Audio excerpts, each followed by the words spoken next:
Corey's still trying to get on. Yes, I don't see him joining yet. If, in the interest of time, if you want to go ahead and get started, I will text him and see if he's having a hard time connecting. That would be great because we are on, a little bit of a time crunch here. So, Okay, and please let me know if you can see my screen. Yep, I can see it. Yep, I think, yep, it's all good. Great, and Dr. Griffith, just let me know when you're ready for the next slide. Okay, Dr. Griffith, I appreciate you being here. Thank you. And I'm going to let Susan go ahead and take it from here. Okay, that'd be great. Welcome, Susan. Welcome, Chuck, and other board members. I am really happy to be here today, this gorgeous day when we should be outside. Yeah, I agree with that. Today, we are going to present the Talbot County Public School Fiscal Year 23 budget. This budget was prepared with input gathered from the community, parents, students, staff. We focused on keeping the budget priorities from our survey in the forefront in decision making. Competitive compensation for staff was critical as we are losing staff to surrounding counties, maintained smaller class sizes, which almost everyone wanted in the survey, and addressing social emotional learning, continuing to keep updated curriculum and universal pre-K, all of which are extremely important to our school system. All school requests have remained in this budget or have been resolved.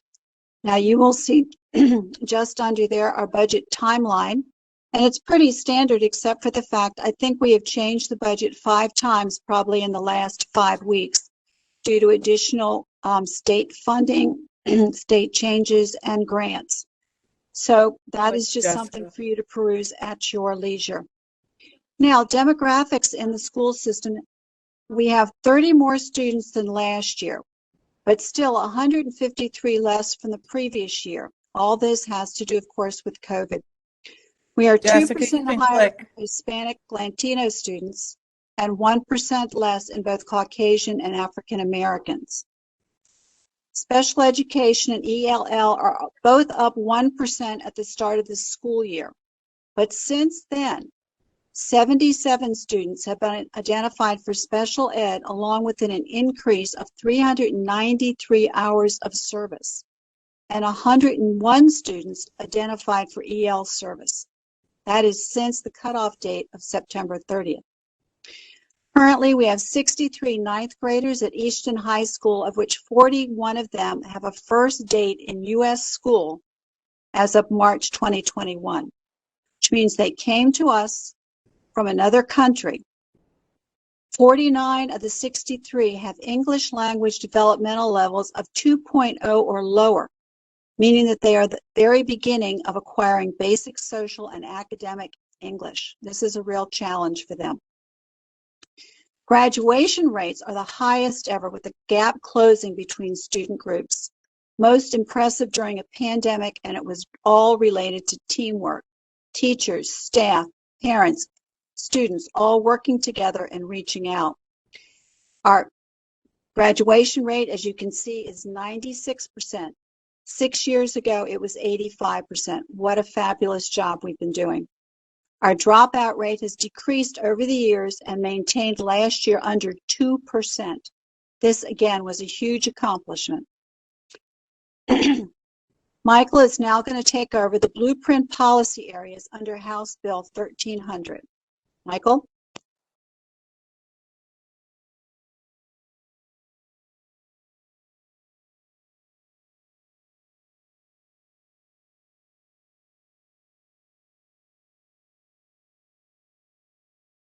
Mr. Garman? It does help if I unmute, so I apologize for that. As you're aware, the Blueprint for Maryland's Future is a culmination of a study otherwise known as the Kirwan Commission. The charge of this committee is not merely to look at how to improve education, but rather how to enable Maryland students to perform at a level commensurate with the highest achieving students in the world. The commission focused on how to ensure that our students are prepared to be competitive in a global arena. It was charged with reviewing and recommending any needed changes to update current educational funding formulas, And these 5 broad policy areas addressed in the blueprint that will focus our areas to move forward with the Talbot County Public Schools. They're early childhood education, high quality and diverse teachers and leaders, college and career readiness, more resources for student success, and governance and accountability.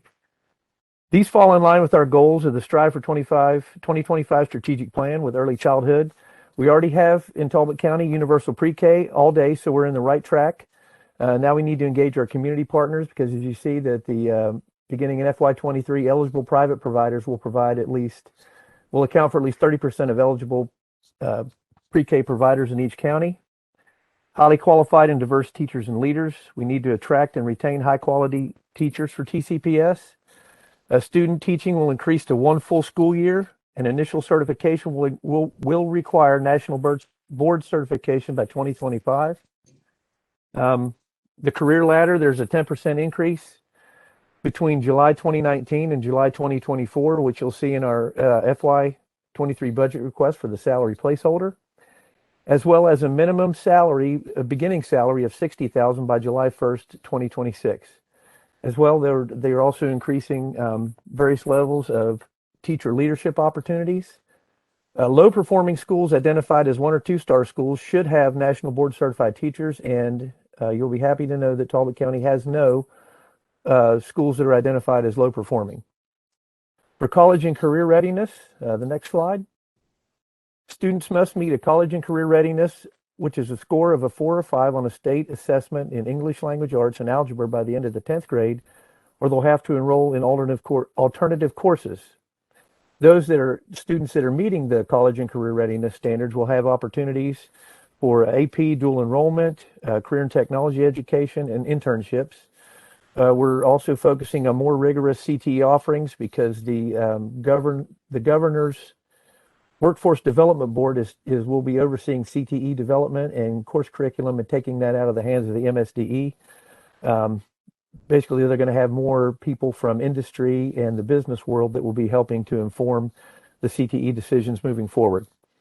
Also, more resources for student success, differing the funding formula with weights for certain student groups, such as those in areas of poverty. There'll be grants for wraparound services, tutoring, and robust summer programming, as well as a focus on behavioral health. And then another new item is the AIB, the Accountability and Implementation Board, and they are think of them as like kind of like the State Board of Education with a focus on the Kerwin plan. They have a 10-year plan for oversight. They have authority over MSDE. And if on the next slide, you'll see that there's a timeline that you can look at that at your leisure. But beginning now, the AIB will have a draft comprehensive implementation plan. Once they put that out, then the local education authorities will have to come up with their draft plan and submit that next fall. And then beginning in March of next year, so in a year, the implementation plans will be submitted to the AIB for approval. And that's what I have, pending any questions at the end. Okay, and then I'll take it from here. Thanks, Jessica. We're going to go through each category very quickly. First of all, salary placeholder for all staff. Again, what Mr. Garman just stated, we're trying to get to that 10% within this year or next year. So we're looking at a placeholder for 4.75% for certified staff. To get us closer to that 10%, it would get us to about a $50,000 starting salary. So it's getting closer, but we don't want to do it all at one time. And we also are going to have an increase in our health insurance and also all other fixed charges and additional staff. Go ahead, Jessica, thank you. So I have 2 slides for additional staff, and I think it's real important because you had asked us when we met before to show us what we would need to do the blueprint. So this first slide is really staffing requests due to the demographic changes that Mrs. Delene Botkin just referred to. We have 2 ELL teachers because we have the 100 students that increased this year, and 2 special education teachers because of the 393 hours of additional special ed services and also speech and language services. So those are because of demographic changes. Nothing, I mean, I don't want to say nothing due to the blueprint, but they're really due to the needs of our students. We also need a CNA field placement instructor. We're going to be working with Hartfields in our local hospital to get field placement and experience so that when our children graduate from high school, they will actually be certified to go right into the medical field as a certified nursing assistant. And then we did get one additional student this year, and we're going to need to add a sign language interpreter. We have a couple students that do have the need for sign language. The next slide are additional staffing requests that we are going to need down the road to get all of this done. We're still looking for grants. We're still seeing if we can get additional funds, but these positions are to fulfill those 5 buckets that Mr. Garman just went through. The next slide. So each of these slides, the first one is administration. If you could go down further, Jessica, I kind of take it from there. This category is the Office of Finance and Accounting, Human Resources, Communication, Audits, Legal Services, Board Members, Superintendent, and Receptionist. And this is a slight increase, and it's due to salary increases. If you go to mid-level administration, that category has an increase. If you go one more, that is a category that consists of curriculum supervisor, all school-based administration, all school secretarial staff, office supplies in school buildings, and there is a placeholder for an early childhood supervisor position. We want to get a handle on getting our community partners involved in educating our children from birth through grade 3, and we really know that this will help us do that. We also need to make our administrative interns assistant principals at 3 of our schools. So that is a change in that. You go to the next slide, it's instructional salaries, and I alluded to this earlier, but if you go, it kind of shows you, this is exactly what I was talking about in the slide with instructional salaries. This is the certified staff that we'll need to add with blueprint and demographic changes together. So that's that one there. You go to the next slide, it's materials of instruction. We actually have a decrease in this area because we've really been using grant money to do this, but we've also had an overall decrease because we're not adding any new curriculum adoption or textbook requests, and we're covering some things from grants, and we do have a little less enrollment in certain grade levels or certain courses. So this is a decrease for materials of instruction. The next slide is other instructional costs, which is also showing, not also, but it does show an increase in athletics, software licenses, and we did add back in our environmental science field trips. We actually have been on a hiatus because of COVID. We haven't had those in our budget the past 2 years. The athletics is really more for transportation cost increase and also some salary increases there. Software license, just they come around every 5 years. And the next category is special education, and Mrs. Deline Botkin talked to you about that. We did have 2 special ed teachers in there for demographic changes, but there are some other positions that are in there for the blueprint changes, and those are special ed coaches, and there's also an equity access and equity position in there as well, and that is for the blueprint. I think it's really important to note that we did qualify 21 additional infant and toddler students this year. So when I say we service children birth through 21, we really do start at birth, and we really try to intervene early so that we can get our students the help that they need to hopefully be able to exit special ed services. And we're looking to add a reading teacher at the high school level for some of our special ed students as well. So then we're going to go on to pupil services, and I believe, Susan, you're going to pick up from here. This category, pupil services, 123,000, is for mental health, which we are seeing we are needing more and more of to service our students. Student service personnel, school resource officers, which are extremely important in keeping things calm and developing good relationships with our students who are a bit troubled. software for alternative learning and college searches, tuition public placement, and counselor PD. There's an increase for an athletic trainer contract, and we have added back in the funding for one student resource officer. This categorical request would be much higher if we did not receive the Maryland Aware Grant and grants for social workers and mental health workers. That has been a tremendous help. Next slide, transportation.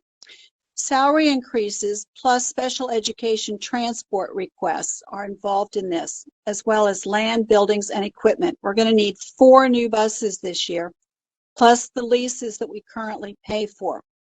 We have saved with in-house repairs on the buses and buying fuel at cheaper costs earlier.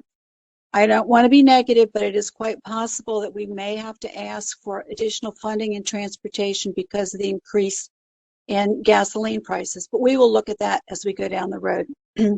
Next slide, operation of plant. This category includes our happy custodians, special projects crews, pest control, trash removal, snow removal, lawn mowing. It also includes repairs of equipment, maintenance agreement for all school photocopiers and facility planning, custodial supplies, mulch, all utilities, insurance, and uniforms. We have salary increases for 53 positions of $114,215. And we have increases in lawn mowing, mulch, and custodial supplies. Facility plant consulting services request was done, but we have decreases in trash removal with the new vendor, uniforms, and technology repair. Maintenance of plant, next slide. This category includes salaries of supervisory personnel, repairs to buildings and grounds, vehicle fuel and tires, and all school maintenance costs, such as painting, replacing furniture, etc. We're going to turn this over now to Mrs. Jones on fixed charges.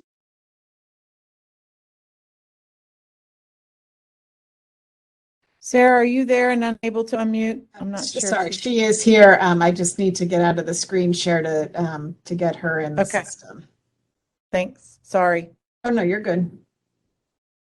Sarah, can you hear us? I can. Thank you for unmuting me. Sorry about that. Let me get you back sharing. Jessica, you're a whiz. You have a new role here. This is not my forte, but I'm learning on the go. Okay, so there are a few things causing the increases in fixed charges. First and foremost, we are being told by our healthcare consultants that we should expect a 5% increase in our health insurance cost next year. We also have added new positions, as Dr. Griffith has mentioned. So that's additional healthcare premiums on those new positions. And then additionally, we have FICA related to the salary increases for staff as well as for the new positions, and then retirement and pension cost, again, tied to the salary increases and the new positions. So that's what's driving those other charges increase. And then briefly, a summary. Let's go back a few pages. There. Yes, let's pause there. So just overall, in summary, administration, the $15,000 increase there is related, or $13,000 increase there is related to salaries. Mid-level administration, it's related to salaries and the shift of some personnel out of instructional salaries into mid-level. Those are the administrative interns who are going to be functioning as vice principals next year. Moving down to instructional salaries, we have the placeholder for increases for staff. We are offsetting that by moving those 3 administrative interns out of that department and into mid-level administration. But this is where the majority of new positions related to the blueprint, additional requirements, and other needs that we have. The majority of those positions are instructional salaries category. Materials of instructions went down slightly due to not adopting any significant new curriculum this year. Other instructional cost went up, primarily related to just nominal increases in software. We use a lot of software, and all of them go up just a little bit every year. We're reinstating, as Dr. Griffith mentioned, the environmental field trips, and our athletic stipend went up just slightly. Under special education, the majority of that increase is both the placeholder for salaries as well as there's the other significant place where we've added new positions in order to implement the blueprint and just to deal with our growing special ed population. Also, we had some unbudgeted costs this year. We have some situations where we really need the use of nurses to some special ed students who need that very intensive therapy. We are required to provide that nursing service, and they are contracted, and they're a very expensive type of position to contract. Under pupil personnel services, it's a few things. We are adding back an SRO that had been taken out of this year's budget due to a prior year overbilling by the county. So that needed to come back in for FY23. And that's the majority of that increase. Transportation, the majority of that increase is both the new buses that we'll be needing to lease starting next year, as well as the salary increases. We do have savings in that category that offset those two increases related to supplies for repairing buses. Operation of plant and maintenance of plant, really the majority of those increases are related to salaries. We did add in about $40,000 in maintenance of plant related to rising cost for custodial supplies, and the fact that we previously put a lot of custodial supplies in grants in the last 2 years that we will not have access to going forward.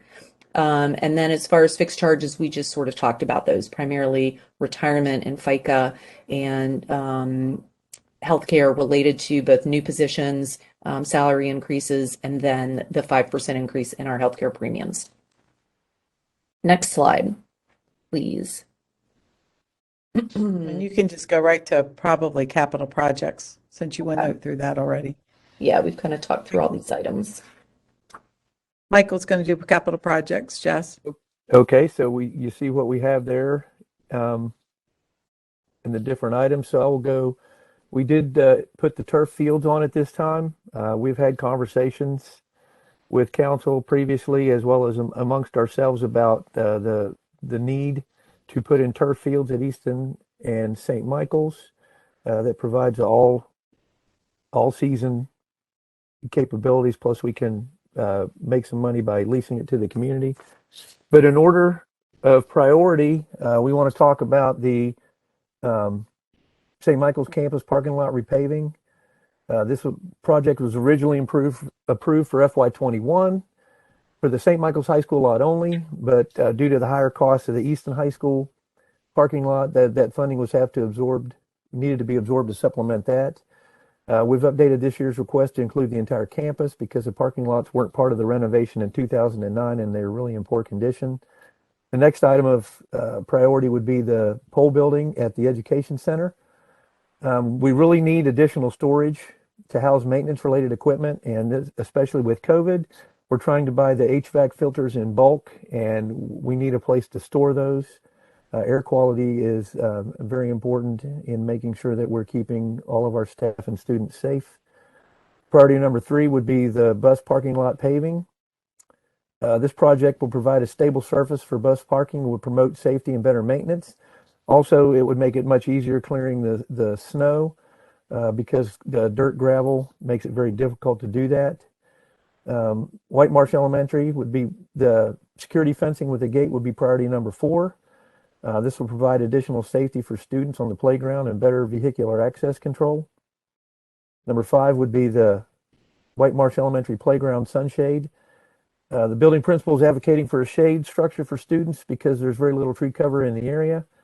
And then number 6 would be the access road, the installation of the access road. Basically, it would allow the buses to go in a continuous loop behind the building as opposed to having to go wait their turn to go in and out of the parking lot as it currently is.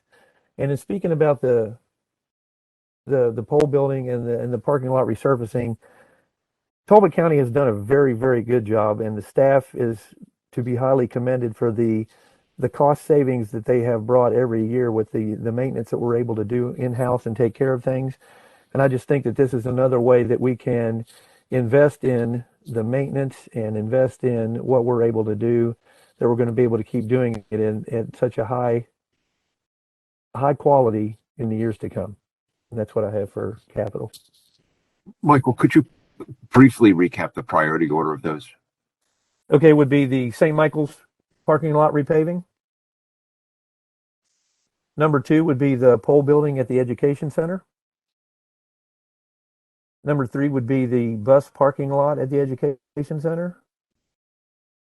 Number 4 would be the White Marsh Elementary security fencing. And then the playground sunshade at White Marsh. And then the access road. And the turf fields, we understand that it's a heavy lift and maybe a bit of a reach, but we wanted to know what the actual cost would be. So we did ask staff to come back with that. And these are the numbers that they have. And we also have the annual maintenance numbers if council would need those to have a better idea of what the total funding for it would be year to year. But this is, we looked at it as not just a school, something for the school system, but for the community writ large. And so we thought we would bring it to the council at this time. That way you guys would be able to make an educated decision going forward. Thank you very much. Thank you, Michael. Jessica, I'm going to do just the next couple slides, and then we're going to end with Sarah, and then we'll come back on. Just want everyone to be mindful that we still are writing grants as we speak. We did just get another school safety grant to upgrade some of our safety measures. We continue to get a infant and toddler teacher, thank goodness, since we've added some more students this year, or I say infants. We get that through the health department. We do have a position for dropout re-engagement specialist through Talbot Family Network. We do have several positions being paid for out of the new Marilyn Aware grant. That includes some of our social workers, tutors, family navigator, and a behavioral specialist. And then we also have several tutors being paid through ESSER grants.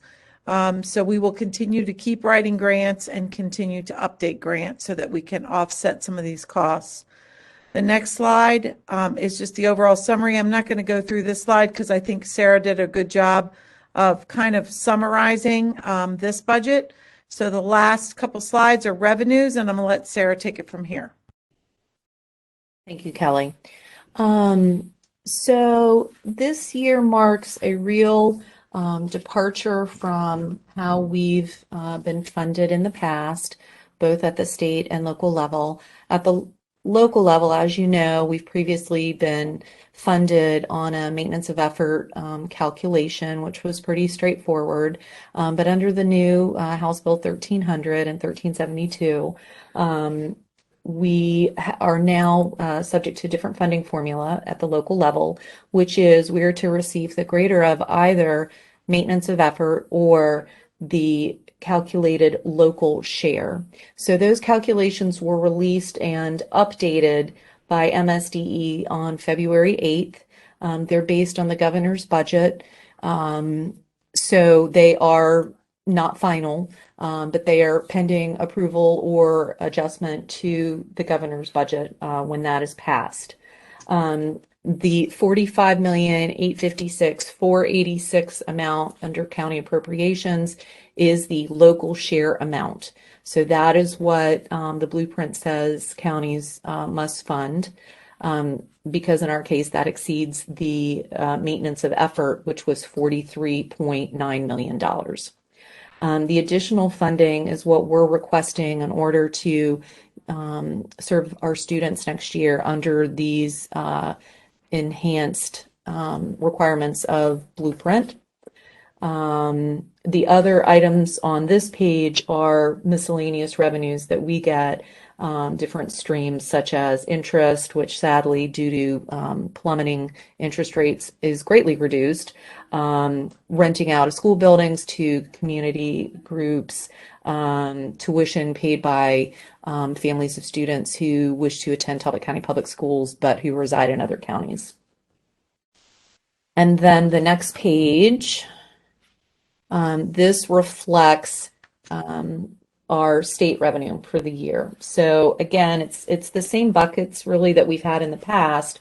Although last year we received some hold harmless amounts due to enrollment challenges we had during the pandemic. We do have some new funding.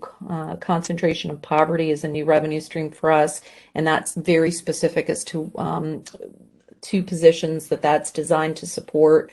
College and career readiness is a new revenue stream, but they're all programs that were sort of previously covered or addressed in some ways through our foundation amounts. Just with the inclusion of additional requirements of Blueprint, they've sort of carved out specific pockets of money to address some of the specific requirements. And that gets us down to a balanced budget of $66.3 million. Thank you, Sarah.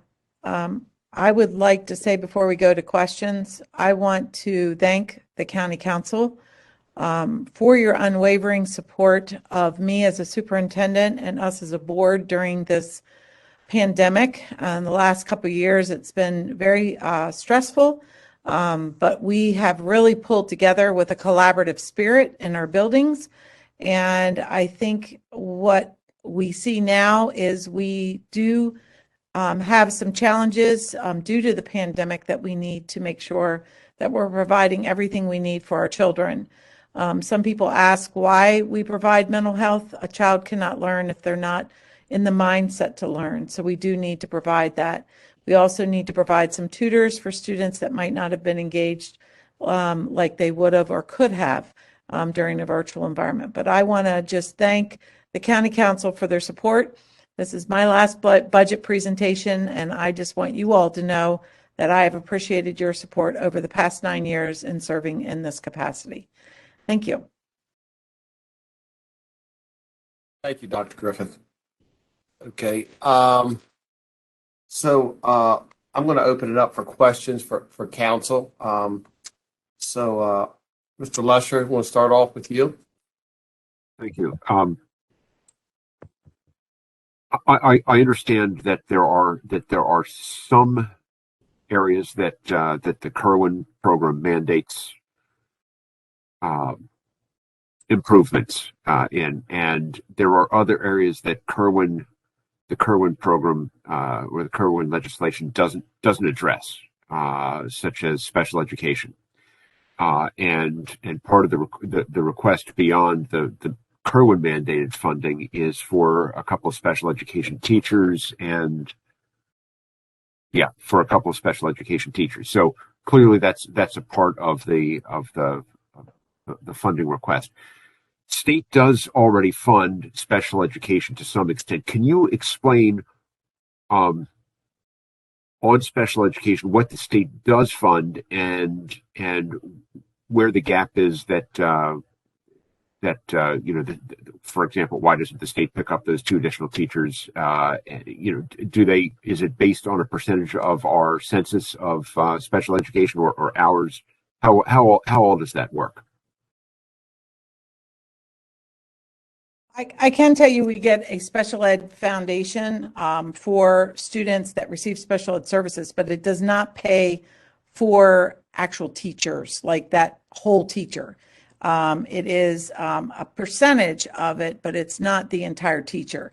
Also, it's by the number of students, not by the number of hours. So that's a big difference too. And, specifically when you do get more students that require more hours, that's where we're having to go above and beyond with the services that we need.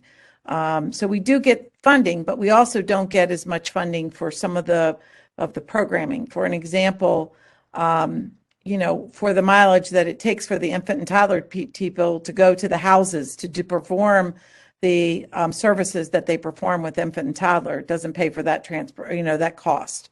So there are some also related services that's not totally paid for through the state. And I can get you actually a breakdown, Pete, if you'd like to. I can get you that breakdown for the whole county council. Thank you. I'd love just to understand that process a little bit better, and also and you have a legal mandate to provide these services, as I understand. So it's not like you can say we're going to provide less special education. You have the students. You have a legal obligation to provide that service. So if you could include that piece of it as well in that. Sure. Thank you. Sure, will do.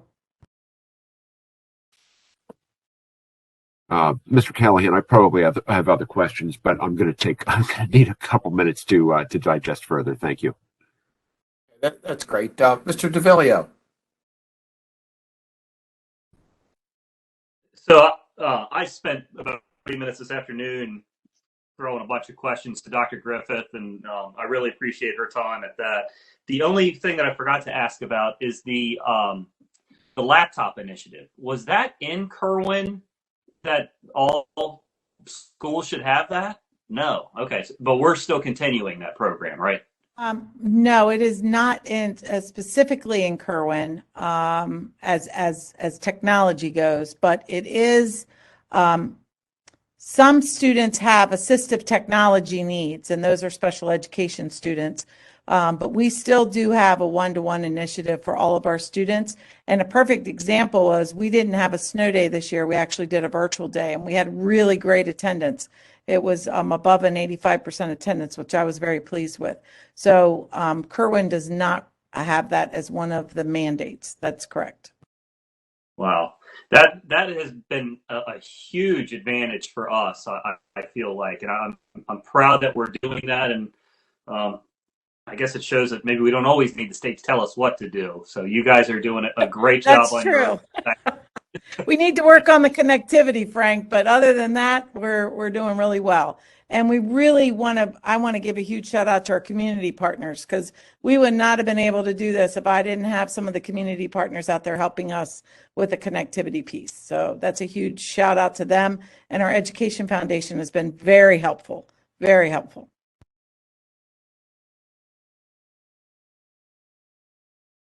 Great. That's all I've got now. Thank you. Okay. Ms. Price? Hey, everybody. Two questions. When you do the total budget, if you with including the additional $2 million over and above what's mandated, the state share looks like it's 27.5%. So the additional projects or staffing or things that we approve over and above, that ends up being 100% on the county. So like, let's say there's a teacher. Let's say there's an extra teacher for, $50,000 that's not mandated. Does that $50,000 fall squarely on the county, or does the state, if we increase our funding, does the state kick in a little more to stay at that funding formula? That would be a Sarah question. We don't, I guess, really look at it quite that way. We are totally limited to what the state is not going to give us anything over. I will say that the state is going to give us what they're going to give us. Right. So we have a state mandated amount that we have to pay and they have to pay, and anything additional that the Board of Education asks for is 100% on us. That is correct. That is correct. Okay. So then in the following year, the budget has gone up, and let's just play with the idea of maintenance of effort. The budget has gone up and we can't reduce our funds from one year to the next. What happens then to the state formula now that that's now become incorporated in the budget? So in other words, without it, it'd be a $64 million budget. With it, it's a $66 million budget, which in theory means next year has to be per pupil at least $66 million, all things being equal. Does the state share pick up next year? Yes, there is a targeted amount per pupil that increases of the state share that increases year by year, and it's actually spelled out in the Kerwin legislation. So for fun, let's say that the county doubled its budget, right? Does that then obligates the state to pick up their share of it the following budget year? No, they have a targeted per pupil amount. Where that would come into play is as the county begins to exceed, in your extreme example, we'll say, the county would start to get credit, if you will, for exceeding the local education effort. It's gonna be proportionately higher. It's gonna start to look greater than the state education effort. And then that flows back to the county in the future in terms of there's less of the state does have to pick more up and the county picks less up, if that makes sense. Right. So it's always a hamster on a hamster wheel. The bottom 12 counties always get hit with something like an accelerator of up to 2.5%. So that 2.5% might drop off, but that's Right. about it. Okay. So the other piece of it is you said you wanted to get to the 10% salary increase for teachers within 2 years. What I'd like to know is what is the Kerwin mandate? The 10% is to be within how many fiscal years? The 10% there needs to be a 10% increase in the average teacher salary between fiscal year 2019 and fiscal year 2024. So the increases that we gave in 2020, 2021, 22, this coming 23 and 24, 5 years, all of those get added together cumulatively, and cumulatively must be 10%. So, And how much? And where are we now? I can't, that. we're in the middle I of, have it in front of me. okay. I was going to say, we're in the middle of negotiations. So the best I can say is sort of where we are leading into this year, as of fiscal year 22. Yeah, the first one, we did a 1.75. One year we did a 1%. Another year we did a 1%. So we were at 3.75 and we're negotiating now. So we have a placeholder for 4.75. So that gets us to 8.5 at this point, but that's pending negotiations. I thought Kerwin year 0, we had to do 3%. That doesn't count as part of this. Doesn't count. Oh, isn't that special? Okay, the 3%. We're getting a little tight on time here, so. Yeah, well, but the salaries is the biggest piece of any budget, and so it's important to understand when we're mandated to do it. So I want to know what we're mandated to do this year, because there's $2 million in additional asks over and above. And while it's nice to get to 10% sooner, for them, if we just might not have the money to do so, because it means raising taxes like crazy on our citizens, and they might not have the money to pay it. So we've got to. What we're hearing is that this is year 4 of 5 years. And they've basically split the difference between this year and next year to get us to that 10%. That is correct. Am I reading that correct? Correct. Yes. Okay. That's what it is. Okay. All right. Okay. Thank you. Hi. A quick question.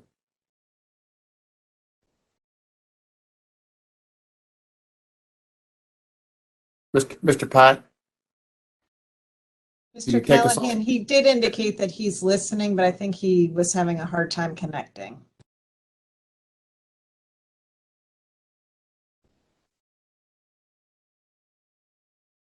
On the line. Okay.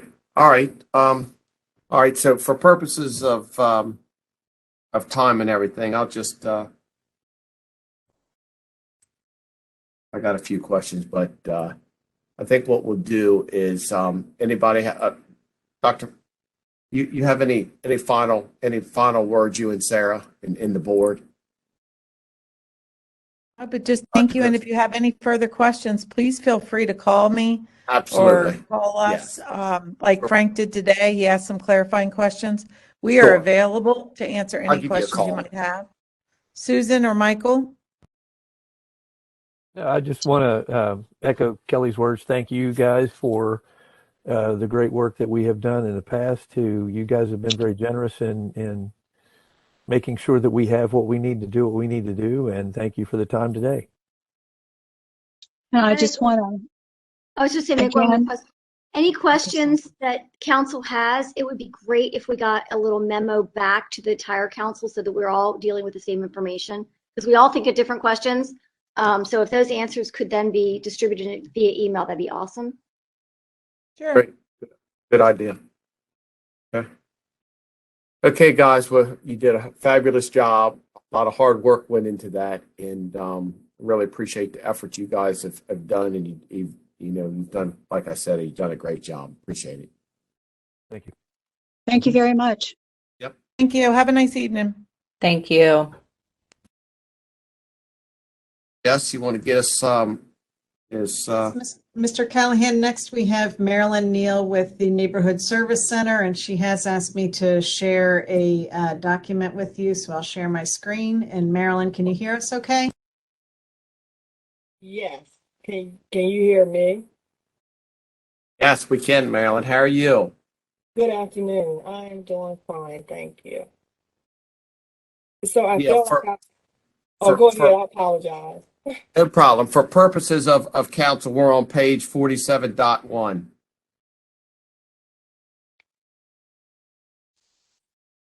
Okay, you can go ahead, Marilyn. Appreciate it.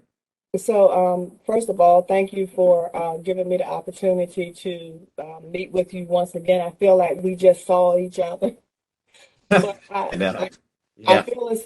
I feel it's important to be present when you're asking for a request out of respect. So my presentation is going to be rather short, a continuation of last month. And I just asked Jessica to share the capital outlay request because that basically is the meat and bones of what we're asking for funding. Um, and as you can see, our priorities are high, and they're based on the fact that we have somewhat maximized all of our grant funding. And as you know, over the past couple of years, the need of the county as a whole has really tripled for the Neighborhood Service Center, which in return brings me to ask for assistance for staffing and operations. So the first request is for an emergency service coordinator, and this would be a bilingual staff that we're slated to lose in September of 2022 when the CSBG CARES Act funding ends. This position has been able to afford us the ability to work with the Hispanic population more than we have ever done as an agency. So that person will speak with the Spanish population with regards to medication assistance, rental assistance, homeless prevention, hotel stays, supportive services, hotel placements, things that were a challenge for us to do as an agency prior to that hire. And secondly, our ERAT funds are limited for staffing. Over the past year, we've noticed that we do not have enough capacity to administer this program in a manner that I feel would be of excellence to the county. So I would love to have this position as a permanent position, but I'm seeking funding to carry us through through the next year, so that I can employ another staff to assist with the ERAT funds. And then my food pantry coordinator I would lose them in 2022 because funding for that position would be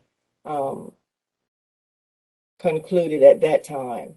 So it works with feeding seniors of all aspects, whether you are a veteran, a senior, or family with children. And that position also helps with packing foods and things for our mobile food pantry.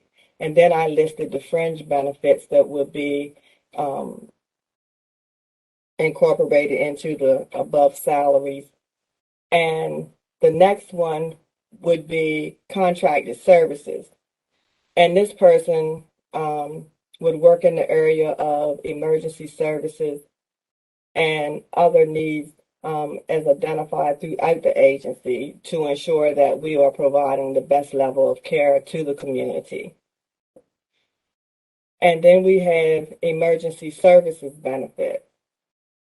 And this benefit will supplement emergency needs to include transportation costs for individuals seeking job interviews and getting to work, medication, rental assistance, utility, first month's rent, and security deposit assistance and other homeless prevention services. And last but not least, the operating cost for the neighborhood service center is continually to increase, and we're seeking $50,000 for to help with those. So, as I shared with you last month, we regretfully happened to close our Ridgeway transitional shelter that had been in existence for more than 30 years. So we're asking the county to consider reallocating those funds and the additional funds needed to meet this budget request at this time. And if there are any questions, I will do my best to answer them for you. Well, thank you, Marilyn. For purposes of time, council, so I'm just going to open it up to council, and if you have a question, just jump in. That's fine. Yeah, Ms. Neal, some of these positions, is it all of these positions in the supplemental are they're existing positions that have been grant funded, and in order to continue them, or do you have these positions filled already? Do you have incumbents who are working in all these positions? Yes, sir. So these positions are currently funded, and I'm slated to lose that funding in 2022. Yeah, in this current year. Okay, I just I looked at the salary levels here, and they seem to be extremely low, and I wondered about your ability to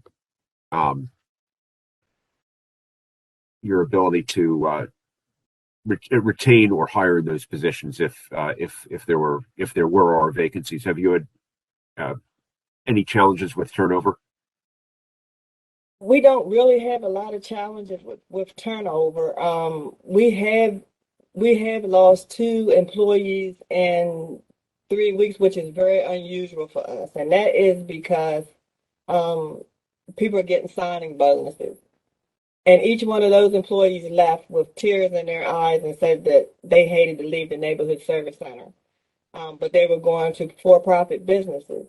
And so as a nonprofit and limited resources, we can't compete. So that's why we're asking that the county help us so that we can continue to do what we do.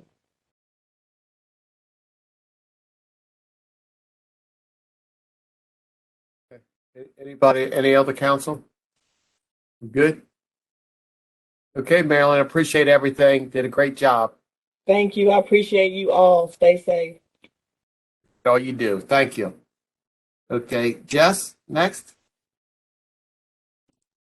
Yes, next up we have Cassandra joining us. And Cassandra, let me know that you can hear us okay.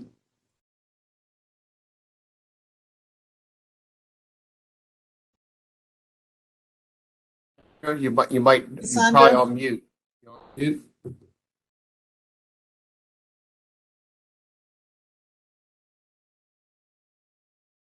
Okay, she is in the meeting. She might just be connecting her speaker.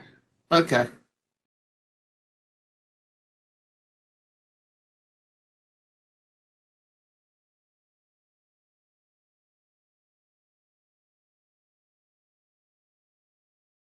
Can you hear us okay, Cassandra?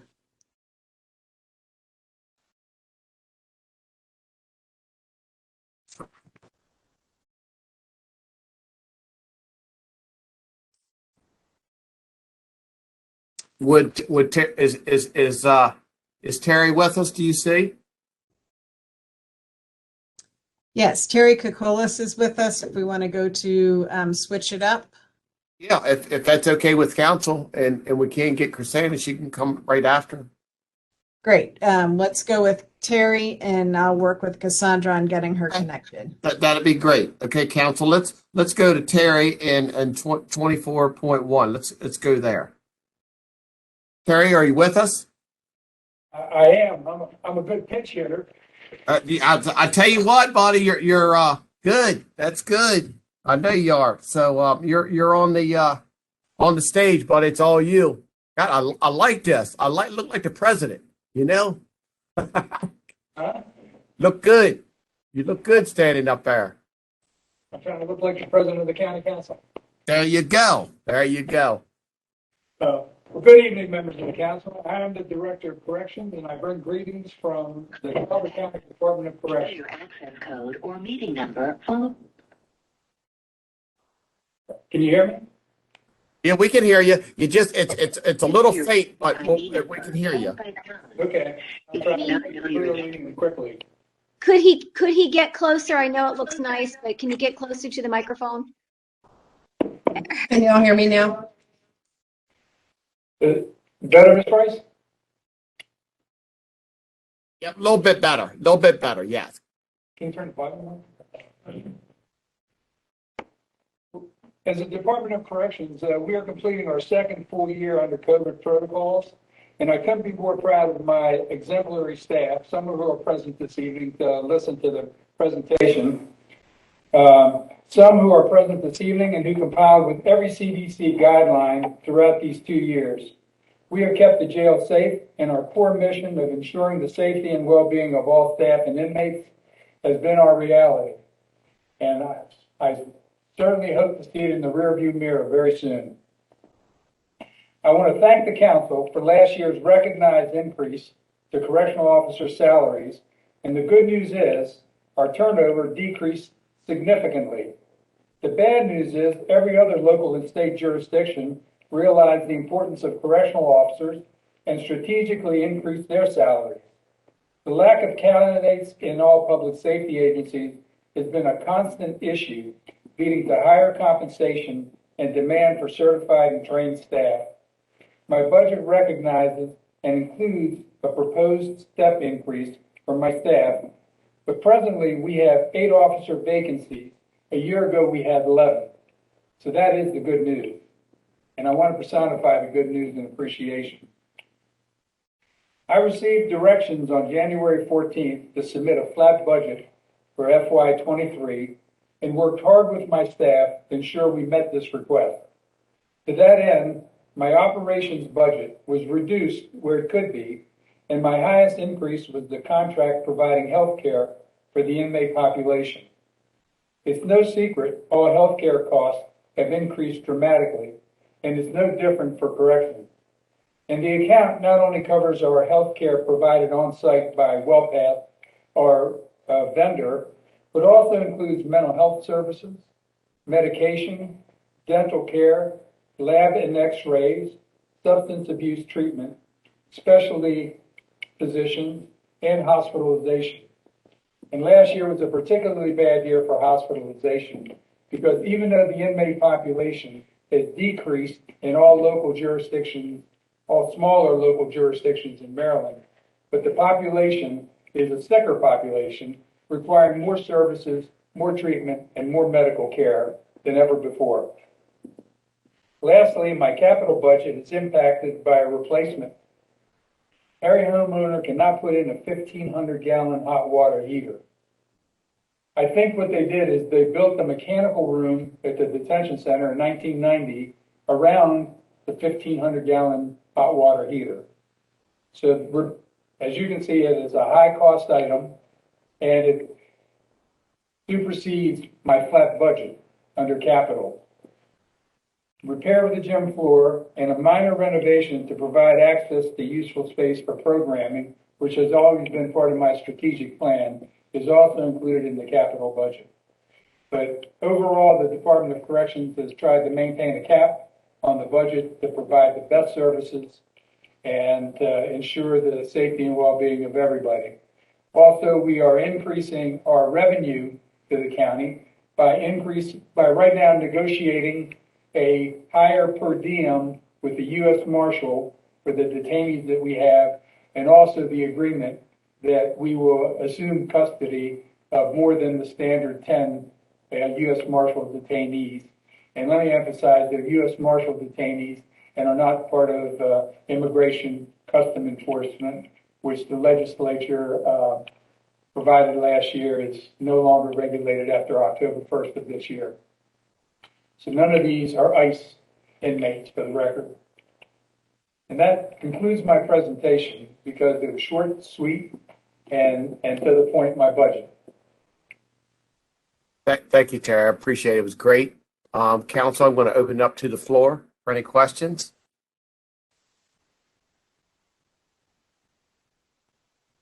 Very clear presentation. Not too much to ask about. Thank you. Thank you very much. If it hadn't been for the hot water heater, we would have been good. And I want to commend you on your budget in trying to really stay very conservative. So I'm proud of the whole department, and I want to thank the whole department for stepping up and trying to do the best you can, and we appreciate that. We appreciate all the kind words you've rendered to the department over the past year, you and all the other council members, and I want to especially thank Council Member Ms. Price, who stood with our Employee of the Year and stood with our retiree, and is well documented here and appreciated at the Department of Corrections. So we appreciate everything you've done for us. Okay, thanks a lot. Appreciate it. Thank you. Okay, Jess, do we have Cassandra back with us? Yes, I will bring Ms. Van Hooser into the meeting, and it looks like Mr. Peck is now trying to connect by video. Corey, it looks like we're having a difficult time seeing you. And Cassandra, can you hear us okay? There we go. We can see you. There we go. We can see you now, Corey. Cassandra, you want to go ahead and get started? Do you want to Cassandra, unmute? can you go off mute, please? That'd be great. Can you hear me now? Yeah, we can hear you. There you go. Okay. Can Good. You hear now? Go quick. I can't hear you. I can't hear a thing. So we're still Can't hear us? a new computer needs to be on my list. So I'm gonna have to go back to the phone. I'm sorry, I hung up when I thought you could hear me. So you want to skip me and come back again? I can. Absolutely, I Mine can. won't take long, really. Okay, no problem. Jess, let's I don't go know to. why I can't hear you. Yep, Jess, let's go to the library, please. Is she Okay, on? it looks like we do have, let's see, Miss Noonan, Miss Oliver. Great. And Dana and Scotty, welcome. We're starting a little bit early with you. Can you hear us okay? Welcome to WebEx. Enter your access code or meeting number followed by. I can hear you. I'm not sure Dana's on, but Can you hear me?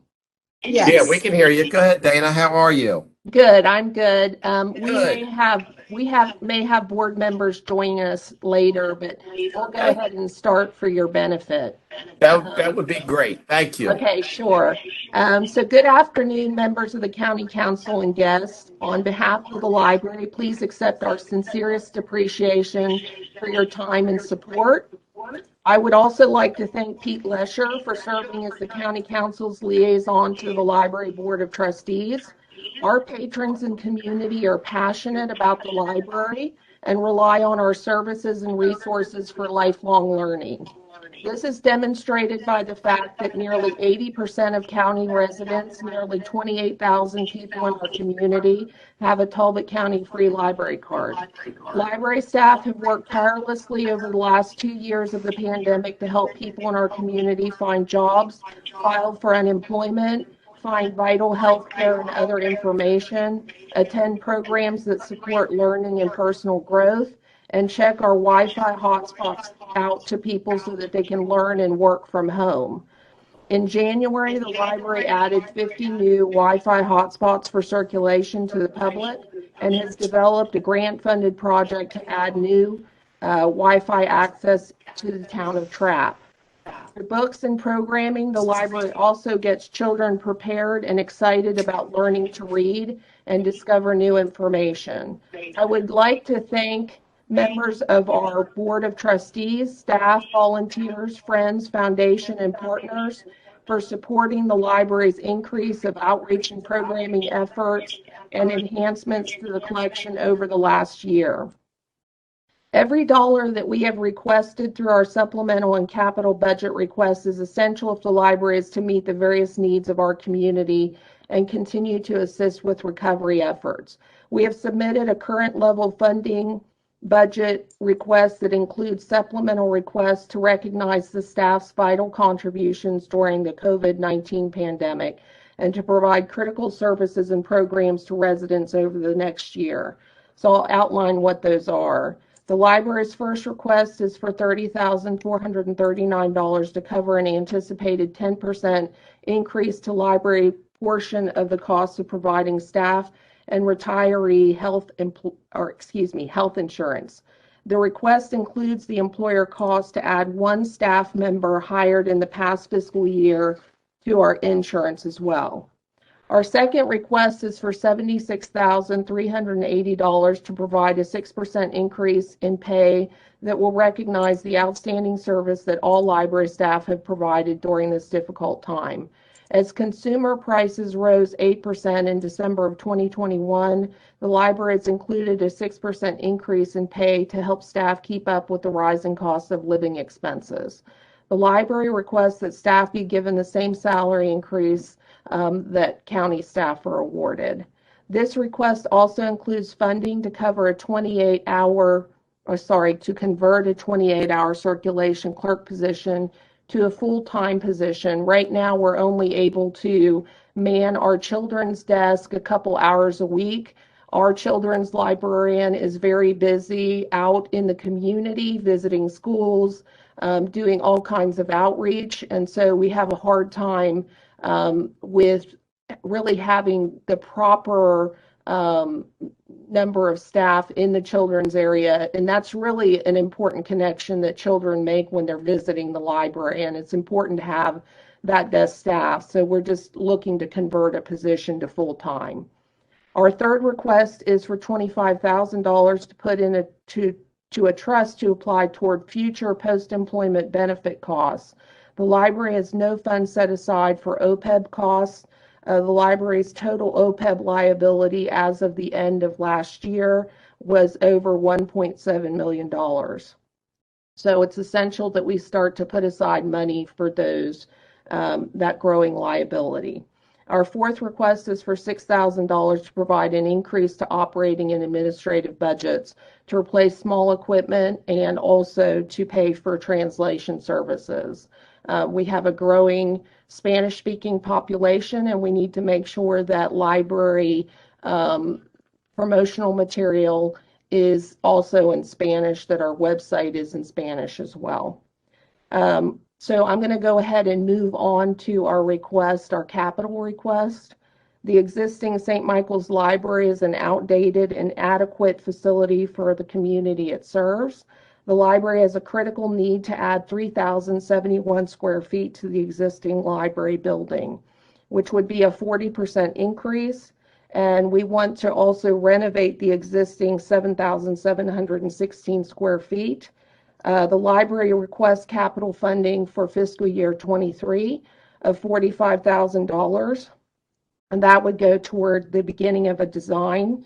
We are looking to have $45,000, which is included in the governor's fiscal year 23 budget, as a match to that funding. An additional $75,000 was also included in the governor's budget for fiscal year 24. They've never done that before, funded the next year. That's a really positive, I think, indicator for this project and the support of the state for it. In fiscal year 24 and 25, the library will request the remaining funds for the project of $4,035,000 from the county, which includes the remaining cost of design, construction, furniture, and fixtures.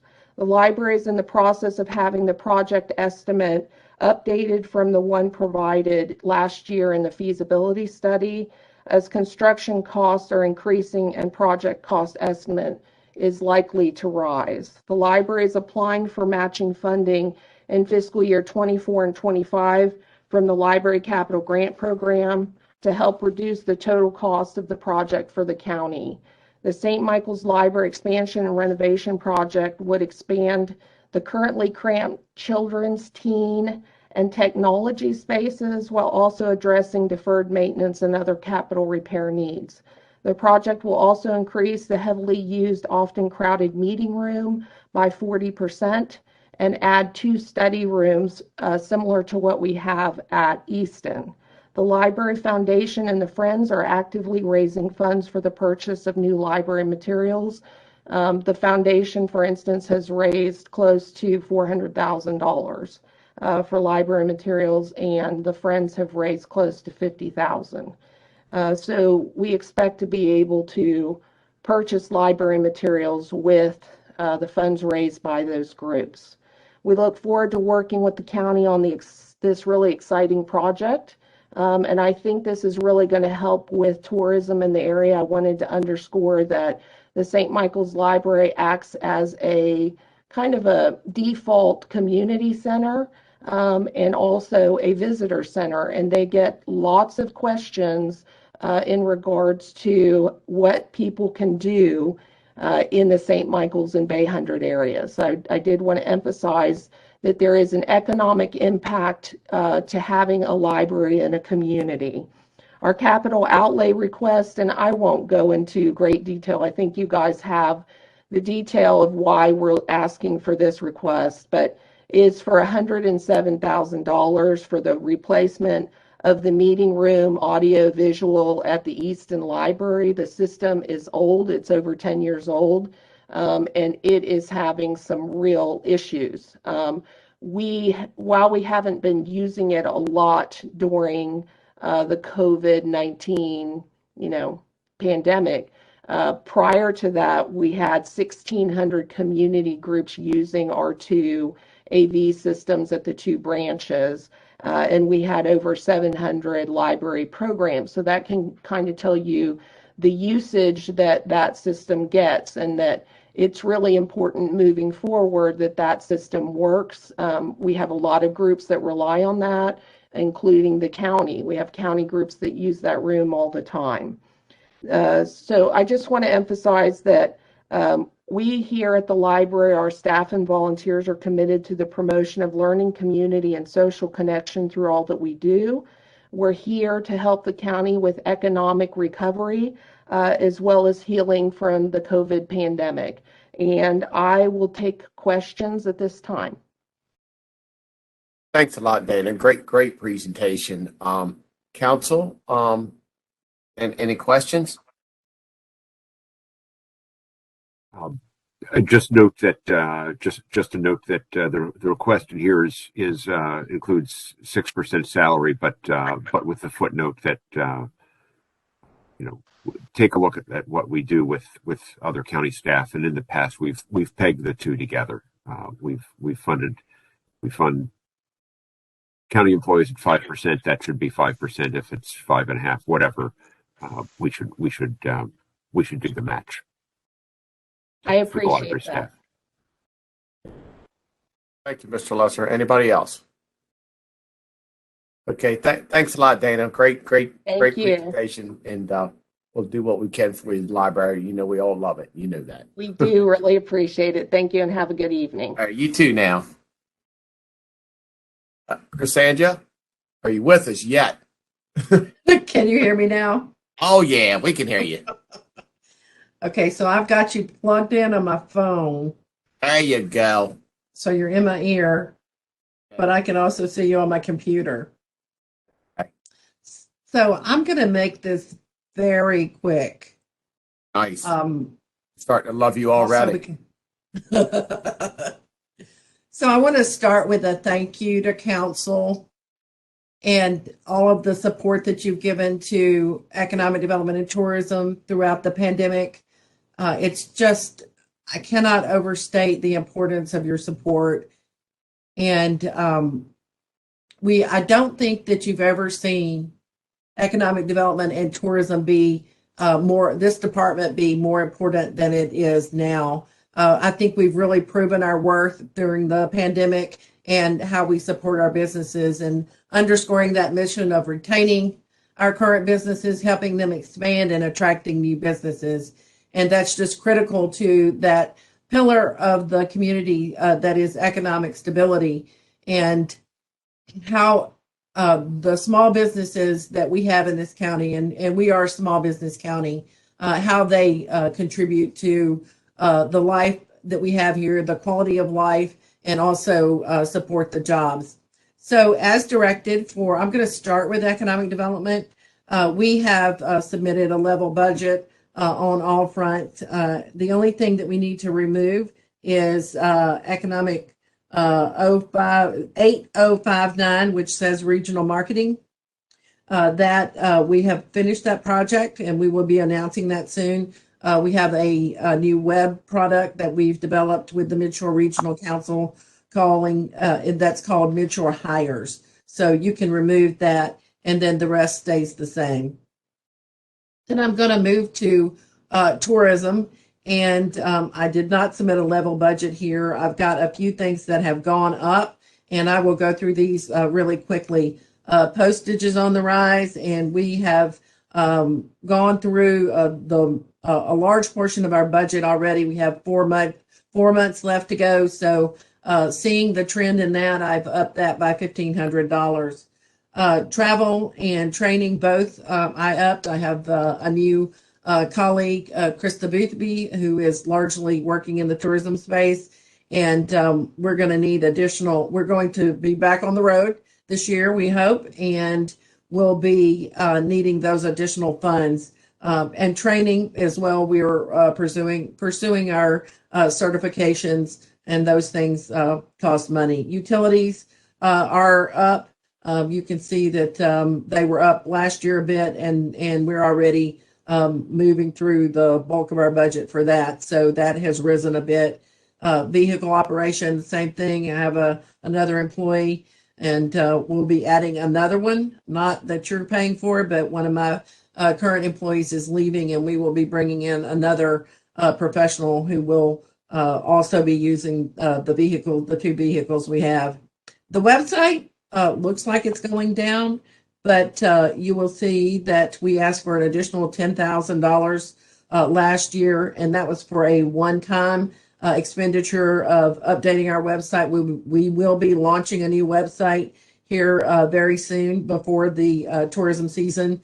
And we had promised to take that off, but the good news is our digital marketing is working and the website traffic has gone up. So I'm getting an overage each month of about $515.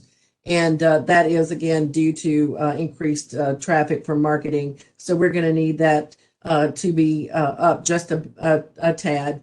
Co-op advertising is money in and money out. That's money that we partner with others to do advertising, and then they pay us back. So that's not money we're actually spending. I dropped that by $50,000 because St. Michael's has cut their budget. So we will see what happens there. It may go back up, but again, that is not money we spend. It's money that we get, that we write the check for, but we get reimbursed for. We have a change in our trade shows. The Capital Region USA has a change in the trade show, and that will go up just a bit. And then the one other thing that you'll see on there under other expenditures, I've asked for $25,000, which is to match a grant that I'm planning to apply for to do a feasibility study on a new visitor center. So those are the things that I have asked for. And I think that's a very lean budget. And I'm happy to answer any questions you may have. Okay, that's great. Well, we appreciate it. We finally got you on here, and you've done a great job. And does council have any questions for Cassandra? Yeah, can you hear me? Yeah, go ahead, Corey. The $25,000 for a feasibility study on a tourism center, A visitor center, yes. a visitor center. So we've been talking about this for a lot of years, Corey. Yeah. And so the tourism board is finally on board, so to speak. And they want to explore what options are feasible for a new visitor center. Is it the community center? Is it the airport? Is a different location downtown? I'm not sure that it will take that much money, but we're requesting a grant and we're going to need matching funds. So this wasn't wrapped into the space and needs study that the county manager's office was looking into? So we know how much space we need to occupy in terms of staffing and space, but we are looking at the potential of building a new visitor center or acquiring a new visitor center. So the one that we have is inadequate to meet our needs. We have the All-American Road. We are a central point on that. And the tourism board finally agrees with me that we need to look at options. Right. I know this has been something we talked about in the past. I was just wondering why it wasn't wrapped into the space and needs study that the county manager's office was looking into. Corey, it was part of the study. It is included in Mike Wigley's study. So we could reference that. So it is a part of, okay. I'm going to make sure it's part of that study. Yes, sir. Thank you. We still owe council a visit by a report out on that, but this is included in that. All right. Thank you, Corey. Anybody else? Okay, Cassandra, appreciate everything. Great. Thank you so much. Y'all have a Thank you great now. evening and good luck. Okay. So Jess, did we get a hold of Rick? Rich, yes, we did. So, Mr. Rich. Callahan, we are running ahead of schedule tonight, and I do see that there are a few people on who were probably waiting for the library presentation. We have moved ahead, and Ms. Noonan has already presented her budget this evening. This is being recorded. You could go back and watch it at a later date. And I have contacted Rich Setter, who is ready to present, and we're just waiting for Owen Sutherland to join them. Okay. So want to go ahead and get rolling with Rich. Rich, can you hear us? I can. Can you hear me? Yeah, man. Yeah. I never thought you guys would get to me early. You guys are rocking and rolling. Very impressive. And I tell you what, we're flying through here. That's for sure. It's all joy. It is. She's running a tight ship. I love it. Well, I can get started. I've got a little story to tell while we're waiting for Owen to get on here. Sort of set the table if you want. Well, there's no stories. This is a good story. It's all golf related. All right, buddy, make it quick now. Well, it's all part of my presentation. Oh, all right. Okay. So a couple of years ago when I first started in here, it became really evident that our business model down here was very dependent on one thing, and that was golf. And golf, as you know, is very dependent on the weather. And if we had bad weather, we didn't do so well.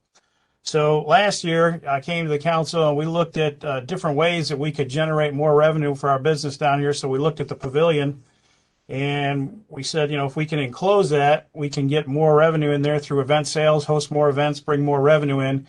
And those kind of things aren't as dependent on weather. So we've got another area of revenue coming in outside of golf. And ironically, just today, Rao Engineering finally just sort of signed off on everything. They were looking at the roof trusses in the building, making sure that they were good for what we want to do, and they said that's good. So that's going to permit and planning now, and so we're moving forward with that little phase of the project. So then Owen and I, looking at that, we said, all right, how else can we generate more revenue where we're not dependent just on golf and on weather? Well, Hogneck, we can only generate revenue here during the daylight hours. We don't have any lighting down here. It's not safe. There's no lights at night. So now we're looking at if we can bring in some lighting down here, we can extend our revenue selling season, so to speak, and we can bring in revenue for the driving range in the evenings. And, if you lived in Talbot County, there's not a lot to do in Talbot County in the evenings besides go to the movies or go to the bowling alley. But if we could have an activity for county residents in the evening, come out, practice, hit golf balls, that kind of thing, I think that's going to generate more revenue. If we see a good demand for it, we can keep open the cafe longer. That means more events, more food and beverage sales, things like that. So that's kind of phase one of our extended revenue project. Phase two would be, if that's successful, then we look at building a covered shelter over the driving range where we could have climate controlled hitting areas. So in the heat of the summer, you'd be in the shade. In the dead of winter, where it's cold, you'd have bays in there with little propane heaters putting some heat out, so you could extend your revenue generation 12 months out of the year here with hitting golf balls there. And then also, additional food and beverage sales throughout that. And then the last piece of the puzzle, so to speak, phase three, would be, if that is also successful, looking at lighting up the executive golf course for night golf, lighting up all 9 holes on the executive course. And there's nothing like that within 400 miles of us here. You have to go all the way down to the Carolinas to find anything like that. That's really exciting on my end because I think it puts Hogneck on the map. It brings in millions of dollars of additional revenue into Talbot County for people who would come here, stay in hotels, spend money on additional food and beverage, and who knows what other ancillary revenue, because we'd be the only thing around that has something like that. So that's kind of our phase-in plan, our long-term vision. Probably a 3 to 5 year plan, but that leads us into our budget here. So starting out with the salary increases in there, those are threefold. We've got the state increases for minimum wage. That's factored in there. And, unfortunately, almost all of my part-time staff here, everybody makes minimum wage. So that means a wage increase for just about every employee here. The next part is looking to hire an assistant golf professional to help me with building things down here. And when I mean building, I mean building additional leagues to drive more people in here to the golf course. There's a thing that Jack Nicklaus created called Doubles Golf. It's a 2-person scramble format league, and you can have men's teams, ladies teams, mixed teams, and couples. And I think there's a big opportunity for us to grow that side of the business. I just need some help doing it. And then also Family Cup golf events. I hosted the first one last year. A Family Cup event is where we put together teams that are generations of family, parents, kids, grandparents, aunts, uncles. The only stipulation is you just have to be related, and you create teams and you put together a tournament. You go out and play. We did one last year, and it had rave reviews, and people here have told me they'd like to see more of that. It's just hours in the day trying to get those things set up. Just need some more help on that. And then also doing couples nights on Friday evenings, wine and dines where they go out and play 9 holes, come in, maybe try out some different wines from local vineyards, that kind of thing. Again, just need some help getting all that stuff done. So that 104.6 that you see in the capital outlay there, that's the combination of the minimum wage increase, request for assistant golf pro, and then we lost our tenants in the cafe, Jordan and Alice Lloyd, that were operating at the last few years, so we've had to take that back over. So we'll have to incur all the food and beverage labor for operating the cafe going forward. Great. And Rich, we do have Owen joining us as well now. All right, perfect lead in there because I pretty much said all. And the one thing I didn't notice this before, but there's a thing in there under the capital outlay for salary less than $10,000. That shouldn't be in there. We increased it, but that should be on the revenue and the expense side of just the operating budget. Shouldn't be in the capital. Can you hear us, Ellen? Rich, what was that again? Under the capital outlay box, it says salary lessons, 10,000. That shouldn't be there. We increased that line, but it should be a revenue in and an expense out, so it shouldn't be hitting the capital there. I didn't see that. That's an expense account, Rich. The items below that are a capital. It is, Ken? Yes, it is. Yeah, the 10,000 is expense account. Okay, but I just see that it's under capital though. It shouldn't. Right. Yeah, and further down, account number 5005, salary part-time in the detail. That's an expense account. Right, I understand, but I'm just confused why it's under capital.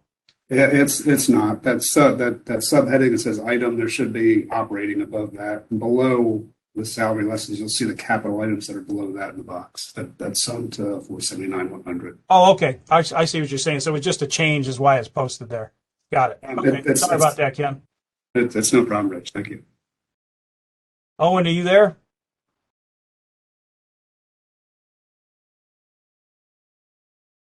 Owen, can you hear me? I can hear you. Can you hear me now? We can hear you. You Sorry want about to that. talk about some of those line items in capital for maintenance? Sure. Good evening, everybody. So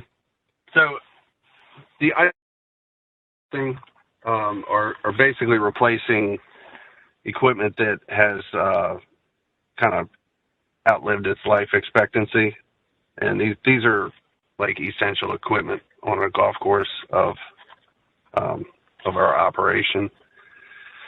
And we're not, we did a equipment package a couple of years ago, and this stuff isn't actually anything other than the rough mower, which we've had a lot of problems with. It just, it didn't last as long as we expected.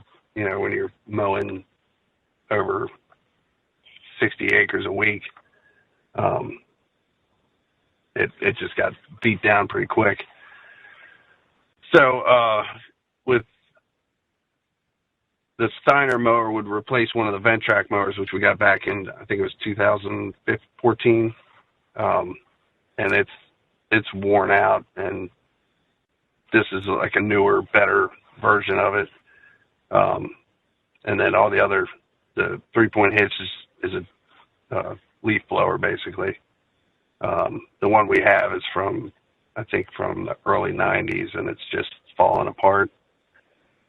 The rough mower attachment and the tractor would replace the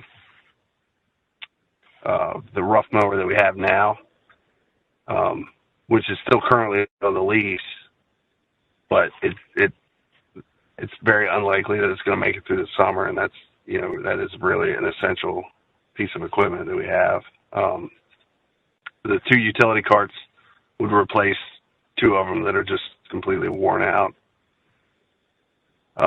And the bunker rake is kind of a little miracle. That thing is, I think it's from the 90s, and it's all original, and it's got over 7,000 hours on it, which is pretty remarkable for a piece of equipment.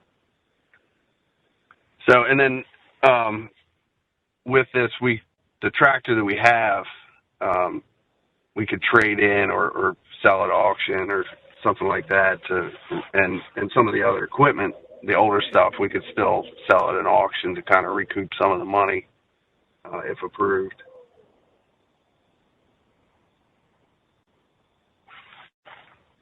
Okay. All right then, guys. Good job. So on that, and then the parking lot lighting that falls in there, I mentioned that in my little story there, and then the parking lot maintenance, the overages we had this year on the irrigation system due to PVC pricing increases and all the things that went up, we kind of stole that money from this fiscal year and pushed that back. So that's why it comes up again for the parking lot down here, that 80,000. And then the 166.6, that's the money that won't be spent in this fiscal year for the pavilion project, requesting to move that into 23.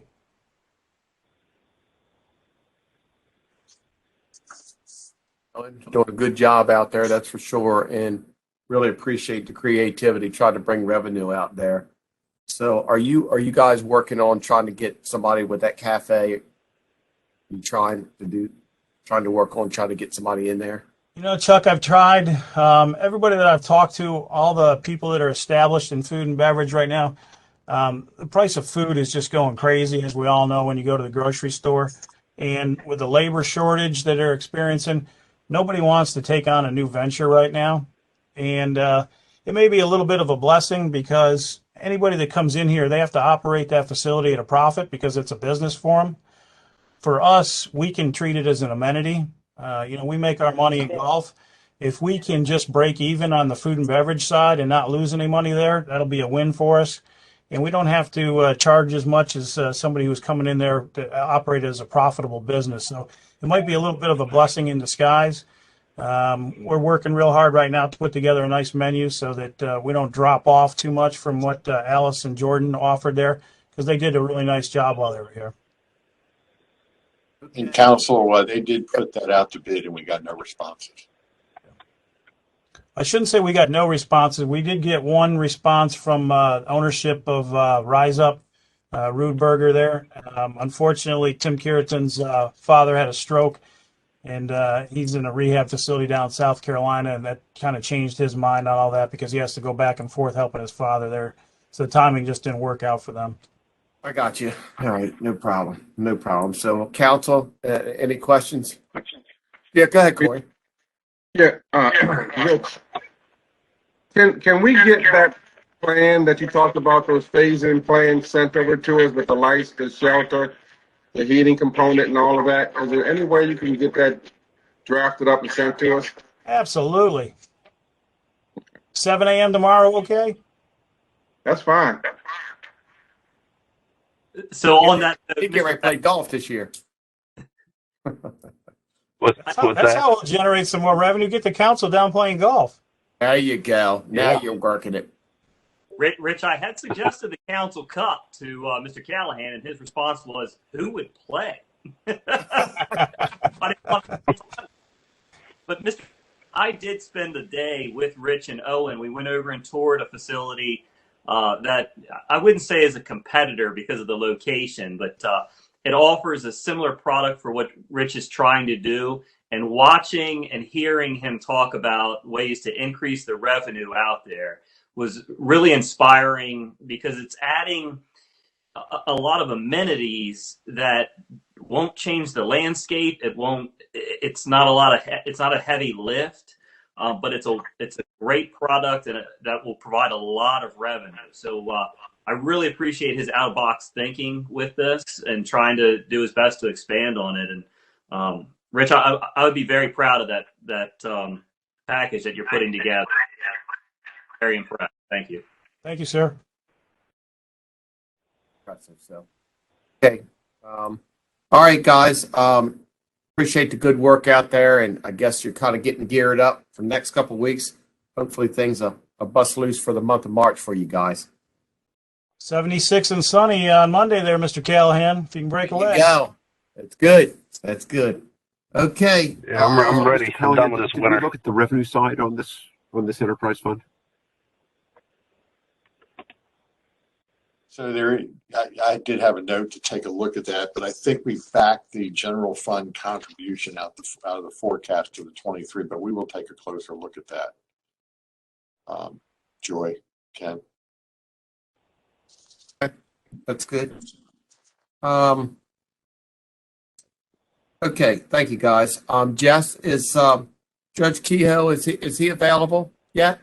Yes, Judge Kehoe has joined us. Okay, that's great. Okay, welcome, Judge. Good afternoon. Thank you for Good having afternoon. me.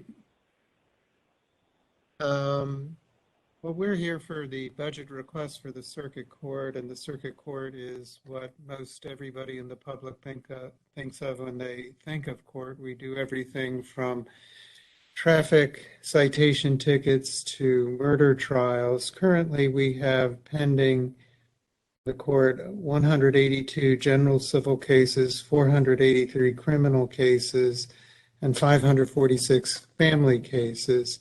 Things are up somewhat in the criminal order because of the delays occasioned by COVID. One of the requests we have in our budget request is for $70,500 for a rental facility. And at the time we were preparing our budget request, I think we were pretty well at the height of the Omicron outbreak. Things have changed somewhat dramatically since then, and the CDC's new guidelines, I've run the CDC's new guidelines with Dr. McGuire, and she has given her imprimatur that we are cleared for full operations in the courthouse. So that first capital outlay for rental facilities is really a prophylactic request in case we do get another severe outbreak of COVID that will require social distancing, but under the CDC's new guidelines, Talbot County is rated low in terms of outbreak, and Dr. McGuire has said that we can resume full operations. The courts are resuming full operations on Monday, March 7th. There is a request for some office furniture. This is just desk chairs and other items that are just getting banged up and just need replacement, routine replacement. So the request is for $3,000 to replace those. With the COVID restrictions, some innovations through the court system have come about. One of them is 2 years ago at this time, if you would talk to me about remote hearings and Zoom hearings, we do Zoom for government, but remote hearings, I would have scratched my head and thought, what are you talking about? And they are now part of what we do. I anticipate that when all is said and done, they will continue to be a part of what we do because they are a great accommodation to the public.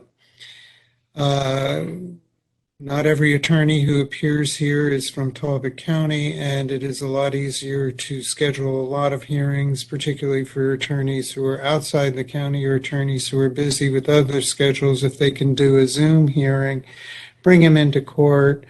It saves some attorneys a half a day to come in for a 45-minute hearing, and that's either saves the attorney time or their client's money. So Zoom hearings are an important part of the customer service that we have. The flip side of Zoom hearings is they are very labor intensive. The notices that go out are much more involved. On a simple notice that gets mailed out, links have to be provided and managed, and the notices that go out have to include links, which is just more than one extra step, but several extra steps to make sure that the notices are correct. Managing people once they get into the meeting is another step that adds to the labor intensity. So that's one of the many reasons, and also we are seeing an increase in jury trials and an increase in jury trial prayers from the district court, which takes up the time of our jury commissioner, and which is why we need a new administrative assistant. The administrative assistant can assist in providing the notices to people and further assist everybody else as need be. And so we've requested a new administrative assistant position to help the court run more smoothly and meet customer service. And that would be the one additional salary. In terms of salaries, the salaries that are paid are for the court administrator, the current judicial assistant, and the two full-time stenographers, and we're seeking 1% COLA increases in their salaries. There is legislation. We've actually put in a request for an increase in jury pay. There is, however, legislation before the General Assembly to increase the jury pay from $15 to $30. So, although we put in that request, the $15 is reimbursed by the state, and I think the legislation would be a $30 reimbursement from the state. So, I have that caveat to that one request. It may be unnecessary based on what the state legislature is doing. And also, the one thing that is to look at expansion of the court, of what we can use the courthouse. We have the music hall, which is a substantial part of the courthouse. I don't know how it measures out as a percentage of the building, but it's a substantial part of the courthouse that goes unused. That we have architectural fees in order to assess how the music hall could be used either as meeting space for the county council, which would then allow the Bradley meeting room to be a third courtroom for the courts, or a third courtroom for the courts, and then the Bradley meeting room would still be the council meeting room. I'm not going to presuppose anything that an architect says because I'm not an architect. But I think it's important that we look at a long-term commitment to making the best use of this building. And I think we can, in terms of looking at that, make sure that this building is the seat of government for all branches of government for Talbot County through about 2050, which keeps the seat of government and all branches of government in the heart of the county seat. And Mr. President and members of the council, I do thank you for the time that you're giving me tonight, and I do thank you for all of the assistance you've given in the past, really 2 years as we've weathered through COVID, and all of the assistance of the county administrator and all of the county staff in helping with the courthouse fire that certainly added to the many things we've had to deal with over the past year. And I must say that Mr. Stamp's prompt action on the courthouse fire has saved us a lot of problems, and we appear to be way ahead of schedule on what was anticipated, the length of time it would take to come back to full operation on that. So I do thank the county staff for all of the help. Also, Preston Pepper and the community center for the help that he had in allowing us to use the community center for jury trials. And in speaking to the public, I think they very much appreciated that we were using the community center as a way of accommodating the public during this time. And I do thank the council for everything they've done over the past few years. No one, when you were elected, you did not anticipate any of these issues. When I was appointed, I did not anticipate any of these issues. And I've been fortunate to work with people who were helpful at every step of the way. And if you have any questions, I'm happy to answer them. Thank you, Judge. We're all thankful. You're right. We didn't know we were going to have hazardous duty on some of this stuff. And, we really appreciate everything your staff and all you do. You working with Clay, and it's been hard on you guys. So we can't thank you enough for being patient with us and trying to make the right decisions for the public and community. So. We're all here to serve the public. That's the key. That's the key. So, council, does anybody have any questions? Yeah, go ahead, Corey. Yeah, thank you, Chuck. Judge Keel, good to see you again. Good to see you. I will say that I agree with you that the administrative assistant position is very forward thinking. I don't think we're going to go back in time when it comes to virtual meetings. And as we go forward, I think those things that you talked about, allowing attorneys outside the county the ability to meet with you or meet with the court virtually, I think it's going to become a basic part of court procedure going forward. I just think we're not going to go backwards in time. So I think that is very wise if you want to look at putting that position in place as a way of assisting the court for setting up those meetings, setting out those notices, and monitoring those sessions as Ms. Marsh does for us here at the county level. I will say that the meeting space upstairs, the music hall, had several opportunities over my lifetime here to go upstairs and do that space. It does present a number of challenges, but I think it's one that should be added into the space and needs analysis that the county is looking at. I know many, many years ago, that was actually the school board office space. It's the school board. That's where the school board was many, many years ago. So it has been used as a part of state county function at one time. Yeah, I think the critical issue there is that there is a need to have an elevator that would access that space in addition to the one elevator that is in the south wing and a fire escape stairwell, so that what would happen is an addition similar to the addition that was put on the old jail where the state's attorney's office, an addition like that would have to be built. And that's the major construction expense. And I think within the context of looking at the music hall, there can be a needs assessment of what else is needed to keep this place, the courthouse, for 30 plus more years. And we are looking, from our own end to scan as many documents and go paperless, which saves space as we can take file cabinets out. So there are a number of things we can do, but there's a lot that can be done to make better use of the space here for all of the branches of government that are in this building.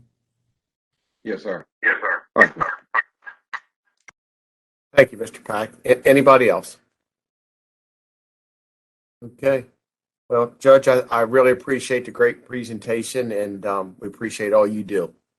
Well, thank you very much, Mr. President. Thank you, members of the council. I'm not sure how to get at these videos, but I thank you for the time and consideration give and all of the work you do. And I'm grateful that we have a good relationship between our respective branches of government here. Thank you very much. Us too. All right. Thank you. Okay. Ms. Morris, in council, so we are a little bit ahead of schedule here. Does council want to take a 5-minute break or something like that? And do we want to keep pushing ahead? 5-minute break. Okay. Okay. Mr. Pack said a five. Why don't we take a few minute break here and get back here? And could we take a 10-minute break and have dinner and then come back and maybe start at maybe 6:15? Does that give everybody enough time? Good. That's good. I see That's that good. Warren and Lois are on. Great. Yep, that'd be great. Okay. Thank you. Okay. Thank you. Yar. Hey, Warren. Hello. Are you at in the Alps, in the mountains somewhere? I don't know how I did that. I was playing with it, trying to clean it up a little bit. Got you, man. I got you. All right. So, Jess, are we ready? Yes, I believe we're ready. Hey, Warren. Don't get long-winded now on us, okay? You're gonna mess my time frame up. I don't want to mess anybody's time frame up. Okay, buddy. Go ahead. So should I start with the easiest one, which would be weed control? Yeah, that's on Mr. DeVillio's department, the weed control. Yep. He's good. So basically, we're actually running under budget from fiscal 22, what we're asking for fiscal 23. We are asking for a set of tracks for his off-road machine because it's right now currently four-wheel drive and it's getting stuck everywhere. And it's, that's a one-man operation and it's very difficult and you don't want to mess up property owners' yards and that kind of stuff. Other than that, we're trying to run it as flat a budget as we can. You did have to go on chemicals. We did have to go up on chemicals, but it still put us under what we're currently at fiscal 22 versus 23. What? 6,000 over. It's 20,000. Yeah, minus the tracks. Oh, yeah, the whole total budget. Yes. That's all I have on the weed control. Okay. Keep on rolling. Okay. Right. All right, so we'll go to roads. So roads, we increased things that are being increased by us now, and we've tried very hard to guesstimate what we think we're going to be, such as fuel, parts, oils, tires, things that we're seeing huge increases in right now. So that's our biggest increases as far as roads. And then I am asking for, under capital outlay, we are asking for different types of equipment. I prioritized them like shop truck, which would be a truck that would have the crane on it, a real mechanics off-road truck, so we can work on our equipment. We've upgraded our equipment, and you all been great about that. But we need to be able to maintain it. Otherwise, it costs us a lot more dollars having somebody else come in when it breaks down on the road. 1A Boom Mower. The dozer we have is very old and in bad shape. We use it for new projects for public works. We use it for roads projects, and we use it for the repurposing center. So it's like our big excavator. Wherever we need it, we take it and use it. And then the asphalt roller, as you can see, that thing is really old as well. And it's one of the old type you pull behind a truck. It's probably not, it doesn't do the job we need. It has two big tires that go down on the sides when you're going down the road so you can lift it up. But when you're rolling a road with asphalt or tar and chip, you can't get to the edge because the wheels stick out. And the water system doesn't work and all that kind of stuff. It's just not, for the work we're doing, it's just not what we can use to do it properly. Then the loader, the mowers. The mowers we're asking just for two back and side mount mowers, not tractors. We've done well with maintaining the tractors. The wear and tear is the mowers themselves. So we're trying to get, if we could do it, we're trying to get 3 or 4 more years of just mowers. And then the grapple buckets are for when we have trees go down in the middle of the night, or even during the day when we're doing our bushing and stuff, you're able to lift the logs up and sit them in the truck. You don't need to take up the whole road to do it. It's more of a safety thing as well as economically being able to handle a project. And then the pickup is a replacement of the pickup that's here.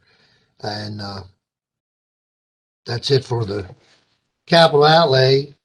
And I did put a letter in there, a memo requesting to explaining our requests. And I am also asking for 2 full-time operator 3s for the roads department.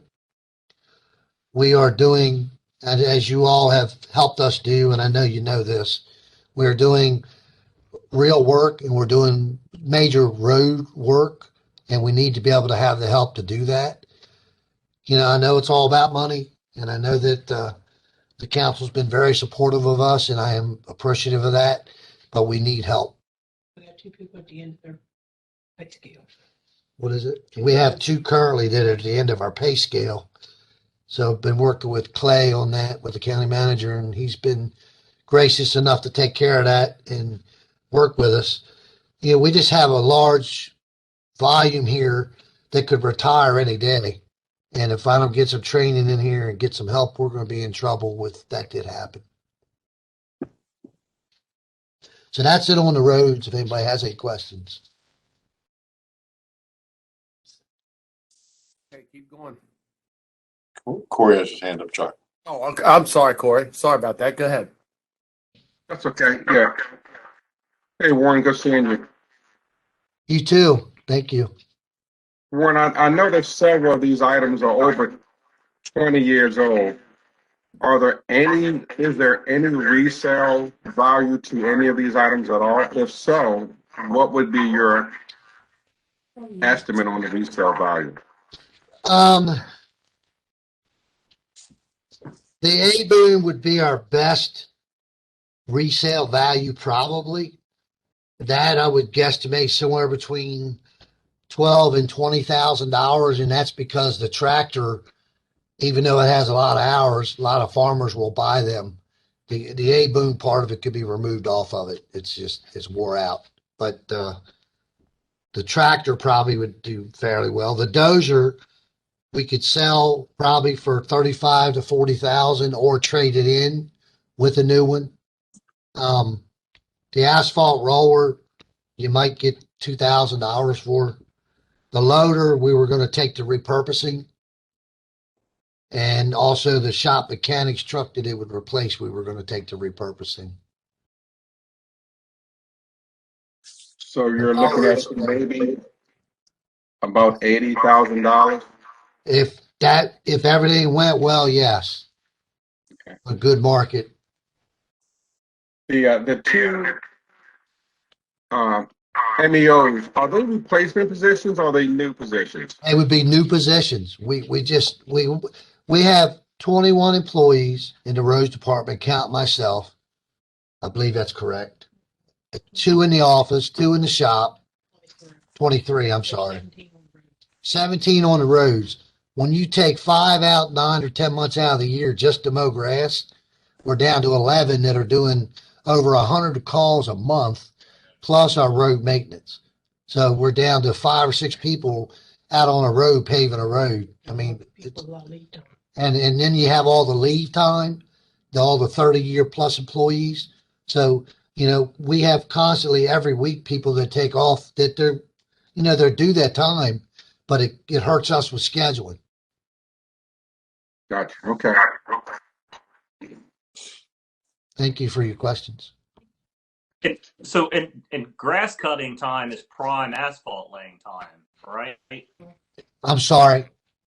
I assume grass cutting time is prime asphalt laying time. It is. Yes, sir, it is. And when we're not mowing grass, then we're back on the A-booms. We try to get the entire county through the winter. We've had not very good success with that this year, but so that's a 3-man, 4-man deal amongst everything else that we do. So, and I'm not complaining. I just want to give good explanation because we're going to continue to do what we need to do.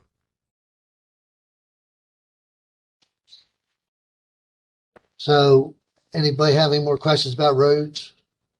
Well, it's not specifically for this budget, but just there's a letter in here about the highway user revenues, and then you're talking about how the costs are going up, with the economy and everything like that. So I just want to get with you offline between the hearings are the 9th and 10th next week for the highway user revenue bill.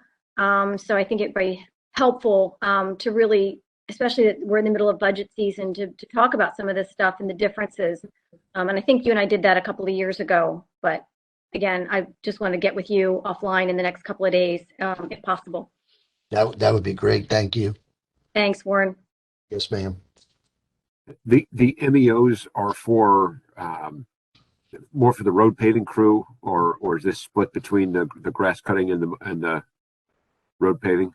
No, the MEO3s are for road paving, repairs, culvert extension, and all that kind of stuff. They're for people that can actually, hardcore equipment operators for paving and roads, tar and chip, all that. I won't say MEO3s don't run mowers because sometimes we're so short-staffed they have to, but we try to keep them productively doing major repairs and road work. Great. Thank you. Thank you.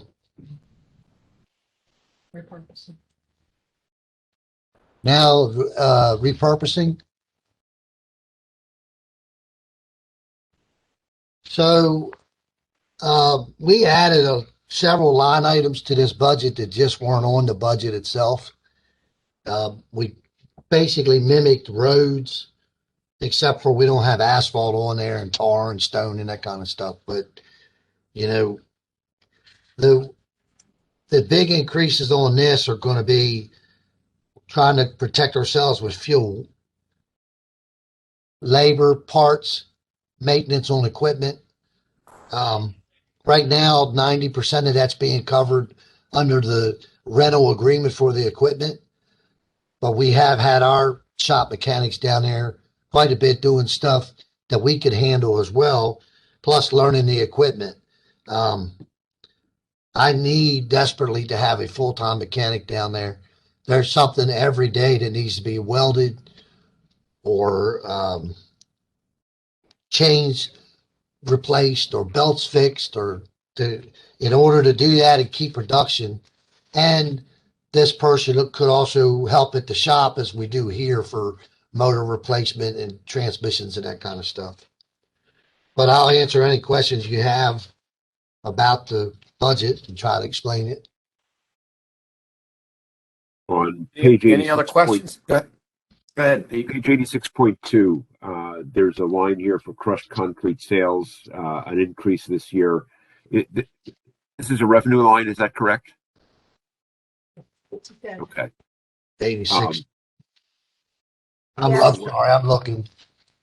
Yeah, so we're beginning to see some more substantial revenue coming in on this, or at least we're projecting that for this coming year. Yes, sir. We currently do not have any crushed concrete left. We're waiting on the crusher to come in. We have hundreds and hundreds of tons ready to be processed. And we've been working all winter, even fighting the weather and elements to produce compost and bioretention materials and mulches that'll be ready to sell in the spring. So there'll be lots of material for sale, and I think it'll do well. I would mention, though, Lauren, that the projection that you have here is less than the 1.3 million that we had originally predicted for fiscal year 23. That's correct.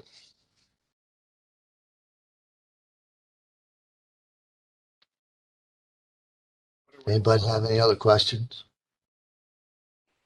Warren, could you say who the new weed control person is? Is Jose Okay.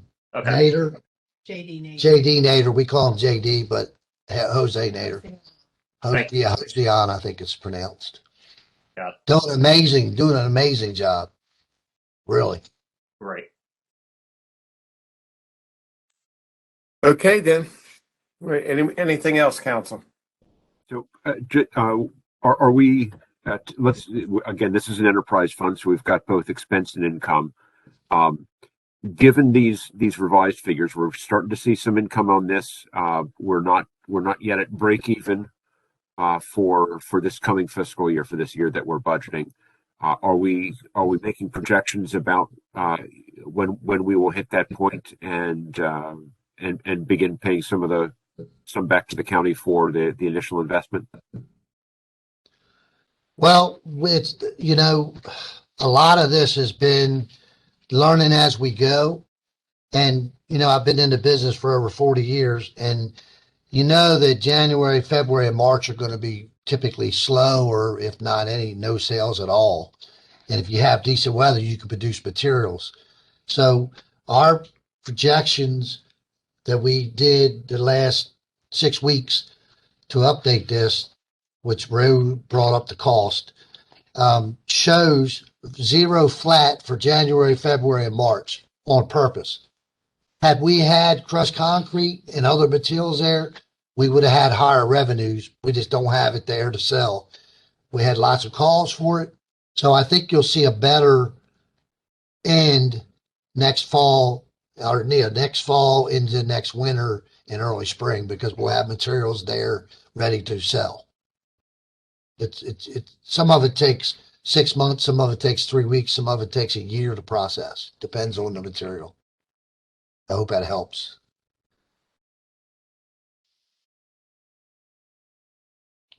I lost Mr. Lesher. Is this perhaps something that we could that we could take a look at, perhaps with some help of the finance department doing projections and revising revising that kind of multi-year look at the operation and projections for this enterprise fund? Happy to assist. Thank I you. guess what we can say right now, though, is that based on these new projections, we're behind the break-even analysis that we had done. Okay. Back in September. Well, we do learn as we go, and circumstances change, and it would just be good to have an updated look at what the out years look like on this. Absolutely. I agree, and we will. The more we do, the more we'll have documentation of what's going on as far as revenues. And I've been on the phone with multiple contractors and jobs that are bidding and jobs that are demolition and trying to pull in materials from other counties and, been trying to sell our materials. So we got some stuff in the works as well, not just local.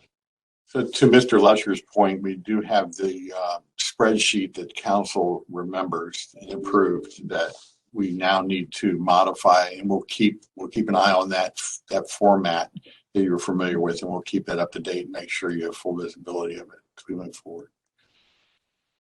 Great. Thank you very much. Thank you. Thank you, Warren. Yes, thank you all.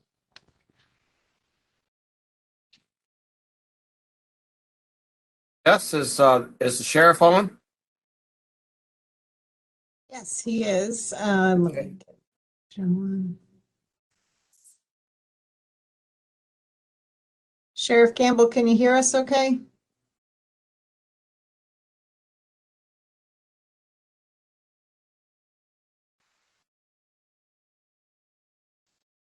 There we go. Yes. Can hear you great, Jessica. Thanks, Council. Good evening. Please take some time to read my narrative. I'm not going to sit here and read it verbatim in front of you because you'll have it in front of you for future reference. But I wanted to try to highlight some stuff and get through this as quickly as possible within this 20 minutes to give you an overview of what we're looking at. I know this is some enormous requests in here. It's a very unique and strange year. So Jessica, if we can go to the second slide. Is that up there? Sorry. Yep. There's something blocking it. Can everybody see it clearly, or is there something blocking it on your screen? My screen. It could be me. Hold on. So while she's working on that, we're going to talk about salary increase I'm requesting, and this is prior to the 3.5% mid-year COLA that just came out. Thank you very much for that. And there would be some wiggle room in there, but not a whole lot of wiggle room right now. We're asking for a $10,000 across-the-board salary. I know it's incredible, but when you're looking at what Queen Anne's, Kent, and Caroline are doing around us right now, Caroline County Sheriff lost 5 deputies in a week to Maryland State Police, who took 20 to 25% of their patrol deputies in a week because of the incentives that Maryland State Police is paying existing sheriff's deputies to come to the state police, which is unprecedented in the history of the state police. Kent County just 2 months ago went from 58,000 to 63,900 as a starting deputy. That's right after they graduate from the academy. After 6 months, they'll go to 63,900. Caroline Sheriff is asking to go to 59,603. And Queen Anne is at 58. They just got a huge 17% mid-year bump, and they're asking for more in Queen Anne. So in order to stay competitive, to keep people, we're the only sheriff's office right now on the shore that's full. I've talked to all the sheriffs, a lot of police departments, and we've talked about this before. Cambridge is down as much as 40% of their police officers and losing them daily because police officers are at a premium right now. There's very few new applicants walking through the door, and everybody's fighting for existing police officers because nobody's walking through not many people are walking through the door that are new applicants. The last 3 or 4 that we've hired here are existing police officers that are coming to us from other jurisdictions. So really, it is it's incredible what's going on as far as the pay for police. I'm also asking for 3 additional deputies. I know it's a big ask. We're at 4. We have 5 shifts. 3 of those shifts will be at 4 persons per shift once a person that I have, a lateral deputy, gets cut loose. And the other 2 shifts will be at 3. But with 3 deputies per shift, last year we were only able to fill 69.8% of the shifts for the entire 2021 with 2 deputies, which is our minimum manpower. So if we go below 2 deputies, then I pay overtime just for a safety issue, not only for the citizens, but for my deputies. Court, sick leave, vacation, mandated training, and all the new stuff coming out in 22 with police reform and the new increased mandated training, unfunded mandated training is coming back out of the legislature. It's going to be even worse in 22. So if I can get to 4 per shift with the 2 additional road deputies out of those 3 positions, I think we can do better than less than 50%, probably around 40% will be at 2 once you take in all the training, vacation, sick leave, court time, all that stuff. So it's pretty significant when 70% of the time you only have 2 deputies per shift patrolling the whole county. Our average calls for service, we compared them from 2019 to 2021 versus 2015 to 2017 because these are just very different times. We have a 50% increase in calls in the county, calls for service in the county since 2017. Bail reform, criminal justice reinvestment act, police reform, and COVID have all contributed to this difficulty we're having. Low bail, recidivism rates, and we're going to talk a little bit more of that on the next slide, are creating much, much more work for deputies. You might recall when justice reinvestment went into effect a few years ago that sentences were cut in half for nonviolent crimes. Good time in the jail doubled. And less crimes we were able to arrest people for, had to issue criminal citations for, which all equals more failure to appear in court warrants. In the past, prior to all these things going into effect, 60 to 65% of the prisoners in your detention center were there serving time for sentences. Now it's only 30 to 40% because people that commit crimes are serving less and less time, if any, and getting right back out. And the rest are on the street back for us to deal with. We've seen a tremendous increase in the number of failure to appear warrants, violation of probation warrants, and failure to comply warrants, which didn't even really exist before justice reinvestment. Failure to comply is basically people out on pre-release who aren't complying with pre-release. A warrant gets issued, and we're the ones who charge to serve it. I know it sounds crazy, but it seems like judges are being judged on how many people they can release. Here's a case in point. Next slide, please. So this is a picture that was taken in Talbot County, Maryland, a few months ago. It was taken off a social media post. We're currently working on this. I've blurred all the faces out. They didn't blur their faces out. We know who they all are.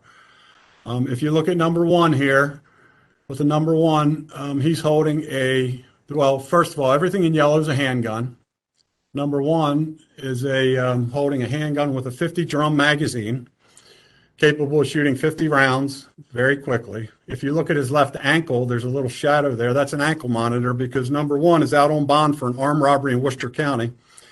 And he's currently wearing that ankle monitor because he's supposed to be being monitored by pre-release out of Worcester County. But he's in Talbot County holding an illegal firearm. Every one of these people holding firearms are not legally authorized to carry firearms. Number 2, he's out on bond for first-degree assault in Easton, where he threatened a victim with a handgun. He's out on a $30,000 unsecured bond with an ankle monitor. Number 3, has history of arrest, includes second-degree assault. He's out on a $25,000 bond for an armed robbery in Worcester County.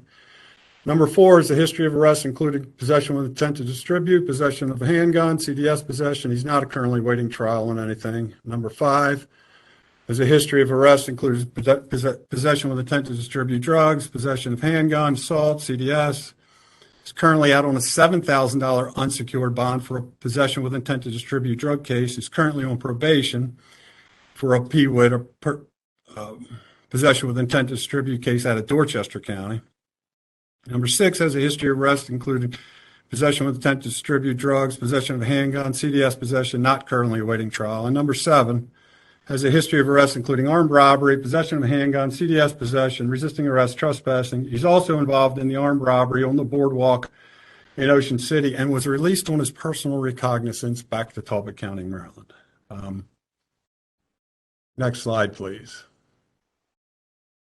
I highlight these cases because this is what is being dumped in our lap daily by our courts and some of the decisions that are made. This gentleman is currently wanted on 6 violation of probation warrants, all that we have to serve. He's an offender in at least 26 cases just in Talbot County alone.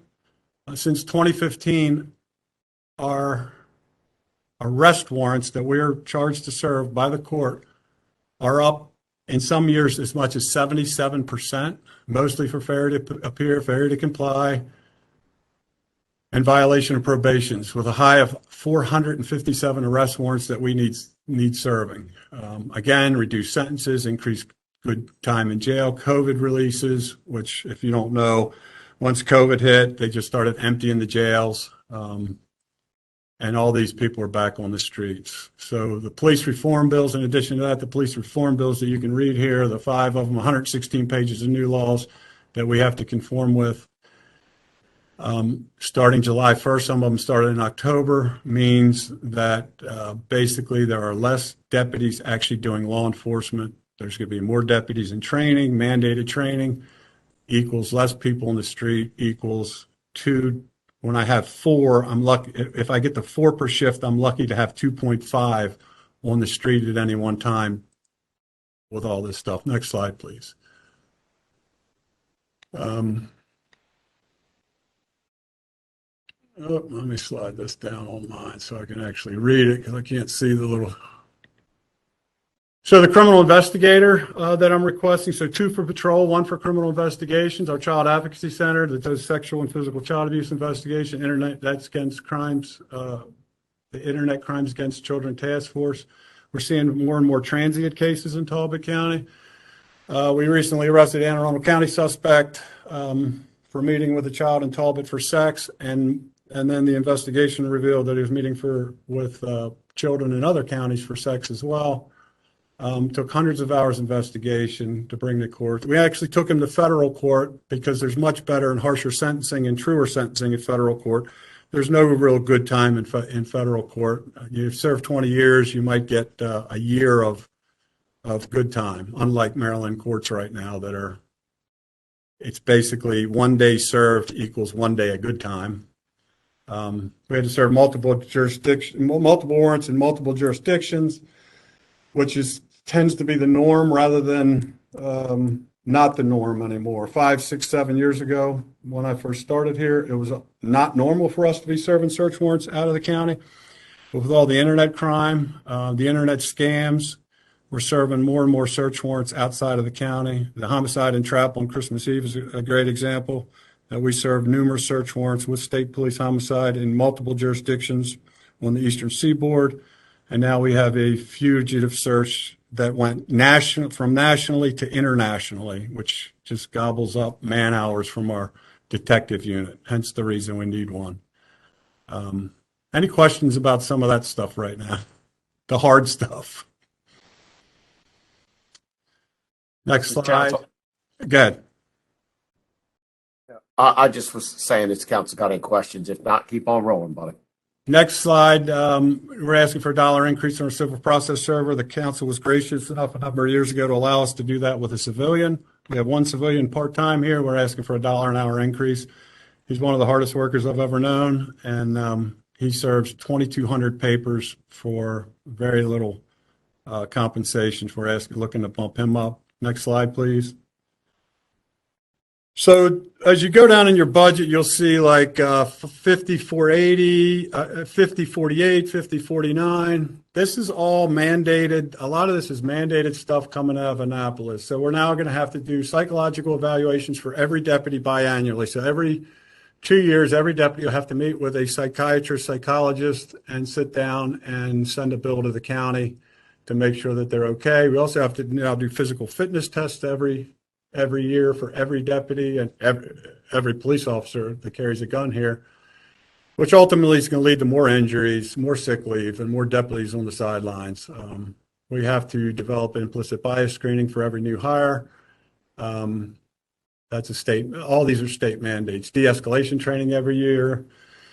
New use of force training for every deputy prior to July 1st. It's really interesting. Brian Frost, the Attorney General, I wrote a letter the day after the legislative session ended last year in April, and he finally answered those letters of every sheriff and every chief in the state 2 days ago with a 37-page opinion on what the new use of force statute is. And in that 37-page opinion, basically it told us that he did not know what the legislature meant by their new legislation. But we have to develop a new training for every deputy because every deputy is going to have to sign up a document that says they understand what the new use of force statute is, even though the AG doesn't understand what the new use of force statute says. And they'll also, on that, basically that paper will be used against them in court if they violate that thing under the new police reform laws. That piece of paper will be introduced as evidence in court because if they violate the new standard, which none of us understand what the new standard is, they can be put in jail for 10 years. So we have very trying times in law enforcement. There's also trial board funding that will be mandated. The funding won't be mandated, but the trial boards are mandated under the new laws. Body camera mandate. Before we just had our patrol deputies with body cameras. Now we have to buy body cameras for everybody. We have increased reporting on every search warrant we write. PI, Public Information Act requests are through the roof. We're getting them from the Washington Post, from every public defender in the world, to disclose all police disciplinary records, which takes time and money. And interestingly, the Washington Post wanted all our records from going back to the dark ages of the Talbot County Sheriff's Office. We sent them, told them it was going to be about $8,000 or $10,000, I think, John. And they wanted an exemption. I said, well, if Jeff Bezos, the richest man in the world who owns the Washington Post, can't afford a PIA request, then we weren't going to give him a waiver. Sheriff Campbell. It just keeps coming. So, yes. I just a quick question. So is there any way to highlight the line items in the budget that are strictly due to the police reform mandates?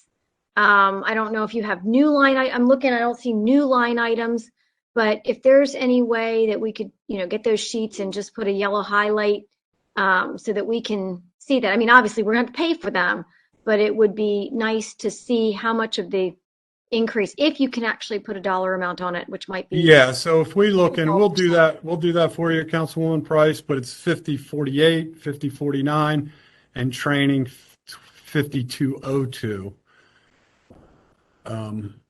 What is it, Scott? It's 5,400, but we will highlight those and get those to you. Contractual services. Next slide, please, Jessica. Thank you for doing this, Jessica, because I would be lost trying to figure this one out. Contractual services. So these are things that are in our, what part of that budget are they in, Scott? In the capital, is it capital? No, these are just line items in there. All these things are things we currently use. The Rockfish Media is, and we'll include that as well, Ms. Price, Councilwoman Price, is they have to create a data. We have mandated by law to create a database where citizens can track complaints. That's where Rockfish Media comes in. The Cellhawk, magnet forensics, and this is all under 5,400 contractual services. Next slide, please. So new handguns, we are at the end of our life cycle on these guns. We're replacing parts in them. and we really need to move to a new gun. These guns are 10 years old plus. 15 years, I'm sorry, I apologize. 15 years old, we're replacing parts left and right, and we're going to need new guns. Next slide, please. And the other one I highlighted, there's more stuff in the packet, but teen court, the grant last year that came through is not available this year. We're looking for grants. We're going to hopefully find some private funding to offset some of it.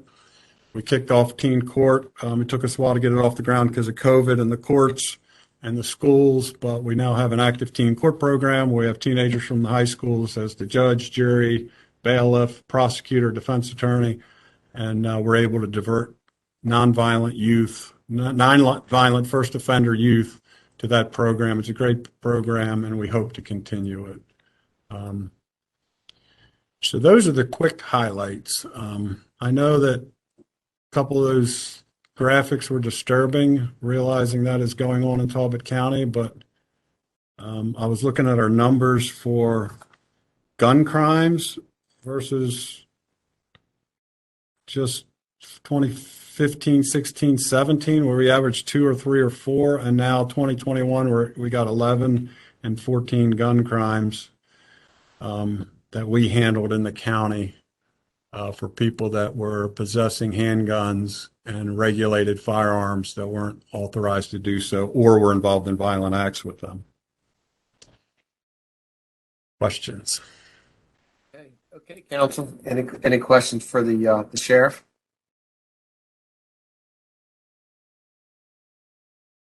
I know it's a big ask, Yep. but it's some crazy times we're living in right now, especially with law enforcement, and everybody is just struggling to find good police. We can't. This is really helpful. Thank you for putting the narrative together. For a big ask like that, it's a lot of good information. Thank you. Thank you. I've done a great job.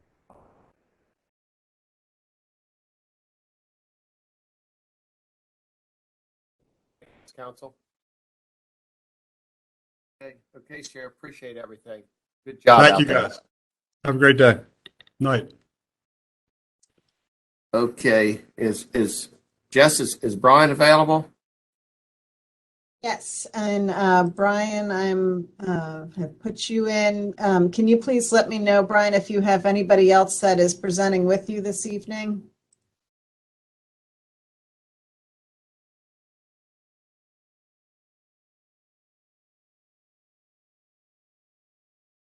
Brian, can you hear us?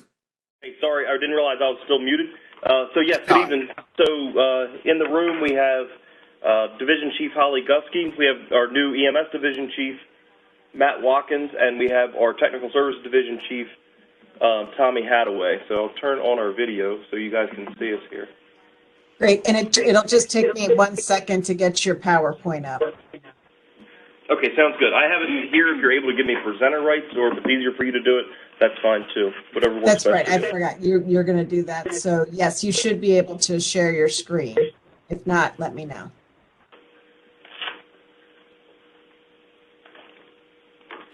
Share is still grayed out, so I'm going to say I probably don't have it currently. So if you want to do it, that's fine. We can just go through it. Okay, great. Just 1 sec.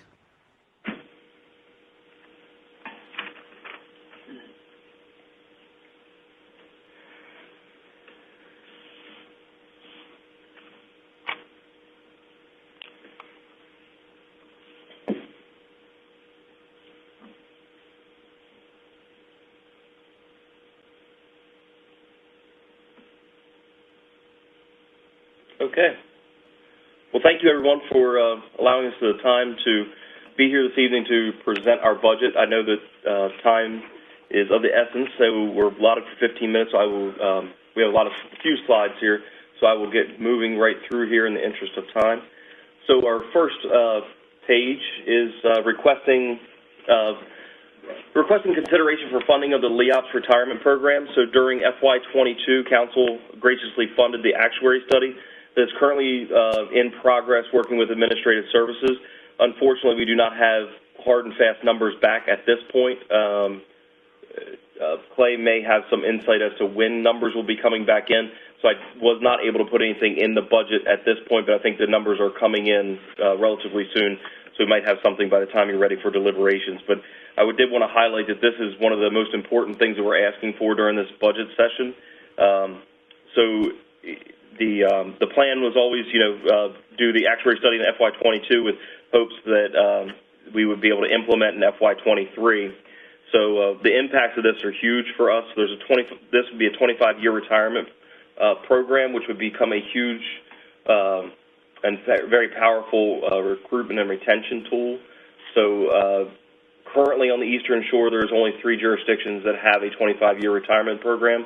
We are under the impression, or have been at least alluded to, that one of our neighboring counties may be going to layoffs during the same fiscal year. If that happens, it will be extremely difficult to recruit new folks in here.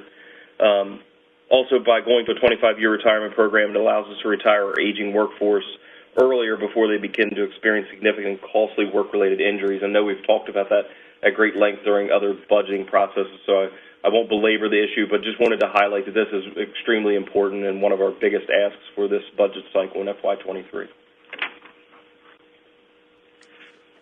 So moving right into our budgets, first one is the EMS budget. This is capital requests. So we're requesting several things on life cycle replacement, so our normal routine.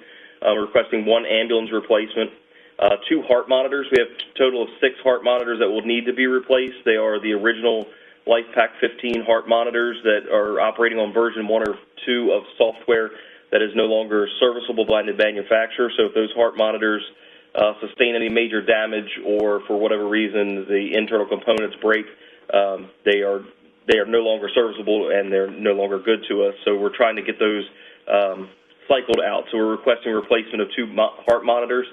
We are working with the Paramedic Foundation, which we believe will do some type of match with us. Unfortunately, they have not had a meeting since the time we put this in our budget to be able to get an official vote on it. But speaking with their chairman, they feel pretty confident they may be able to do some type of match, and we will also be asking for grant funding through MIMS, the state agency that licenses all EMS providers in the state of Maryland. They do a 50-50 match grant, so there might be some opportunities to drive that price down. Asking for 1 response vehicle replacement. I'll be replacing a 2009 Ford that has over 100,000 miles on it. Refurbishment of EMS stations. So previously, Council has approved funding in FY20 and FY21 to do some refurbishments of stations and refresh. However, it was approved and then asked to do it prior to the end of the fiscal year, which proved to be impossible with the supply chain issue and the availability of contractors. So even though it's been approved in the last 2 fiscal years, it's been approved to have completed early, and we were unable to do it on both fiscal years. So we're now to a point that we have stations that really need some major repair because we've been unable to do maintenance over the past 2 years, essentially. So we're asking for money to be able to really start and hit those stations hard and get those back up to par. We're starting to get to be known as the county with the worst EMS stations, and nobody wants that. We don't want to have that perception. So we want to really get in there and do some cosmetic things. In the line item requests, employee recognition. This would be an addition, or I'm sorry, increase in our line item for what we call promotion. I think that was where it fit best. So this, in my opinion, is a low cost but huge impact line item. So currently we have, as everybody does, there's Nurses Week, there's EMS Week, there's National Telecommunicators Week. We have no budget to be able to recognize any of our employees.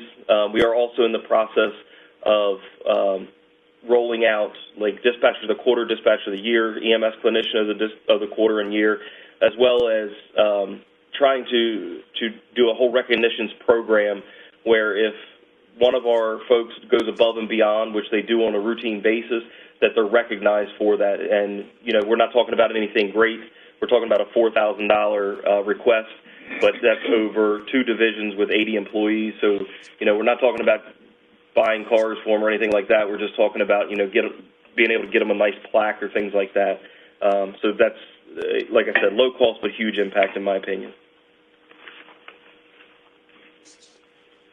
In the EMS budget request for the final phase of the 6th station, so this would be adding 4 additional EMS clinicians. So this is a carryover from the last fiscal year. Last year, Council graciously approved the hiring of 2 EMTs and 2 paramedics, and that brought our surge unit online during the daytime. This would be rounding that out as we had planned for, where it would be bringing it on 24 hours by hiring 2 additional paramedics and 2 additional EMTs. And this would ultimately be our 6th crew for Talbot County, which is really needed. Line items for the increases. This is directly related to bringing a 6th station on, so it would be supplies, training, uniforms, utilities, extra fuel, all those items for just bringing on that 6th unit, and that'd be at a cost of $45,000 for all of them. We're also talking about our North County Paramedic Unit station. So we ultimately would move that unit out of Easton and put it to the north part of Talbot County so we can service our citizens in the north portion a little bit better than what we currently are. And the next item on here would be technology for that station. So we need computers, station alerting, and radio infrastructure at a cost of $83,000. And this kind of wraps up the EMS request. This is the infamous 8-minute map that I'm sure everybody has seen at least 3 or 4 times. We've updated it. So the green area on here is what we can currently service within 8 minutes with our existing 5 stations. We have added a purple layer on here that depicts what our 8-minute response time would be if we were able to add that North County Paramedic Unit station. And we're looking at property currently in the area of Chapel District Elementary School. So that property would be ideal for being able to get back into Easton where we know we have our highest call volumes, but also to be able to go to Queen Anne, Hillsborough, and those adjacent areas to the north and make our desired time of 8 minutes. And then the following slide is the last one under EMS, and this is just some statistical data. This is what we share with you every year, but really wanted to kind of highlight a few things. So the high acuity calls or advanced life support calls are up. All call volume is up, but the high acuity calls, as you can see in the chart on the upper left and the top bar there, is just shy of 3,000 calls annually.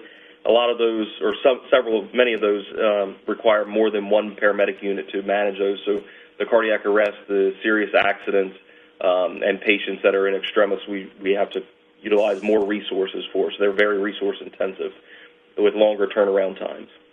And then the graph on the right depicts the critical spill points where we have 4 or more paramedic units tied up on calls. And one thing I do want to highlight is in 2001, we were 245 times we had 4 or more paramedic units tied up. That also takes into account the 6th unit when we have a surge unit in play. So we really wanted to see that number go down a little bit because we had a surge unit. Instead, it actually went up, but that's just indicative of the call volumes and the call types that we're having right now. As we're coming out of COVID, I use that term loosely, but our call volume sprang right back to where it was in 19 plus some. So, any questions on the EMS budget before we go into emergency management? Questions? I didn't see a number attached to the ops cost. Is that available yet, or is that still? Are we waiting to study on what that cost will be? So, Councilmember Lesher, Mary's working on that with the state of Maryland. We hope to have that figure by the first week in April. That's the plan. So they've been doing the work as instructed by council, and we hope to wrap that up and have the number then.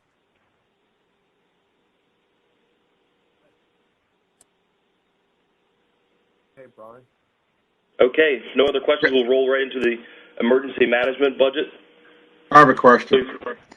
Sure, absolutely. Brian, the replacement of the EMS statements as far as the refurbishing, that's $70,000. That money was previously allocated, correct? It was allocated in prior fiscal years, correct? Okay, so where is that money currently sitting now? It went away with the rollover of the new fiscal year because we were unable to spend it. It went away. It was part of the operating budget in a prior fiscal year.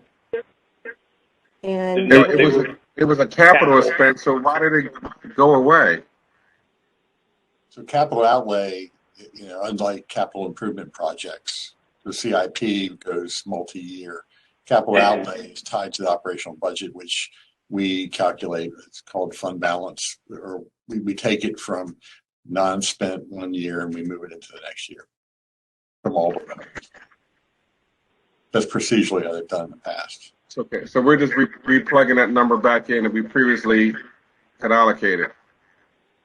Correct, with an increase because from not doing maintenance on the last few years, we're even further behind. So we're behind on our track to be able to bring the stations back up. So it is an increase from previous years. But these weren't maintenance dollars. These were refurbishing dollars that you talked about before, like furnishing, cabinets improvement. So not maintenance in a sense of HVAC and those types of upgrades. Is that correct? Correct. These would be refurbishments, like we need new flooring, we need new furniture, things of that nature. Okay. Yeah, but because we haven't been keeping on track with doing these as ongoing projects, because we didn't have the funding, that we've kind of fallen behind. Funding was there. Correct. But we were unable to use it in the tight timeline. We couldn't put an order in for a desk, for a sofa, for cabinets. We couldn't even place an order? Not within the timeline, no, sir, because we could not get those in within the short turnaround time. So once the budget was struck and we were instructed that we could then spend it before July 1, we couldn't even get contractors to call us back to do installs on the cabinets and the flooring and things of that nature. Furniture has a significant lead time as well. So, no, we were not able to do that, unfortunately. So I'm not just that's quite disturbing that we couldn't place an order in June, August, September, October, November, December to get this furniture at least ordered. Mr. Pack, so we are notified in, I think, mid to late May, and it has to be spent by June 30th. It's a very quick turnaround time. So when we've requested it, Council has entertained the request, but not put it in the fiscal year that we have asked it to be in. It has been put in the current fiscal year as an early project, but that turns into maybe 6 weeks, if that we're able to spend the money, and we just could not do it. Okay. Is that? I am a bit confused because I remember last year talking about the furniture, and I thought we had put it in for the furniture to be replaced. So maybe I'm just a bit confused as to why that didn't happen. I'll talk to Jory about that later. But moving on, let me ask a question. Going back to your 8-minute response chart, if you could go back to that chart. If you had to give us a narrative as to why you're not meeting the 8-minute response into the northern part of the county, what would that be? Just geography, distance. So we're currently running about 11 to 12-minute response time from our airport station into Queen Anne Hillsborough area, depending where it is. So especially when you talk about going on secondary roads. So we have an 11-minute response time on average to get to the Royal Farm Store in Queen Anne Hillsborough area. So, but then when you start talking about going on secondary roads where you can't achieve a greater speed and you have to slow down no matter what vehicle you're driving, then our response times are even greater. Okay, so you're saying that this is more geography driven as opposed to being poured into other sectors in the county? Correct, yes. So even running the data out of our the station that would be normally responsible for that, our airport station. We are still not making the time limit. We've never made the time limits there. We've always kind of known that, but we've always also known that that is not our highest call volume area, and we've put our assets where we have our highest call volumes. But now that we're looking at expanding because we have so much call volume within the county as a whole, this would be the logical place to put it. So that way, if they are in station, they're then able to service our north part of Talbot County. Realistically, what's going to happen is that unit's going to be transferred into Easton a great deal of times because that's where all of our calls are. But, we hope that it would stay in the station as much as possible and be able to service those northern citizens. Okay. Well, it's the first time that I'm hearing that the geography was the main driver of why we need that northern station. I was under the impression that we were pulling that airport unit down into Easton more frequently than previously suspected. Well, that is accurate as well. So the airport station is pretty much a second paramedic unit into Easton. So, but even aside from that, we do not, because of geography, so it's really twofold. One is the airport unit is coming into Easton a great deal. And then the second is we cannot, even if it is in station, we cannot make our desired 8-minute response time, even if they're all the conditions are exactly the way we would want them.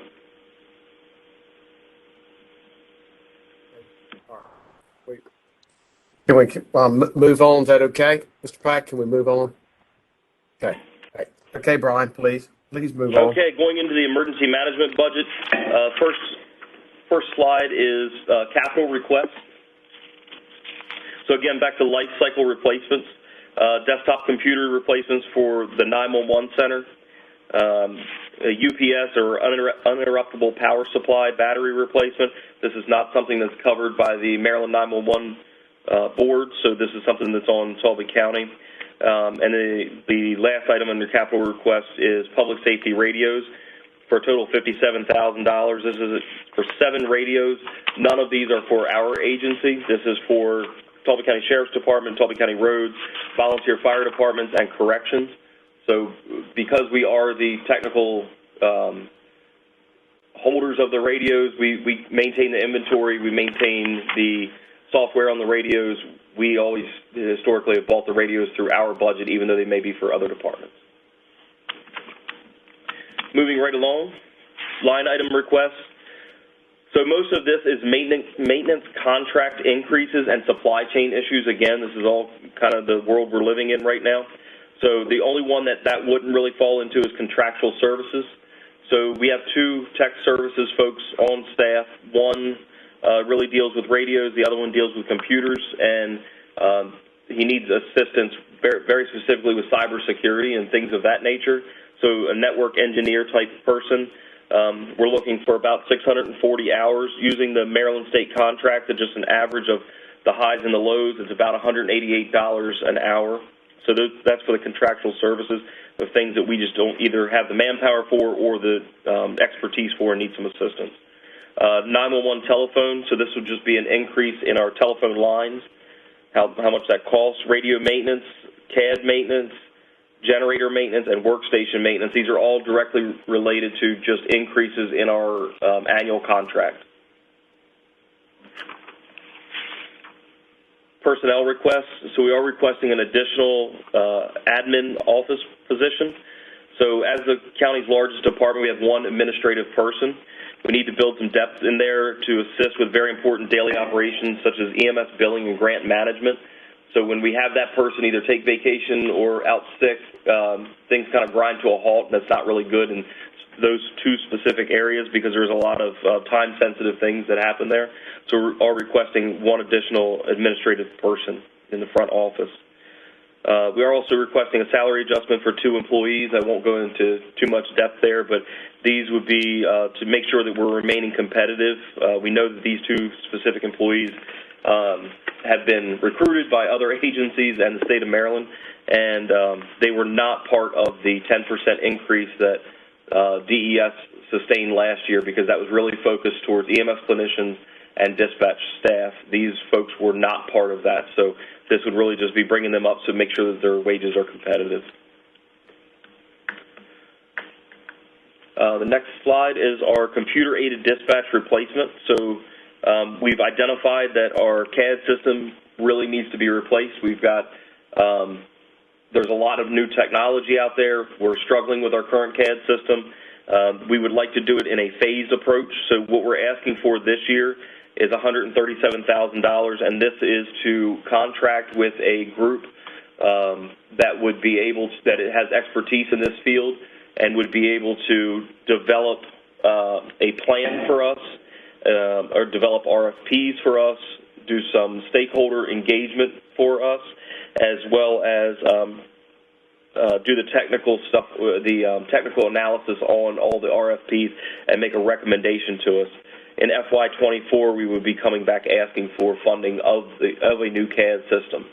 So this is not something we're asking for now. We're just asking for the $137,000 to hire a agency or a company that would act on our behalf and be able to write an RFP, because it does become extremely technical. The next slide is a backup 911 center. So we're requesting consideration for a 2-year project again. This would be kind of hand in hand with the North Station EMS station. We would like to put a backup 911 center in there as well. Currently, our backup 911 center is a lifeboat at best, and we would lose a lot of functionality if we had to go there. Size-wise, it would only accommodate us for a few hours. So really, COVID shined a light on this, where if we had a backup center that was live, we could do alternating shifts, so a day shift at our Port Street facility, a night shift at another facility, where our folks would have little chance to interact or spread any type of disease between the two. So that's really one of the things that we would really like to do. We need to have a live backup. We need to have a backup center that would sustain us for days to weeks. Secondly, like I said, the COVID situation really brought to light how desperately we needed this. So first year funding, we're not requesting anything from the state or from Talbot County government. We would be requesting about $960,000 from the Maryland 911 board, and this would be all grant funded items for a backup center. But we did want to put this on council radar for consideration. So because ultimately in FY24, we would be requesting funding from Talbot County for the items that the numbers board, Maryland 911 board, does not and is not able to fund to us. So that would be about $2.5 million in equipment that they are not able to fund for us. So just wanted to have that out there and put it on council's radar for consideration in the FY24. I do bring some good news, however. So we are able to generate additional revenue. The 911 fee was adjusted 2 years ago from the state of Maryland, and it gave the counties flexibility to raise their own 911 service fee that every landline and cellular device has attached to the bill. We have not raised it to this point because we needed some experience with what our revenues were going to be, because there is a lot of requirements that you can't go over. You can't make a profit. You can't go over your operating budget, and we needed to see what those revenues would be, and we have that experience now. So currently we're anywhere between $475,000 to $500,000 in revenue. We will be sending a memo through the county manager's office recommending a increase, and that can be done through local legislation. If we increase it by another 75 cents, we could generate approximately another $400,000 to be put towards operating expenses of the 911 center. So we'll be forwarding a memo up, making that recommendation, and then if council wants to proceed, we would certainly come before you and present the reasons why we should do that. So at least there's an opportunity there. And the next slide is just some statistical data just to show, call volumes are up. Over the left side is a 4.5% increase and that is county incidents. On the right side is telephone data, so that's really showing you how many times the phone is ringing, and you can see the red bar, which is 21 data. The red bar is up a lot. So our 911 calls are up by 36%. Our admin lines, which would be, our Easton PD lines, things of that nature, are up by 59%, almost 60%. And then you can see on the lower right corner how that breaks out of what calls or what agencies handle what call volumes. EPD and the Sheriff's Office being the highest at 21,000. And then you can see consults, fire, EMS. I won't belabor it, so you guys can take a look at that at your will. And that's really all we had for the budget, but we're happy to answer any questions if you have anything. All right, great presentation, Brian. Good job, everybody. Anybody got any questions? Brian? All right, Brian. I believe you got off pretty easy. So you did a good job. You guys did a good job. We'll do our best to look out for you. That's for sure. Well, thank you. We appreciate all the consideration in this budget, and thank you for your time. You guys have a good evening. Good. Hey, Jess. Okay, next up we have Mr. Grande from Delmarva Community Services, and let us know if you can hear us, please. Okay. We can hear you. Can you hear us? Anybody? Yes, we can hear you. We can hear you. Yes. Okay, good. We just can't see you. Okay, we're going to try this. Hold on. Hi, Laura. Good to see you. Good to see you. Or not see you now? yet. See you yet? How come it's not We going? really want to see your partner in crime is who we want to see. That's it. He's been locked up. Is he? All right, we'll get Joe, get him out,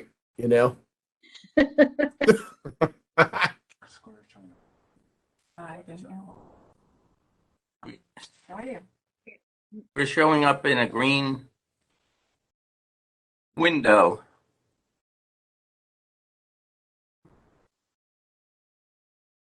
Said stop and hit it again.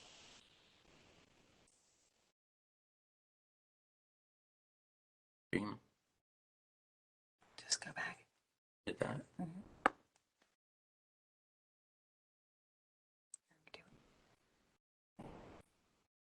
Start video, please.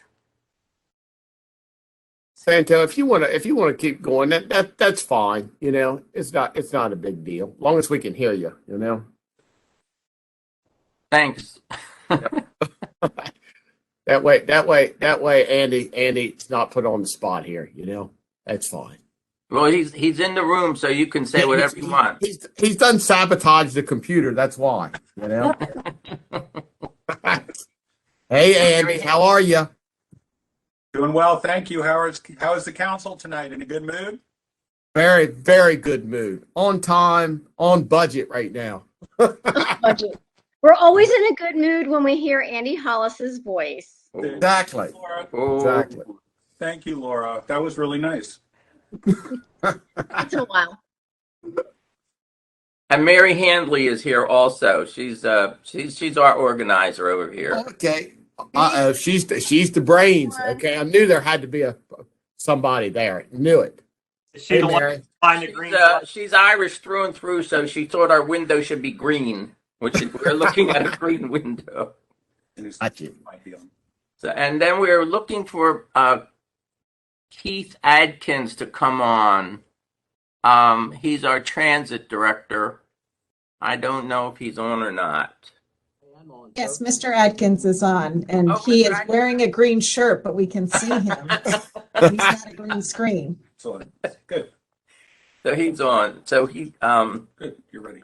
So we're all here, and I would love to chat for a while, but I know this. We don't have a time to chat. So I think for purposes, expedience and everything, I think we should let Keith Adkins take it away and give you his update, because he's really done a great job for us in that transit manager position. and we're thrilled to have him with us. And so I think I should let him go ahead and run with it, if that's okay with you all. Absolutely. Yes, sir. Okay. Yes, sir. Let's Thank you so much. Yep. Thank you, sir. Council, thanks for the opportunity to come before you tonight. I'm going to give you a brief overview of what we provided to Talbot County. ECT provided transportation for 21,030 passenger trips in Talbot County for FY21, 7,178 trips for general transportation services to areas within Talbot County, 536 job access reverse commute trips, 5,020 trips for residents that are elderly and persons with disabilities, 2,009 ADA trips, and 6,287 medical trips. We anticipate the ridership to increase as time moves on. DC buses travel 173,847 miles and log 15,231 driver hours providing these services to the residents of Talbot County. DCT recently increased the wages for drivers to enable us to be competitive in the job market. We were having difficulties filling vacancies until the wages were increased, as well as other companies on the shore. DCT provides 2 fixed routes in Easton and 1 deviating fixed route between Easton and St. Michael, along with a Saturday Easton route. We currently have 8 daily routes from other counties that bring passengers to and from Talbot County for shopping, work, and medical appointments. DCT and DCS is requesting $145,357 from Talbot County to cover 1/3 of the total local match for the upper shore transportation. These funds are necessary to enable MTA, DCT, and Talbot County to continue providing needed transportation for the citizens of the county. Thank you for the support of Talbot County Council. DCT has purchased 2 vehicles for our Talbot Mobility on Demand service. DCT started this service on February 16th, and it is averaging 12 passenger trips per day. Really impressive. This mod provides transportation to the citizens of Talbot County that are unable to ride the fixed bus route or need to be picked up and taken to a location not on a fixed bus. The service also supplements the fixed routes that are currently in operation. DCT has implemented a software program that provides on-time information to our drivers, which improves service and transportation time. Closing, I just would like to reference the article that was in the Star Democrat recently, spotlighting a normal trip on a DCT bus. The passengers spoke highly of the service DCT provides and the need to continue the service for work, shopping, and medical appointments. And with that, I'll say thank you and be glad to answer any questions you may have. Thank you, Mr. Atkins. Council, any questions? Okay, Santo and Andy and Mary. Can't thank you guys enough for doing such great work for us.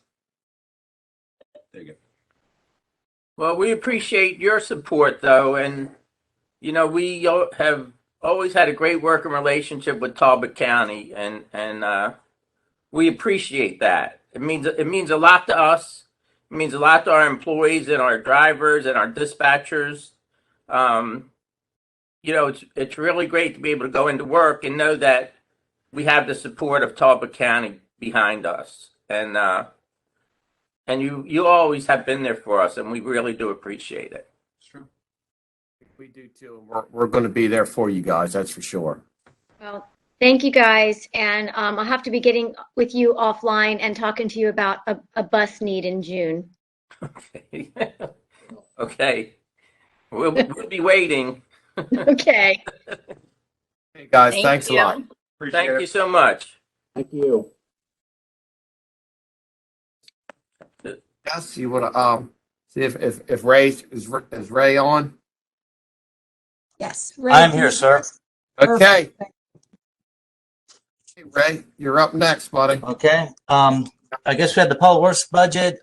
Just for the council, we do have 3 vacancies in this budget. We have the senior engineer, I guess a technician, as well as an administrative assistant. We'd like to try and see if we can keep holding on to those positions and try and find somebody next fiscal year. At least from our standpoint, try to hire an administrative assistant to help us out within the office. And, we may have to change our tactic, I think, on engineers. At this point in time, maybe looking at project managers. At the same time, I think with this, we are, with our budget, the council, I think, they did appropriate $110,000 for the comprehensive water sewer plan update. So we are in the process of trying to get that out the door for bids. We are going to probably section it up into 2 sections. One section is going to basically do a report of the review for let's say 2022, 2023, and then ultimately a massive comprehensive update. So at this point, what we're doing is, we're breaking it up into kind of, I guess, bite-sized parcels here. So looking at probably just going for $50,000 next year, which probably will wrap up the report of the review. And then, we'll see what the prices come in with the RFP, and we can talk to the council about that and moving forward. The only other item I think we have is we are seeing equipment maintenance go up on us, as well as the Xerox cost. So added those into that budget. Any questions on public works or?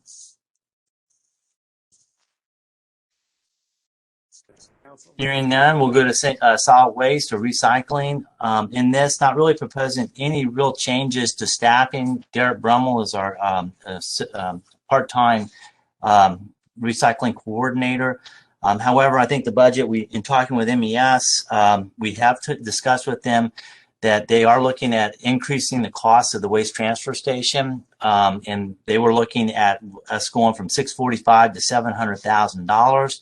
The council, if they choose, can reduce that to about $675,000.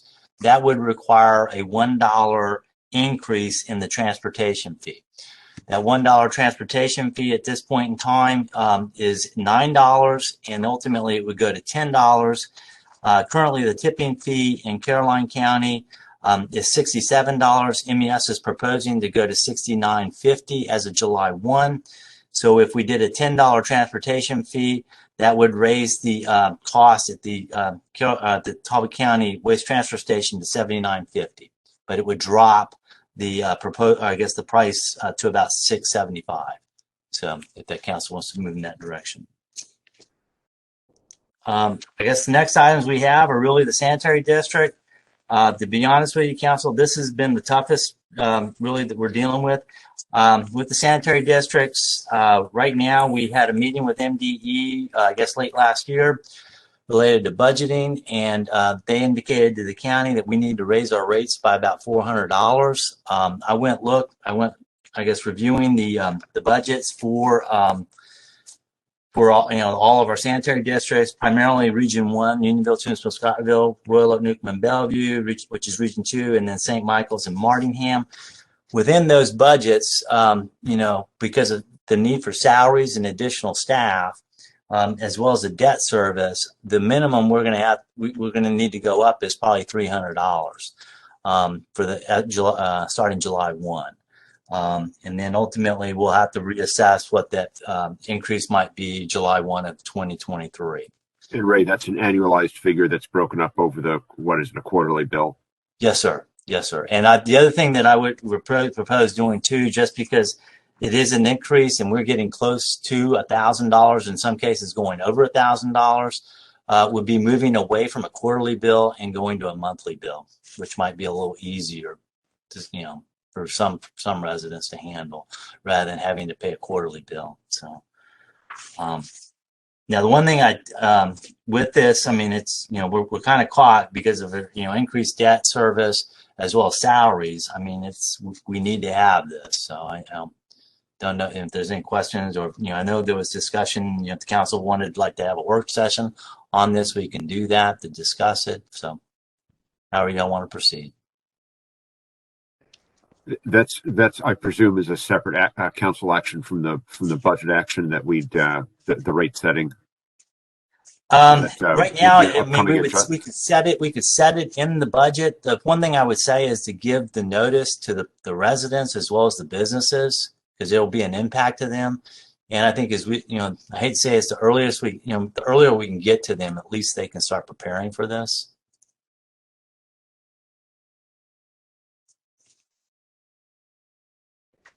Any other questions? What type of action would be required to set up a monthly payment? Would we need to? I didn't hear you. I'm sorry. What do we have to do? What kind of action do you need from us to set up a monthly bill for that? Once they hit 1,000, or if we set a threshold like that? That I think is just handled through the budget. We would probably give notice with the first billing, as well as maybe doing a public notice that the county is going to monthly billing to provide that notice. I would probably suggest in packaging this, letting the citizens know we are going to we are having this rate increase, and we have to have this rate increase, but then at the same time noting that we are going to go to monthly billing, and letting them know that. So that way we're being upfront with them as early as possible. I like that. Thank you. The other thing that I don't have in here, and I apologize, council, and it's actually the Preserve It Y Mills. We probably need to get you a budget on the Preserve It Y Mills, but that'll be something that'll be assessed to them as well. Just for you all's information, we are looking at continuing the ProStar contract services for that budget. So that's the other thing we're looking at trying to do, is just go ahead and carry that on until we can get staff. So at this point, that's we would just be carrying that budget on that they currently are paying. At the same time, we would also begin the process of having to do billing for that. So I did put money in there for the county to do the billing to the 50, I think it'd be 67 houses. That's what we have for the sanitary district. For the the biosolids facility, I mean, right now, for the council, I mean, we are having troubles. We have seen an increase in our revenues, but we're not capable at this point in time, I guess, of exceeding our revenues. And, one of the, in looking at some ways, one option, to look at is possibly setting up like a utility fee, which you can do is like a stormwater fee through Comar, but looking at possibly setting up, let's say, a septic fee for those property owners that are on septic systems. Again, we have to have a facility within the county that accepts septic. So, that would help generate revenues and offset this enterprise fund and hopefully bring it back into the black. So that's another, propose that for you all to look at as well. Mark, again, is that something that we do through, can we do that through the budget process, and what would be that would actually have to be done legislatively, sir. Okay. It would have to be done legislatively. And then I guess one budget we do have that was sanitary district, and I apologize, is Martingham. Right now, we currently provide water service to Martingham. We currently bill them about $36,000 a year. That's incorporated in their budget. Because of staffing issues, we have talked about basically saying, no, we can't do that anymore. At this point, I mean, that's kind of where we're at. Our staff is really thin at this point. We're down 3 operators. And at the same time, I've got 2 operators that right now are just running all over let's say the Bay 100 area at this point. So, I mean, if we do that, that would probably reduce it increase the expense out of this budget, because we lose that $36,000 in revenue. But that would be something. I mean, we've talked with the citizens about this, but they don't want us to leave, or they would like us to maintain that service. But I guess that would be another action we want to discuss with the council, how to proceed on that. Okay, Ray. Thank you. No problem. And then the OSDS budget was the last one. That basically is grant funded. So that, that's and then we have Steve Escher, half of his time is charged to that. Job out there, Ray. I know it. Yep. Go ahead, Corey. Thank you. Ray, regarding the Preserve It Y Mills, I am looking at your memo on 78.1 in our packet. Okay. And it does talk about a $12,000 per home capital charge. Yes, sir. Could you just take a moment to talk about that? I mean, if we don't know what the cost is going to be for converting this new plan over, how are we coming up with that $12,000 connection fee? That actually, what I looked at was basically taking $1 million and dividing it by the 67 lots, and it comes up to about 11,000 and some odd change. To your point, I mean, that's just looking at the wastewater treatment plant replacement. So, I mean, I do know I've had discussions with Mr. Jackson. He would prefer $15,000, but I mean, those are the things I think we would have to look at and work with the council on this. But the one thing by having that capital charge, it will help us in setting up, let's say, a repair and replacement fund for that facility. So that's one of the reasons we're suggesting we do that. The other thing is we currently charge $12,000 within the sanitary district, so that was kind of like the start point. I just said, well, let's try that. But it can go up. I mean, it can go up. Do you have any numbers regarding the wire preserve as far as operational costs that you can maybe pull from the current operator and just send to us so we can have an idea of what those current costs are now? Yes, sir. I can get that to you. I can do that tomorrow morning. Okay. And I believe right now, I don't have, I can see if I can find it on my computer real quick. That's okay. I mean, you don't have to give it up right now, right? I mean, we have projected numbers for all the other sanitary districts that we currently operate. Right. Since we're moving into the direction of taking this one over, it would just be good to know what their current operating costs are. Right. And so I did look at it. It's $82,000 for ProStart, which is the operator. And in addition to that, the ProStart tends to incorporate all of its chemical costs into that. The electrical costs are about $12,000. And the one thing I did add to this that's not incorporated would be basically debt service at about $47,800. And that's assuming we would have to borrow the $1 million to replace it. But I'll get you that. Yeah. If you could, and then what, if any, revenue ProStart is getting from the homeowners, that would be helpful too. That's something I think, if I'm not mistaken, right now, Phil Jackson, the president of the Homeowners Association, they're the ones collecting that and then them paying it. So that would be something we would have to take over. Yeah. Under the shared, this is my last question. Under the shared use agreement, is he supposed to be forwarding information to you? We, as far as right now, we're currently working together. I mean, they're currently paying the ProStart. He did give me their financial analysis, financial reports on that. So they did provide that to me. Okay. All right. Thanks, Ray. Mm-hmm. Okay. All right, council. Thank you, Ray. No problem. Thank you. Yes, let's move on to the social services. Yes, Ms. Webb is with us, and it'll just take a sec to connect. Gail's I'm up here. next. Good evening. Good evening. How you doing? I'm well, thanks. How are you? Great. Nice seeing you, Linda. Good to see you. Thanks. I know this is a really long day for you all, so I'm just going to take a couple of minutes if you don't mind. No problem. So first, this FY 2023 request is less than our request for the current year. This year's allocation included your support for our accreditation site visit, which is not an annual expense, so we did not include that $9,000 this year. And I do want to thank you for that support. As you know, we were successful in that reaccreditation process, and we're now accredited until January 2026. I have requested level funding for the Talbot County Children's Advocacy Center. for general operations. You all generously provided $25,000 for the current year for the first time, and I'm asking that you do the same for the next fiscal year.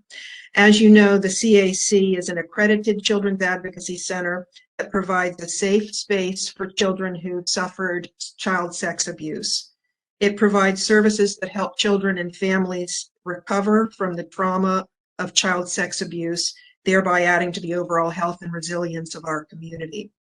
We work with a multidisciplinary team of professionals, including a family advocate, social workers, law enforcement, the state's attorney's office, and health and mental health professionals to investigate the allegations of child sex abuse, provide support to the child and family, and prosecute cases where that's appropriate.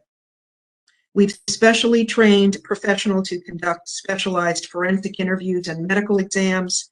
We help children and their families throughout the investigation process and any court proceedings. And we provide other services and referrals appropriate to the specific child and family needs. These may include mental health and other therapies, such as survivors groups, equine therapy, art therapy, and music therapy, life skills training, and other activities designed to heal family relationships following an incident of abuse. We also provide financial support to meet family emergencies. Often when child sex abuse takes place, it is perpetrated by a family member who, of course, has to be removed from the household in order to protect the child, and that removes income from that household as well. So financial support for them is something that we do. In addition to the services provided to Talbot County children, CAC operates the Regional Medical Program, which provides forensic medical examinations for children in all 5 of the Mid-Shore counties, where prior to 2003, no medical services for child sex abuse victims existed. The CAC continues to experience an increase in the number of children and families served. Last year saw a 46% increase over the prior year in the number of individuals served. From July 2017 through December 2021, the CAC conducted 340 forensic interviews and 91 medical examinations. Since we made our family advocate position a full-time position 2.5 years ago, that person has conducted more than 1,000 sessions with children and families. The Department of Social Services and the University of Maryland Shore Regional Health make significant in-kind contributions to the CAC operations, consisting primarily of staff and our physical location. Operating expenses are covered through grants and fundraising conducted by the Talbot Community Connections nonprofit. As we continue to expand our services to meet the individualized needs of child abuse victims and their families, your financial support helps us promote healing while we conduct the ongoing work of multidisciplinary investigations and prosecution of maltreaters. In addition to the CAC, we're also requesting level funding of $11,000 for the Citizens Emergency Fund. This helps stabilize families by avoiding emergencies. In the past 18 months, 38% of this funding has helped families with various needs such as food, clothing, personal need items, gasoline, and transportation. 32% has helped families with medical expenses. 15% has helped families avoid utility disconnects. 8% provided temporary housing or eviction prevention, and 7% paid funeral expenses. This funding is important because it helps those who do not qualify for other government programs and keeps those families from slipping through the cracks. Finally, the remainder of our line items, I'm requesting level funding that totals $5,000. This funding supports program additions to meet community needs. This has been used primarily for the Empower Me Child Sex Abuse Prevention Program that we spoke with you all about a few weeks ago. It also provides that training in Talbot County Public Schools first grade classrooms, as well as for the second time we're providing that training to all classrooms at St. Peter and Paul. We're working on that right now. We also use $1,000 of that to assess and provide for the needs of the aging population and those with disabilities. We currently have 5 adults in guardianship. We use a few $100s for recruitment and retention of foster parents who help support the 17 Talbot County children and youth who are in foster care right now. We've recruited 2 new homes since last year, and we currently have 15 licensed resource homes. And finally, a couple of $100 is used in order to pay the annual dues for our Social Services Board to be members of the Maryland Association of Social Service Boards. So that's it for my presentation. I'm happy to answer any questions. Thank you, Linda. Council? As usual, you did a great job, and you do a great job with your whole team. Did you want to say something, Mr. Pack? No, I would concur. Linda always does a great job. Okay. Thank you so much. I appreciate your support and your kind words. Okay, I think Mr. Lesher had a couple words. Yeah, having toured the Children's Advocacy Center, and the modest budget put forth, you've told us that you're able to do that because both the space and the staffing are contributed. So I take it the budget for that is simply for those services you outlined that are brought in. Yes, absolutely. What we would like to do, our family advocate, we made that position full-time 2 years ago. And since that time, that program has expanded both in numbers of families and children supported and in the number of services that we provide. What we'd like to do by continuing this $25,000 from the county is to use that funding to help us with our operational costs, security system, janitorial, those kinds of operating costs. And we'd like to try to get another half-time family advocate position into the grants that we receive. They have to provide support for direct service personnel. So by continuing the $25,000 that the county is providing, I think that we can work at least another part-time family advocate position into those grants that we receive. Terrific. Thank you. Okay. Anybody else? Right. Appreciate it, Linda. Good job. All right. Thanks so much. Have a good evening. Is Miguel ready? Yes, I have Miguel and Brennan Tarleton with us. And Miguel, Brent was on. I think he'll hop on back on in a minute. Okay, no problem. President Callahan, I need to make a correction to the page numbers that are shown on the presentation schedule for Miguel's department. Oh, okay. I apologize for that. So for Planning, Zoning, Board of Appeals, Historic Preservation Commissions, and Housing, the numbers are 53.1, 4.1, 36.1, and 37.1. And then for permits, it's 51.1, 52.1. I'm sorry about that. Hey, no problem. No problem. Okay, Miguel.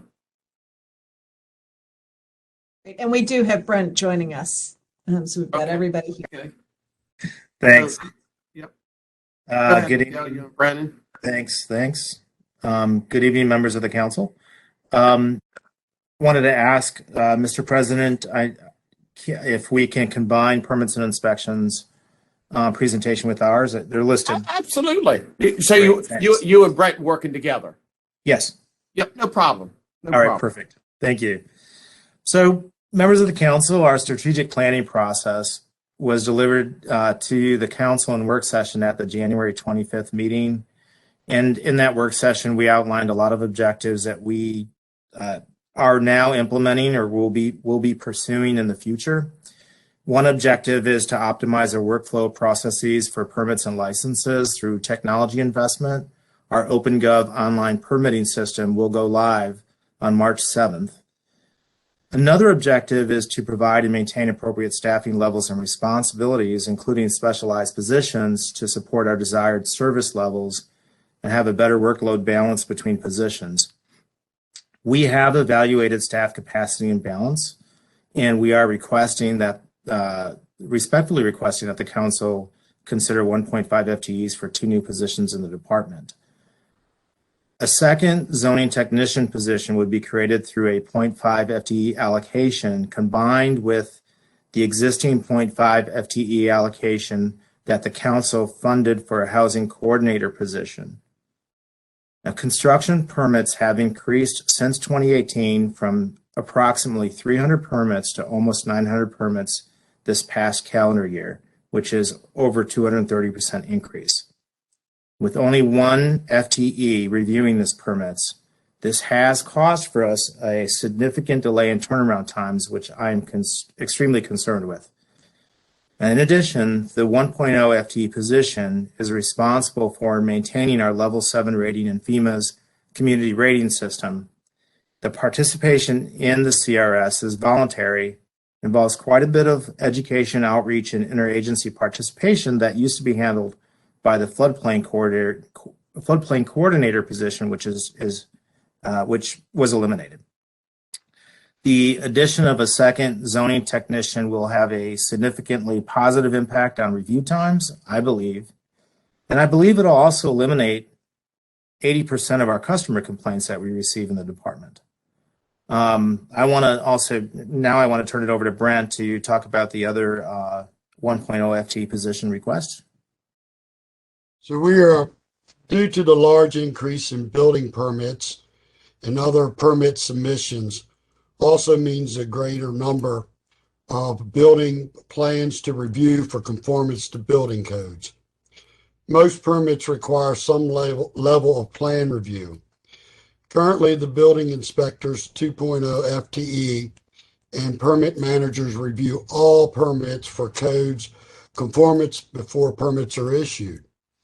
However, each inspector averages 6 inspections per day from the hours of 9 a.m. until 3 p.m., leaving them with 1.5 hours or less at the end of each day to input inspection results, send and respond to customer inquiries, requests, and questions on existing permits, return phone calls, and then conduct plan reviews. To catch up, inspectors utilize an overtime budget allocation of $10,000 to come in on Saturdays to review plans. The permits manager also conducts plan reviews after hours and on weekends with the inspectors with no compensation from the overtime allocation. The information does not include the STR inspections currently being completed by the 2 inspectors and myself. The addition of one FTE plans reviewer for the Office of Permits and Inspection will also significantly improve the turnaround time for building permits issuance based on the information above. The addition of a plans reviewer will allow the inspectors more time to devote to working with customers on inspections, inspection results, code requirements, training, and will reduce the fatigue experienced by staff the past several years.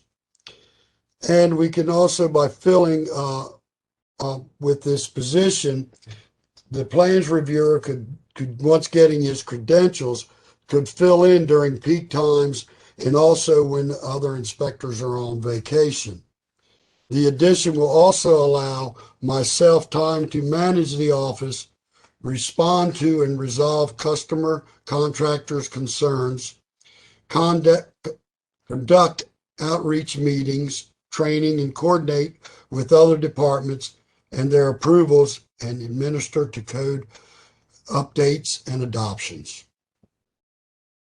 So lastly, we're asking for an allocation of $10,000 to fund a partnership with Salisbury University. Salisbury University offers now, I think that started maybe 3 years ago, offers now a bachelor's degree in urban and regional planning. Most universities do not. They require a master's degree, but they offer a bachelor's degree in that discipline for student interns. So in that program, but we're requesting $10,000 to partner with them for a student internship program that would be over 2 semesters. In talking with the director of that program at the university, participating in that program may offer us better opportunities down the road to attract graduate candidates for vacant positions, whether they're fresh out of school or they remember their experience fondly, we hope, with our department and come back to apply. And this is very important in light of our salary constraints. And in the meantime, we get that assistance and the student gets valuable experience. I want to conclude by pointing out in the near future, we will be recommending to the council additional changes to optimize the workflow and efficiencies at appropriate staffing levels. Many of them will not have direct fiscal impacts. Some of them will require legislation to amend the code, and others are council policy discussions. One of them for sure is that we're going to be coming back to the council with is an evaluation of our cost recovery ratio, where we will present to the council options for different percentages of cost recovery for the expenses related to direct staff costs, administrative support, and materials. That concludes our presentation, Council President, and stand for questions. Okay, thank you. I'd love to ask about that cost recovery end of things. I know that last year we took a step towards some fee adjustment. We were very incremental about it, not wanting to do too much at one time. Do you want to hold off on further adjustments until you complete that study, or is there an increment that would be in order at the time of budget adoption? Good. That's a very good question, Councilmember Lesher. I would look to the council's direction on that. Our plan initially was to request the budget allocations currently that we just presented and to come back with a robust cost recovery analysis, looking at all those expenses and then presenting to the council options on percentages of cost recovery. Rather than doing what we used to do in the past, which is just to compare our fees with other jurisdictions in the state of Maryland, in particular on the Eastern Shore, we think the former approach is the better one because that directly ties into our actual expenses. But we look to the council for that direction. If the council would like that to be done as part of this budget discussion, we can do that. There will be limited time to do that, but we will try to do the best we can, or we can do it in time for the next budget cycle. Okay. Anybody else? Okay, guys, appreciate it. Good job. Okay. And we'll see you guys soon. Thank you. Thank you. Preston. Yes. Preston, can you hear us okay? Might just take a second to connect. There you go. Can you hear me? Yep, we can hear you. All right. So I'll try to do this fairly quickly. I got 5 budgets in, a short time here, so I'll just go through all of them, try to highlight the main points, and then I can go back and ask for questions on everything when it's all done, if that's all right. Perfect. That's perfect. So starting with the pools, as you remember, we contracted with a pool management company. Part of this was just an inability to try to get any staff. I know in talking to David now, we're having trouble even getting full-timers to try to apply. We were having no luck trying to get part-timers to apply. So we went to pool management company. It actually worked really well as far as staffing and getting things done. I know this is something that Mr. Stamp's always concerned about, is that the pool safety, it's always kind of a heartburn to everybody with, any of the potential downfalls of that. So the pool management company takes a little bit of that stress off of us as a department and as the county. The increase, unfortunately, with the swimming pools, it's manned by all part-time staff. Unfortunately, this is an expense that's just going to keep going up and up and up, with minimum wage going up every year. So really about the major thing with that is just the cost for staffing and chemicals and just some of the costs that are going up. As far as parks goes, not a lot of things. Most of the things in my budget, there's not a lot of extras. I know the request was to keep kind of a flat budget. So the biggest increases as far as parks goes is a capital request for a reel mower.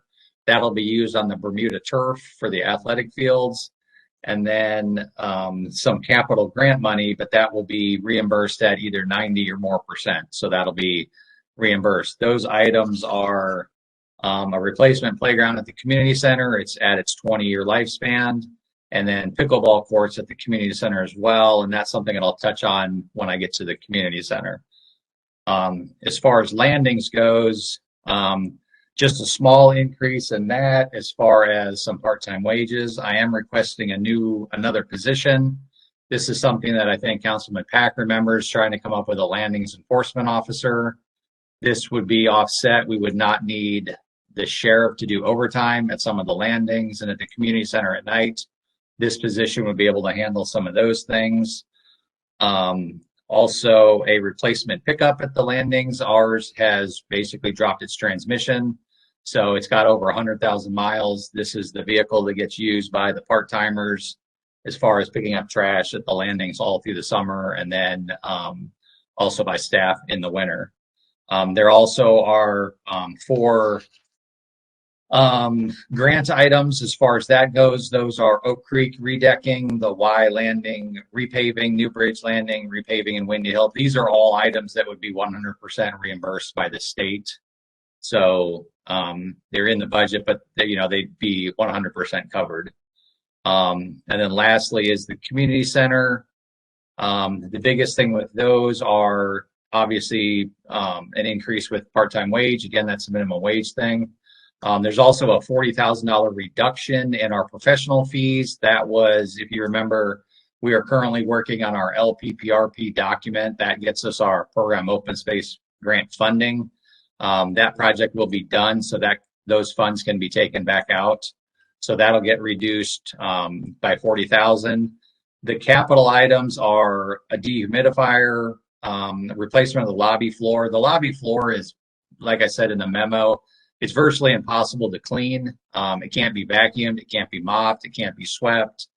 It's breaking apart. So just to replace that would be a huge asset to the community center, not to mention just replacement of some of the AC units. And then the carpets in the offices are probably 10 plus years old. We did replace the front area, so that would stay the same. That's still in good condition. This is mostly the carpeted area out in the cubicle area. So one of the other things I wanted to try to explain, I know the community center is often kind of the big item that everybody wants to talk about as far as trying to get that funded or trying to get that taken care of. So just an idea, in 2019, we accumulated at the community center just over $700,000 in revenue. At the time, we had expenses that was just over $1 million, which made needing the general fund transfer to be about, say, $343,000. What I want everybody to realize is that if you take that $343,000, we did $70,000 in repairs to the ice plant, which is something that's going to be replaced this year. So there should be virtually no repairs to that coming up. Also, in 2019, we spent $87,000 in pumping and hauling of the sewer. Something that I'm hoping will be done one of these days. It's still not done. That would bring our loss to $186,000.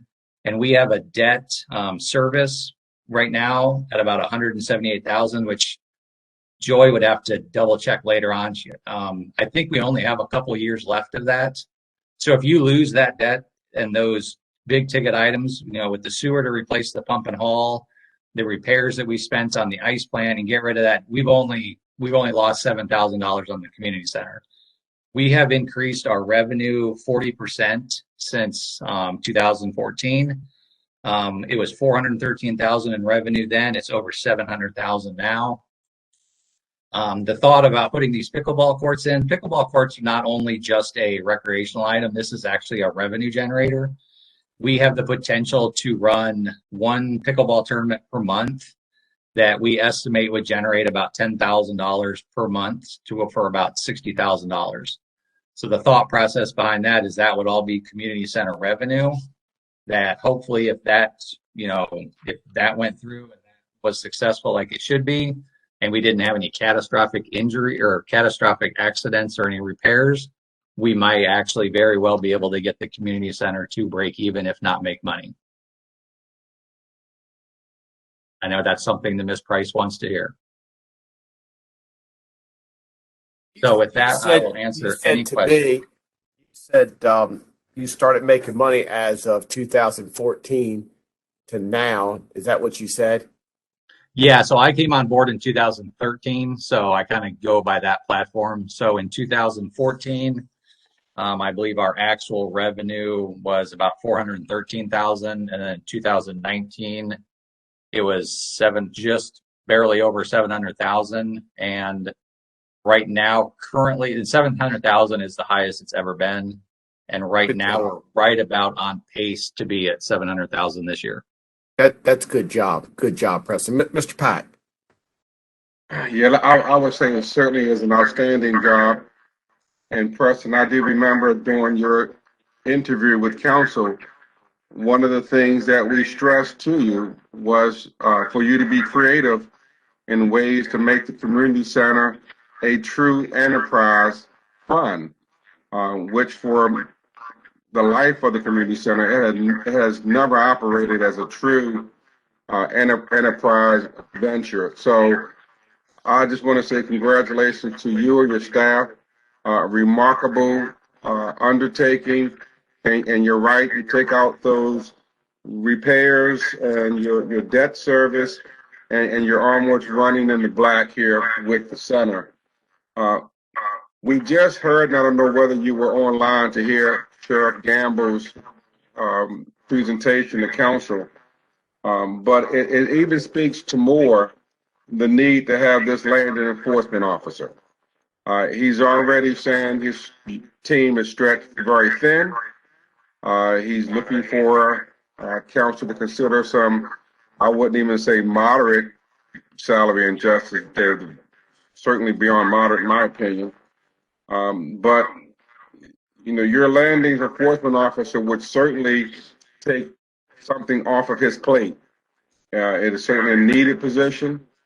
We know that these landings need to be patrolled, they need to be monitored, and from time to time, enforcement action needs to be undertaken. So I think it's very wise of this council to put this position in your line item and take it away from something that the sheriff has to worry about moving forward. So again, thanks for your presentation.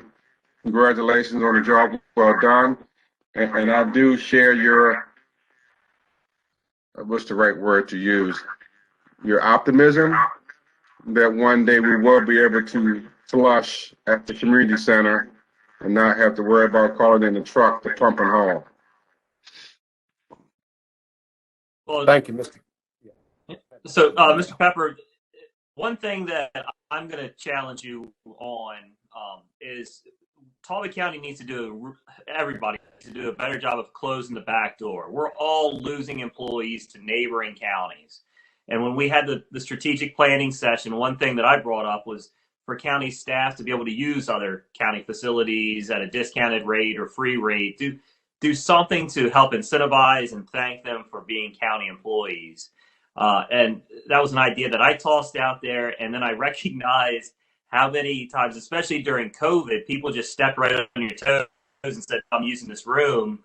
And you could have rented it, but you lost that revenue. So I want the council to be aware that there are times that you could be getting more revenue, but you're not, to benefit the community, which is good.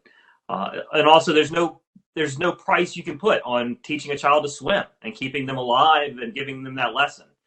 So there's the benefits of kids playing in different sports at different levels, mixing things up in the community, bringing different areas together. there's a lot of benefit that you do that there just isn't a dollar that can be applied to it. And even well, I've talked before about trying to add a line item to your budget for free rent or reduced rent or lost income, something like that, that I think would help sell the story, explain it a little bit more, reduce your frustration, that you can show that it was lost revenue, but it benefited the community. And that's important. The one last thing I'd like to address, we have heard repeatedly from the group in Tillman, or some individuals in Tillman, about adding a playground park down there in Back Creek Landing. Independent of the board, there is not a board recommendation to add a park down there. But this would be the time for the council to make that decision if the council wants to do it separately from the Parks Board. And I just wanted to remind everybody of that. Not that I'm So one thing I wanted to touch base on, probably Joy and I have talked about this a little bit behind closed doors, in a matter of transparency as far as this goes. So as the board remembers, last year, the governor, it was part of what's called the LPPI plan. It's separate from the program Open Space. It was basically the $1 million that we had received, and we put that towards the ice plant. I have talked to Joy, submitted a memo to Joy about putting $1 million into the capital enabling. In speaking to DNR, I think that's going to happen again, if not more. The thought process is, from my standpoint, and as Mr. DeVillio remembers this, whereas no, I have not been a big, strong proponent for a replacement playground at Back Creek Park, I did say, and I will stand by, that if there was a windfall of money, yes, I think a playground could be put down there. I think if that actually happens and there is another $1 million disbursement, I think, yes, a small playground could be placed down at Back Creek Park to replace that, to hopefully, makes, these people happy. The school still has a playground that everybody can still use after 3:00. So the thought process to me would be to make a younger children's playground at that park. So, and yes, so I think part of it is, I think from what I've heard from some of my state friends, is that yes, that's going to happen again, and we will have an influx of money. So part of that's why I submitted a letter to Joy asking for a capital enabling legislation for $1 million for park improvements, just to cover that, so we're not caught unawares with that were to all of a sudden come through, kind of like we were this past year. Got it. Thank you. Sounds great. Anybody else? I just weigh in and say that that may be a good strategy to develop a multi-year plan to replace the playground equipment, which is a concern that Preston has. By moving it into CIP, you could do it possibly. That may be a good strategy. Preston, like everybody said, you've really done a great job, and we're proud of you and proud of your whole team. And you're always looking to look what's best for the community. And when you drive through, and you're on the, when you drive into Easton, and you guys are on the right, and Rich is on the left there, you guys are the first ones that people see. And it really does set a tone for what Talbot County is all about. And I really, truly mean that. And I will echo probably what every one of my colleagues has said. I would not be able to do what I do without the staff that I have. I know there have been some requests for some raises, and there have been some requests for some additional positions, but I can't probably say enough that, I'm not, by all means, I'm not a one-man show. While I'm leading it, I don't do a lot of the grunt work that goes along with it. So, having the ability to take care of the staff I have, keep the staff that I have, and continue the success that we've seen is important as far as Parks and Recreation goes. I would agree. So, okay, well, good job. And anybody else? Okay. All right. We'll see you soon. Thank you. Morris, is Phil available? He is going to be joining us in a few minutes, but in the meantime, we have Patty Quimby joining us a little bit early from Talbot Humane. So thanks for being flexible, Patty. Yep. Thank you, Patty. Are you off mute, Patty?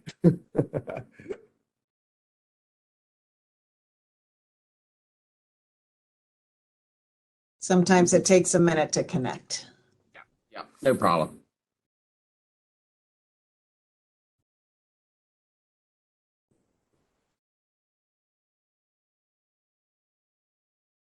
Is Maria close by too?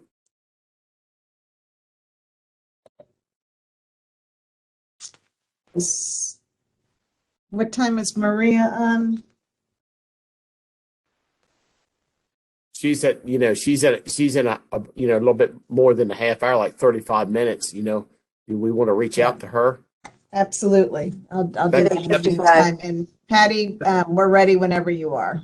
Hey, Patty. Patty, can you hear us? Did you take it off mute?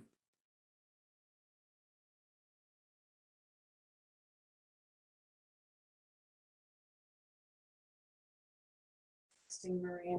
Thanks a lot.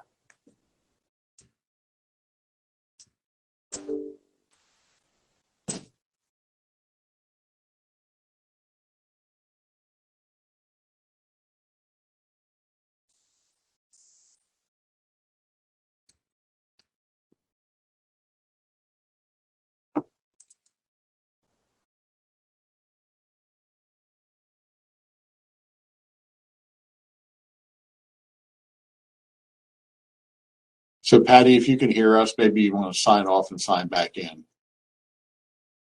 I see Phil's just got on. Okay, good. Yep. So, hey, Phil, can you hear us?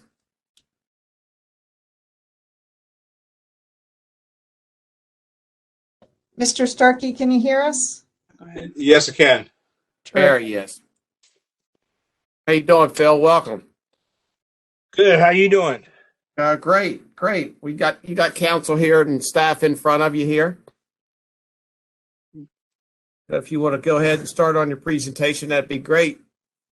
Yes, sir. Give me a quick minute. Clay kind of caught me off guard a little bit when he gave me a phone call. Said y'all were running a little early, so let me get my stuff together. No problem at all. So the fire departments have done really well over the past couple of years.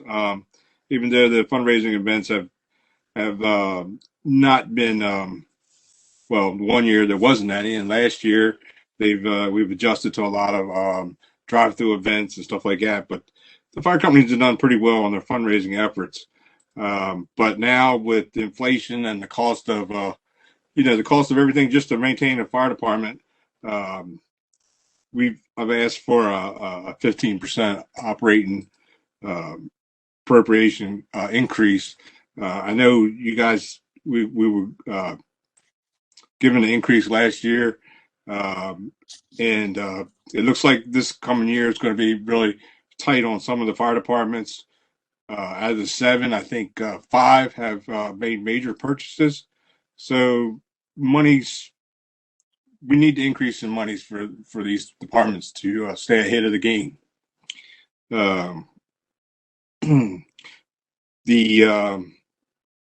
other increase was the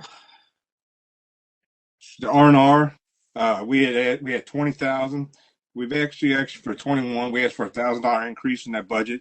The reason being is the R&R, because of the COVID and other things in the departments, we've had some troubles with the R&R committee. So as a group, we have decided to equally spread the money among the 7 departments, and to do that, to give 3,000 to each department towards R&R. They would have to come back to the association with a plan to be able to get that 3,000 released to them for what they plan on doing for the R&R in their departments. And the last thing, so I've asked Joy to add a new account. And I don't know exactly how you guys do this, but in the past we've used the burn fund money towards hose testing. The chiefs, we sat down with them, and they would like to add the pump testing, which is an annual event too, like the hose testing. And it costs a little bit for each department to do that.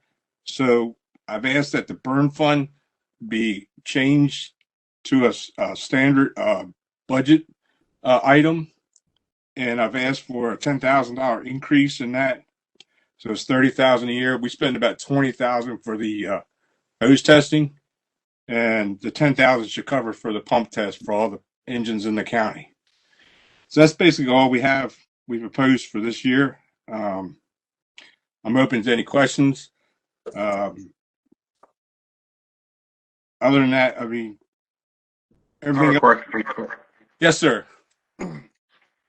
Thanks for your time, Phil. Uh-huh. The burn fund, the 70,000 that council put aside for the burn fund was to alleviate training expense for the departments. Are you saying that that's no longer needed? That's no longer needed for what it was established for. Okay, so you no longer need money to help out with training. It's not necessarily for training. It was a setup to the buildings to like a house that we had to do work to the house to modify. It was to mitigate those items that had to be taken off because they were hazardous, and you were burning the building, and it would be used as a training while you were demolishing the building. That's correct. I remember what the fund was set up for. Yeah. So you're saying that's no longer needed for those training for training. No, sir. Not for that purpose. Yes, because we don't have the buildings available. It's quick and easier for a developer just to tear the building down, just because of the health department issues they have to go through in order to burn the building, and with MIFRE being as close as it is, and some other training things coming online. I have no problem if you don't need it for that purpose anymore. My question is can the additional $10,000 be picked up by the municipalities? If you're saying that you now want to convert this over to a line item to go towards pump testing and hose testing, can Easton and St. Michael's and Trapp and Oxford pick up the other $2,000?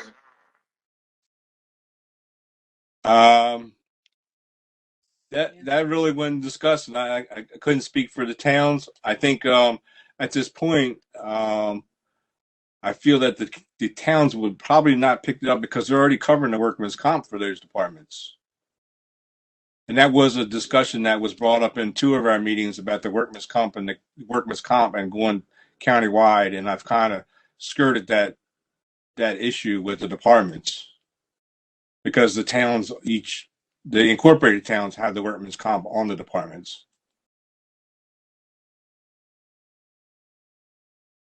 But I understand that, and there's many other expenses that the county picks up that the municipalities do not pick up, like education and the sheriff's department. Right.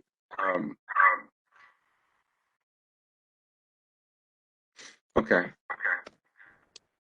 Anybody else? Going? I heard Easton said that their recruitment and retention was doing very well. Do you know how the other departments are reporting out? Since the COVID in 2021, most of the recruitment has gone up in all the departments across the county. We've had a very good turnout on some of the youth. The program up to MIFRE went very well this past year with the kids, the VOTEC program, and also with the night program. There's kids in that, younger adults and kids in that from the county. So I don't have the exact figures overall, but there's probably, if I was to guess, 15 to 20 that have completed Fire One countywide. But there's other EMTs. We've had several EMT classes with people in the county have taken EMT class and moved on to Fire Two. So 2020 was kind of a stickler for because everything was shut down. We didn't advertise any R&R, any recruitments because the companies weren't meeting. Kind of hard to evaluate people if we're not meeting.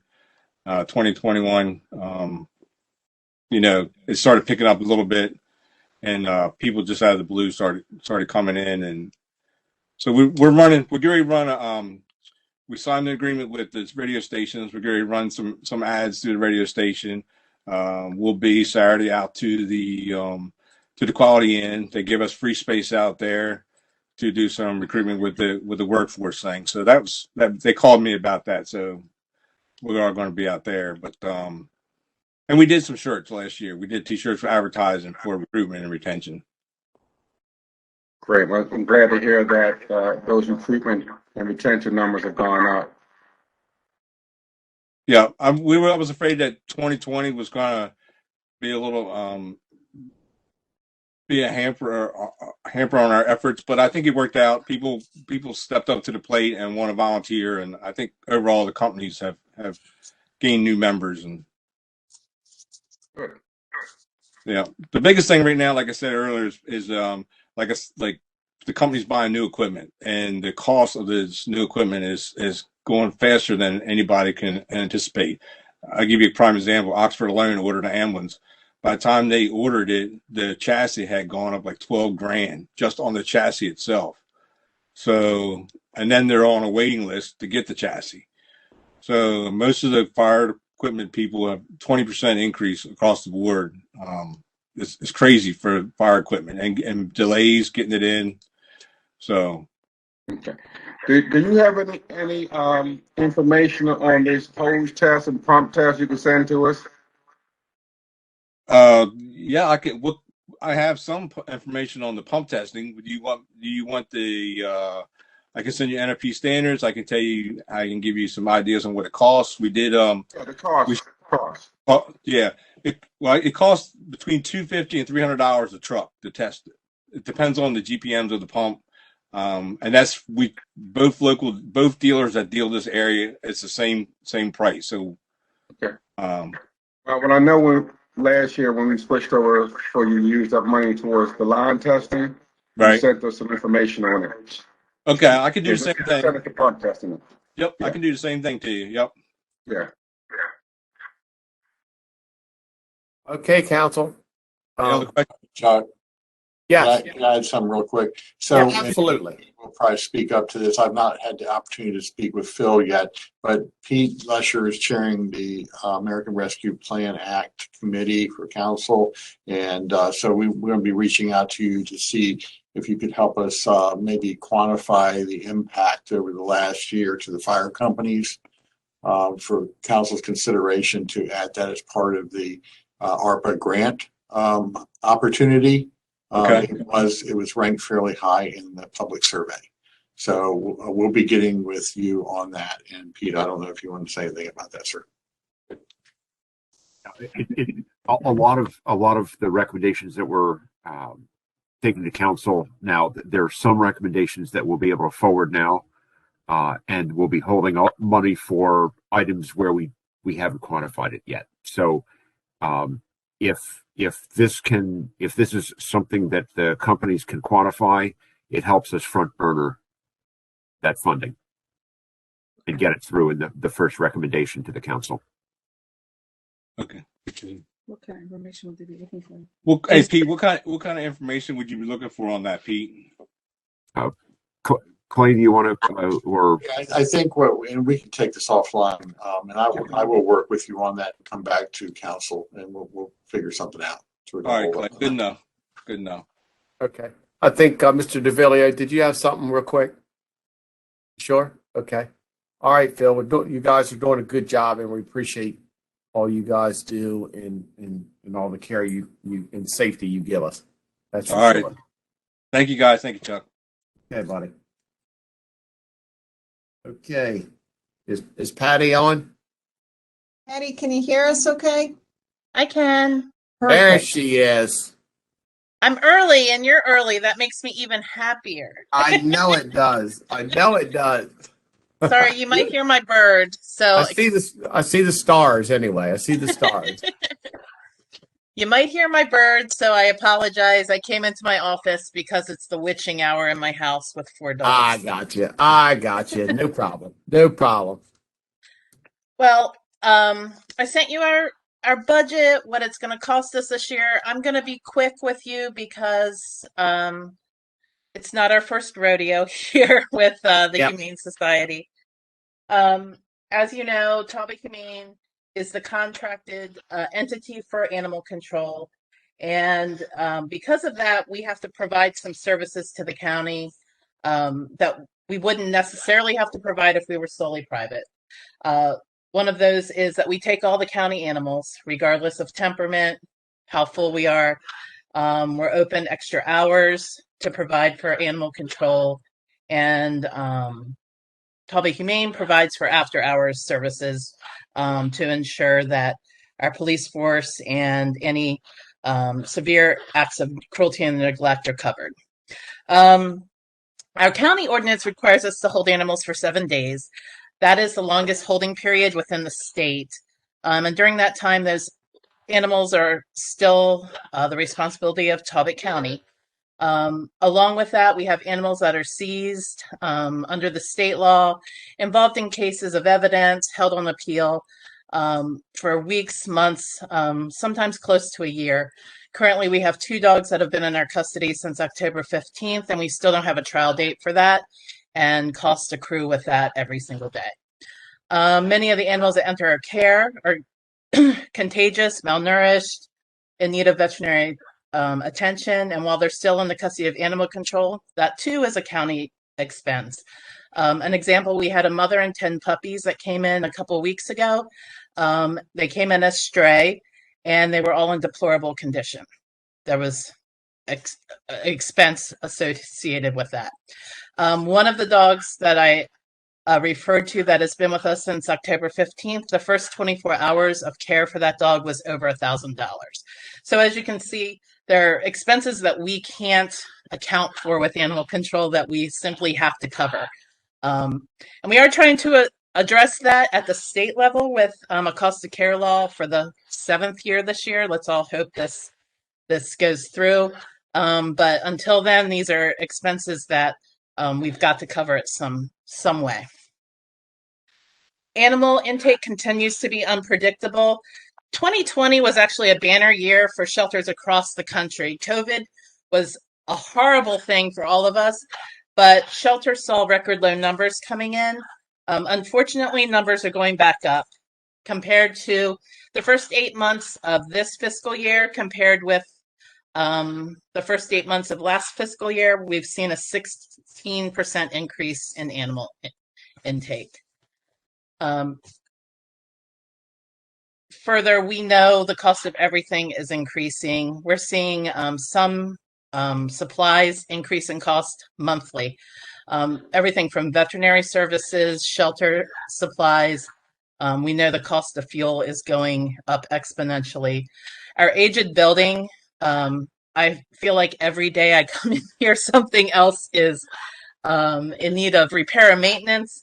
While we are not looking to spend money on new upgrades at this time on this building because we are in serious discussions about the prospects of a new building, we still must do what's required for the Maryland Shelter Standards Act and, of course, to keep a safe shelter environment for humans and animals. We're looking at the annual minimum wage increase. I feel very strongly, as does my board, that all boats rise with the tide. So that means that we have to raise pay increases across the board, not only for that, but because we want to attract and keep the best and brightest team members. I'm very proud of our shelter and that we're known across the area for being what other shelters look to as an example, and we want to keep that. And none of this is new to you, but sometimes I think we forget that there's a cost associated with everything, especially if we want to do it well. And excuse me, our private-public partnership is beneficial, of course, to the county government and to the community. Talbot Humane, under the Talbot Humane umbrella, we are able to raise funds to provide things like our aggressive spay-neuter program, our medical and behavioral assistance to the community, our education and intervention to prevent animals from entering the shelter. But all of that being said, we are looking at our full total budget next year exceeding $1.13 million.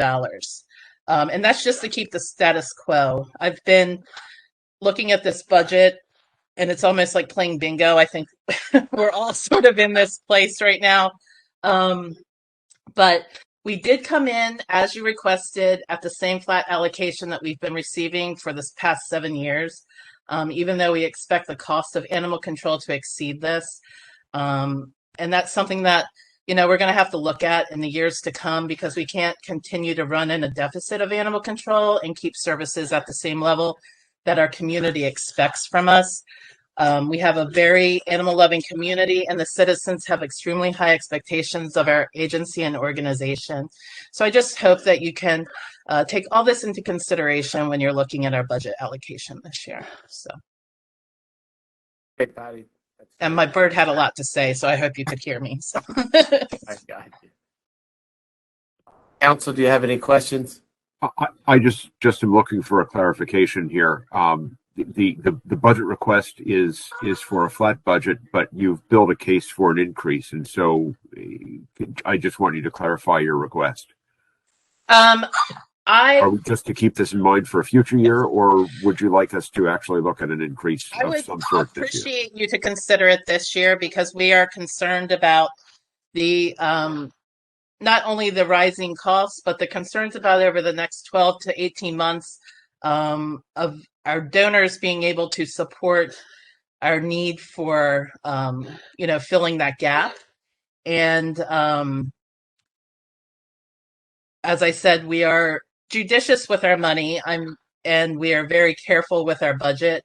But we are looking at, I think I sent, and my latest update of budget is even greater, but we're looking at an excess of $50,000 difference between what we think would come in from your allocation and other fees that come into the shelter, and what it's going to cost us to actually run animal control this year. So I would appreciate consideration of increasing that, but as you requested, I did come in at a flat rate in our request this year. So perhaps you could work with Joy to quantify a specific request, and she can circle back with the council with that. If we've got something specific to work toward, I think that makes our deliberation a little bit easier. Okay, thank you. Council, anybody else? Well, thank you, Patty. You guys do a great job over there, and we appreciate your whole team. That's for sure. Well, thank you guys. I know you're tired, and I appreciate the work you guys do all year long for our county. So thank you. Okay, thanks a lot now. Bye. Okay, Jess. Okay, we have Dr. McGuire finishing us out this evening. She will be joining in just a sec. Okay.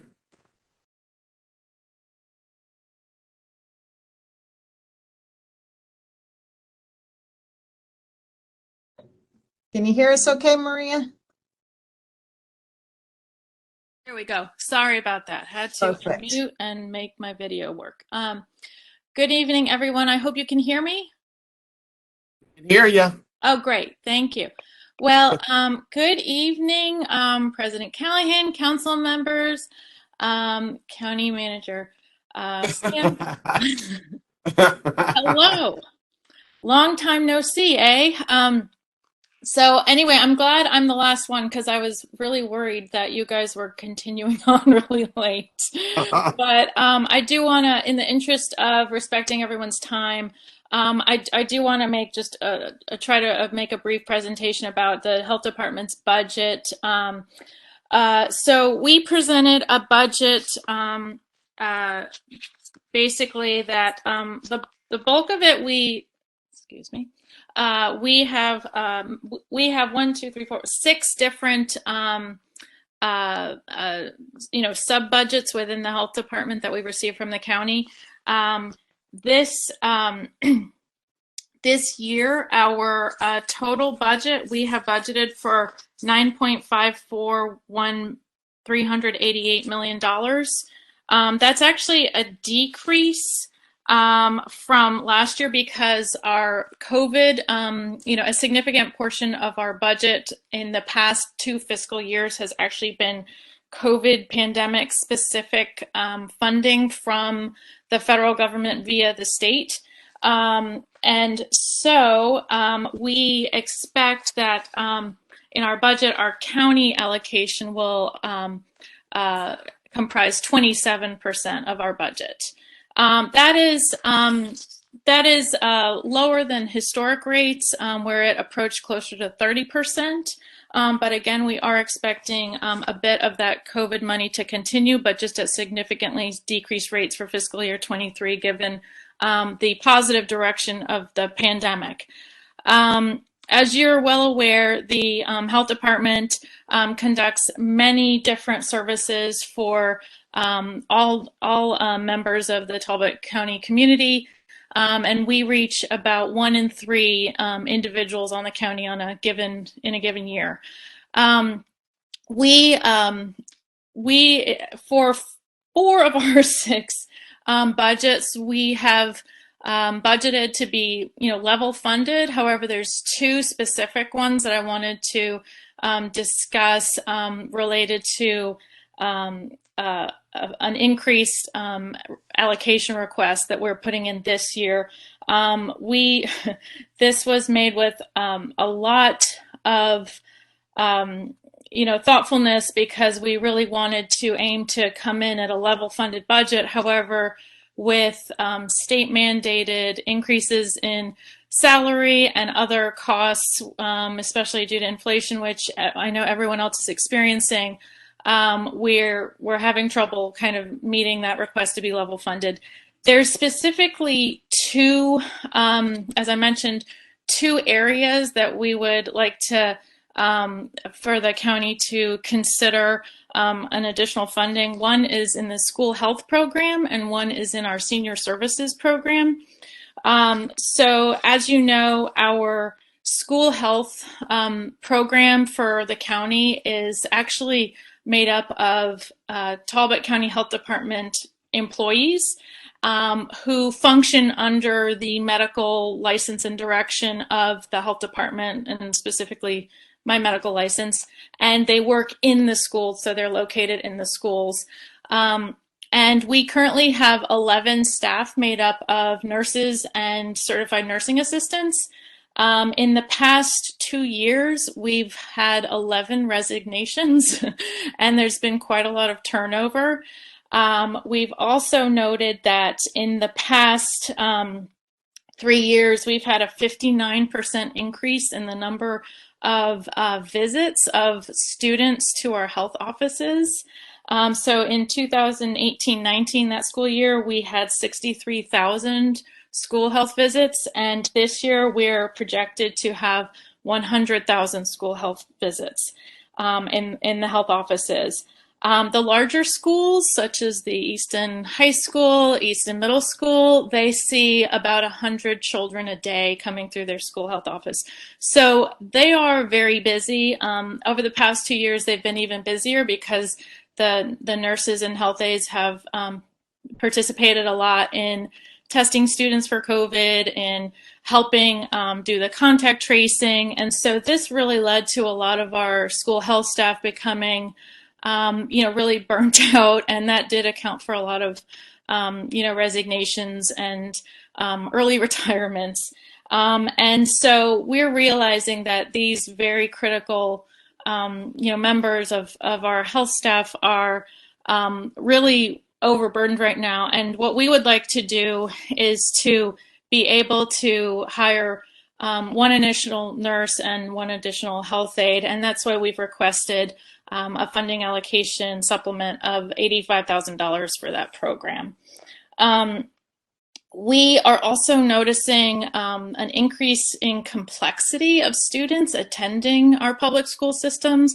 So in the past 6 years, we have had a tripling of the number of diabetic students, and they actually come to the health office quite frequently throughout the day to get their blood sugars checked. And if they run low, especially on their blood sugar, it's extremely dangerous. So it's very important to have appropriate clinical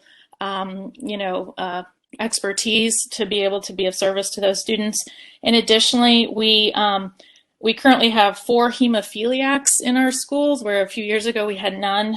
And we have more than doubled the number of children who are in wheelchairs with things like daily tube feeds and personal nurses.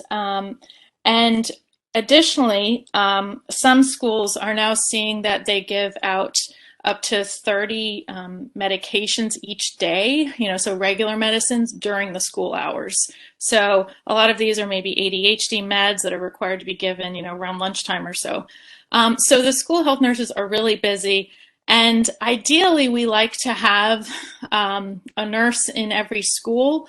Right now, through some juggling, we have coverage at every school, but we do not have a staff member in Tillman, so we have to have, someone from St. Michael cover essentially 3 schools, and with some health aide that they supervise underneath them. And we also have our school health director, who's basically functioning as a nurse in addition to her supervisory roles. And in fact, she's been, because our health, because our hearing and vision screeners are some of the people who resigned over the past couple of years, she's been actually jumping around the schools, performing the state mandated hearing and vision screens. So that, I hope, gives a little picture about the school health situation and the need for additional staff to be able to provide what I think of as adequate school health services.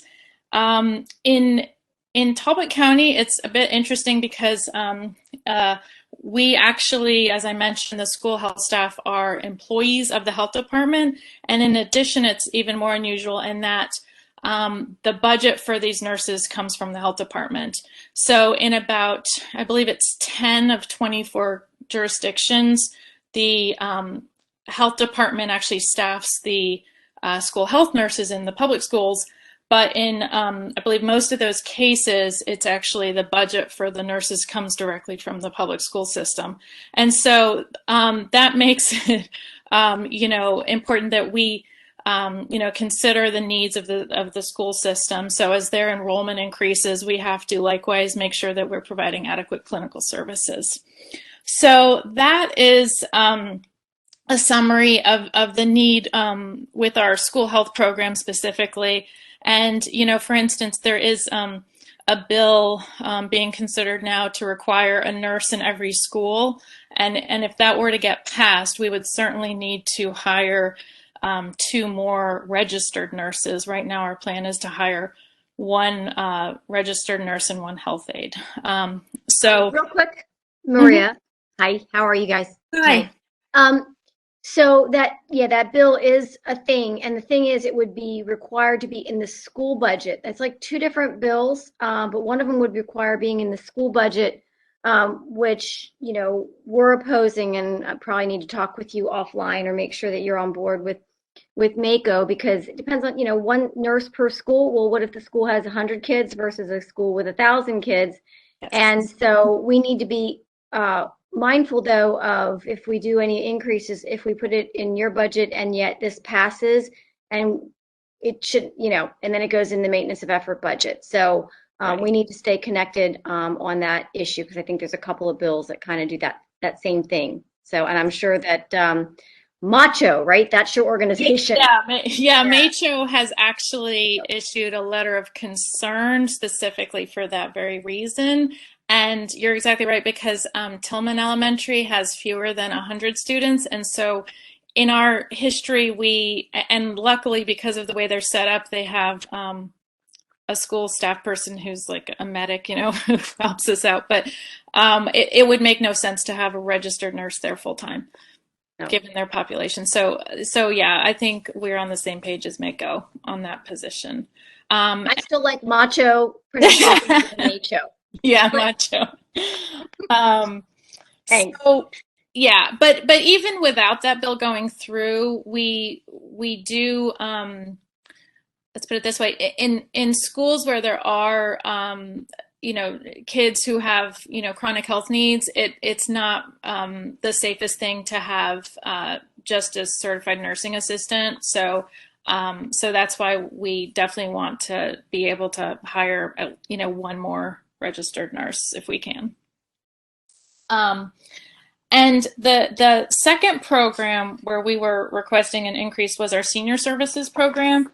And that is one that the council is familiar with. And just as a reminder, this is a program we've been administering since 1982 in conjunction with Upper Shore Aging, the Department of Social Services, and the Talbot County government. And the funding for that program as a whole is $115,000 from the Maryland Department of Aging, and the county has contributed $50,000 to that program every year since 2014.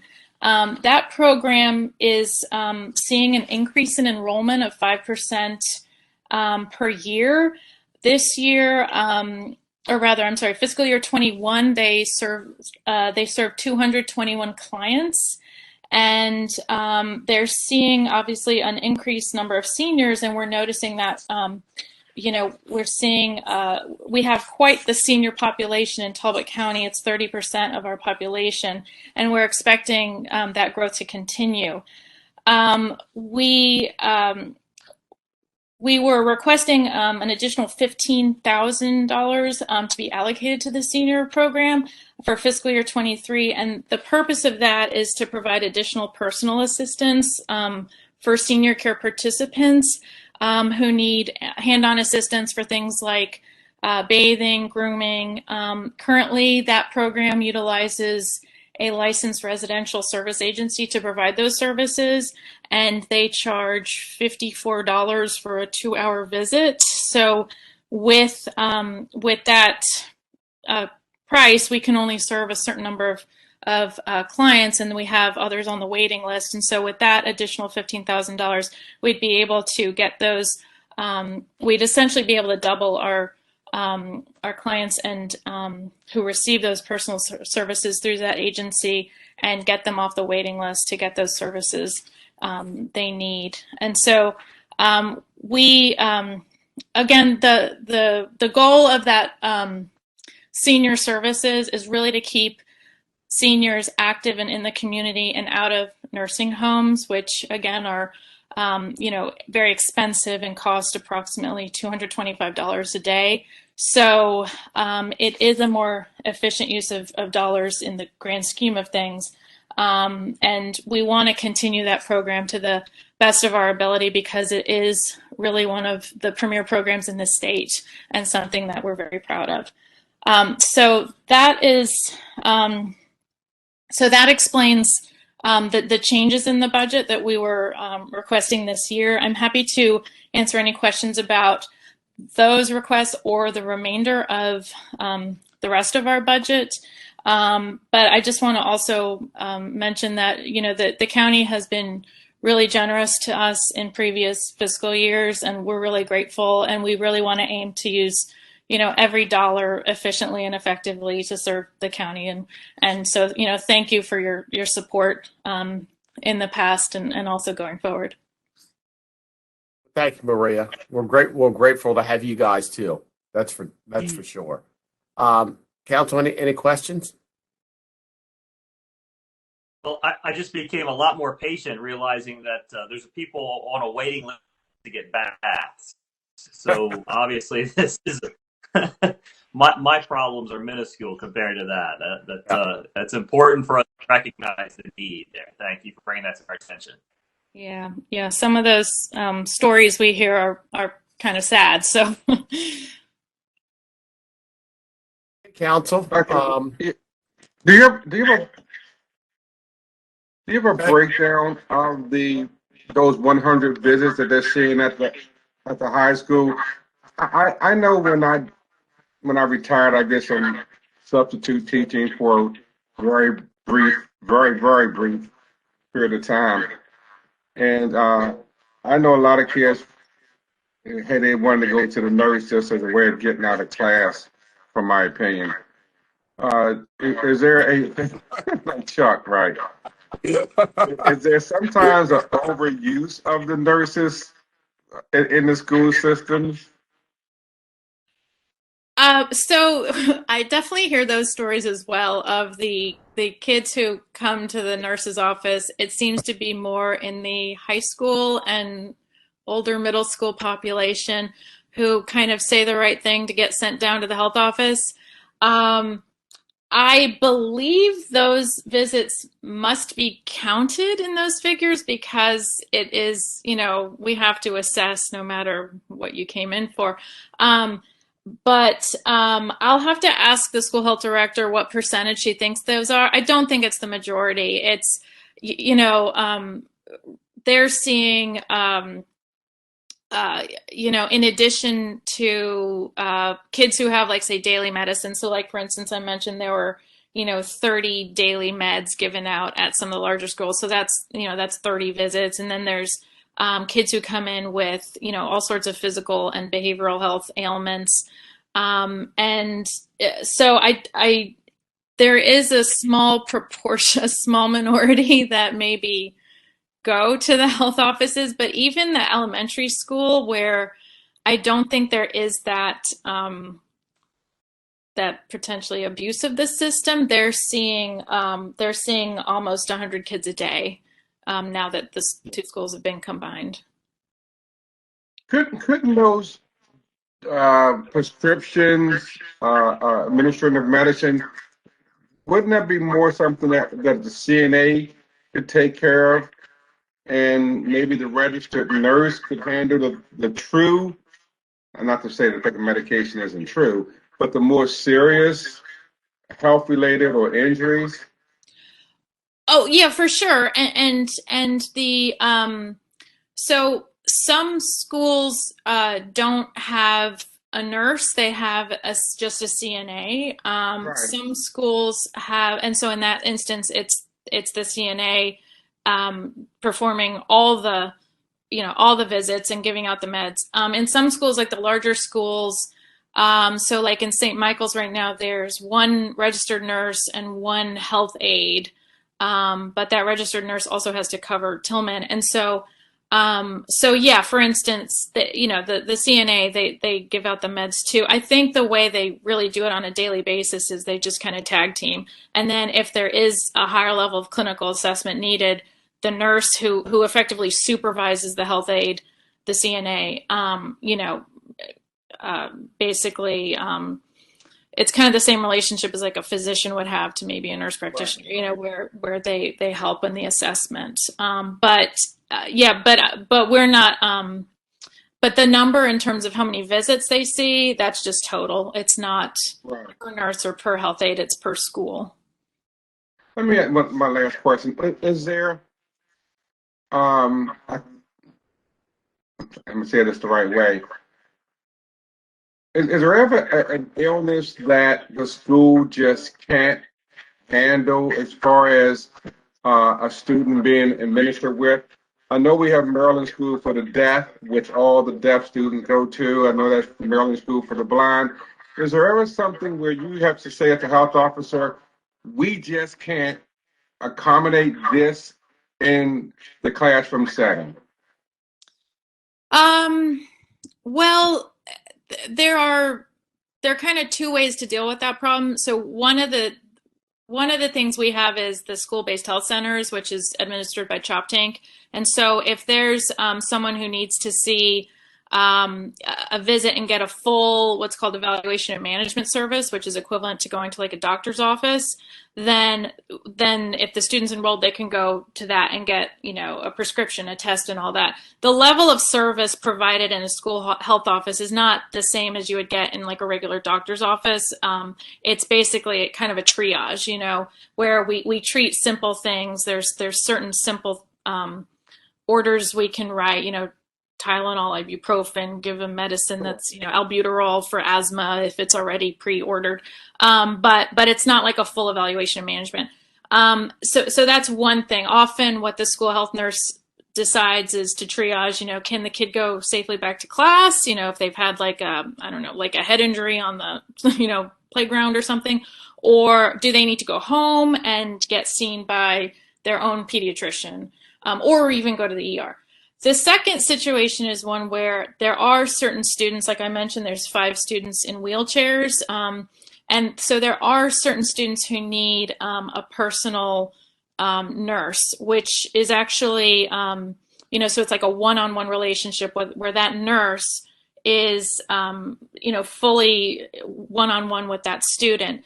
And those are actually contracted by the school system. We're involved in their health plan.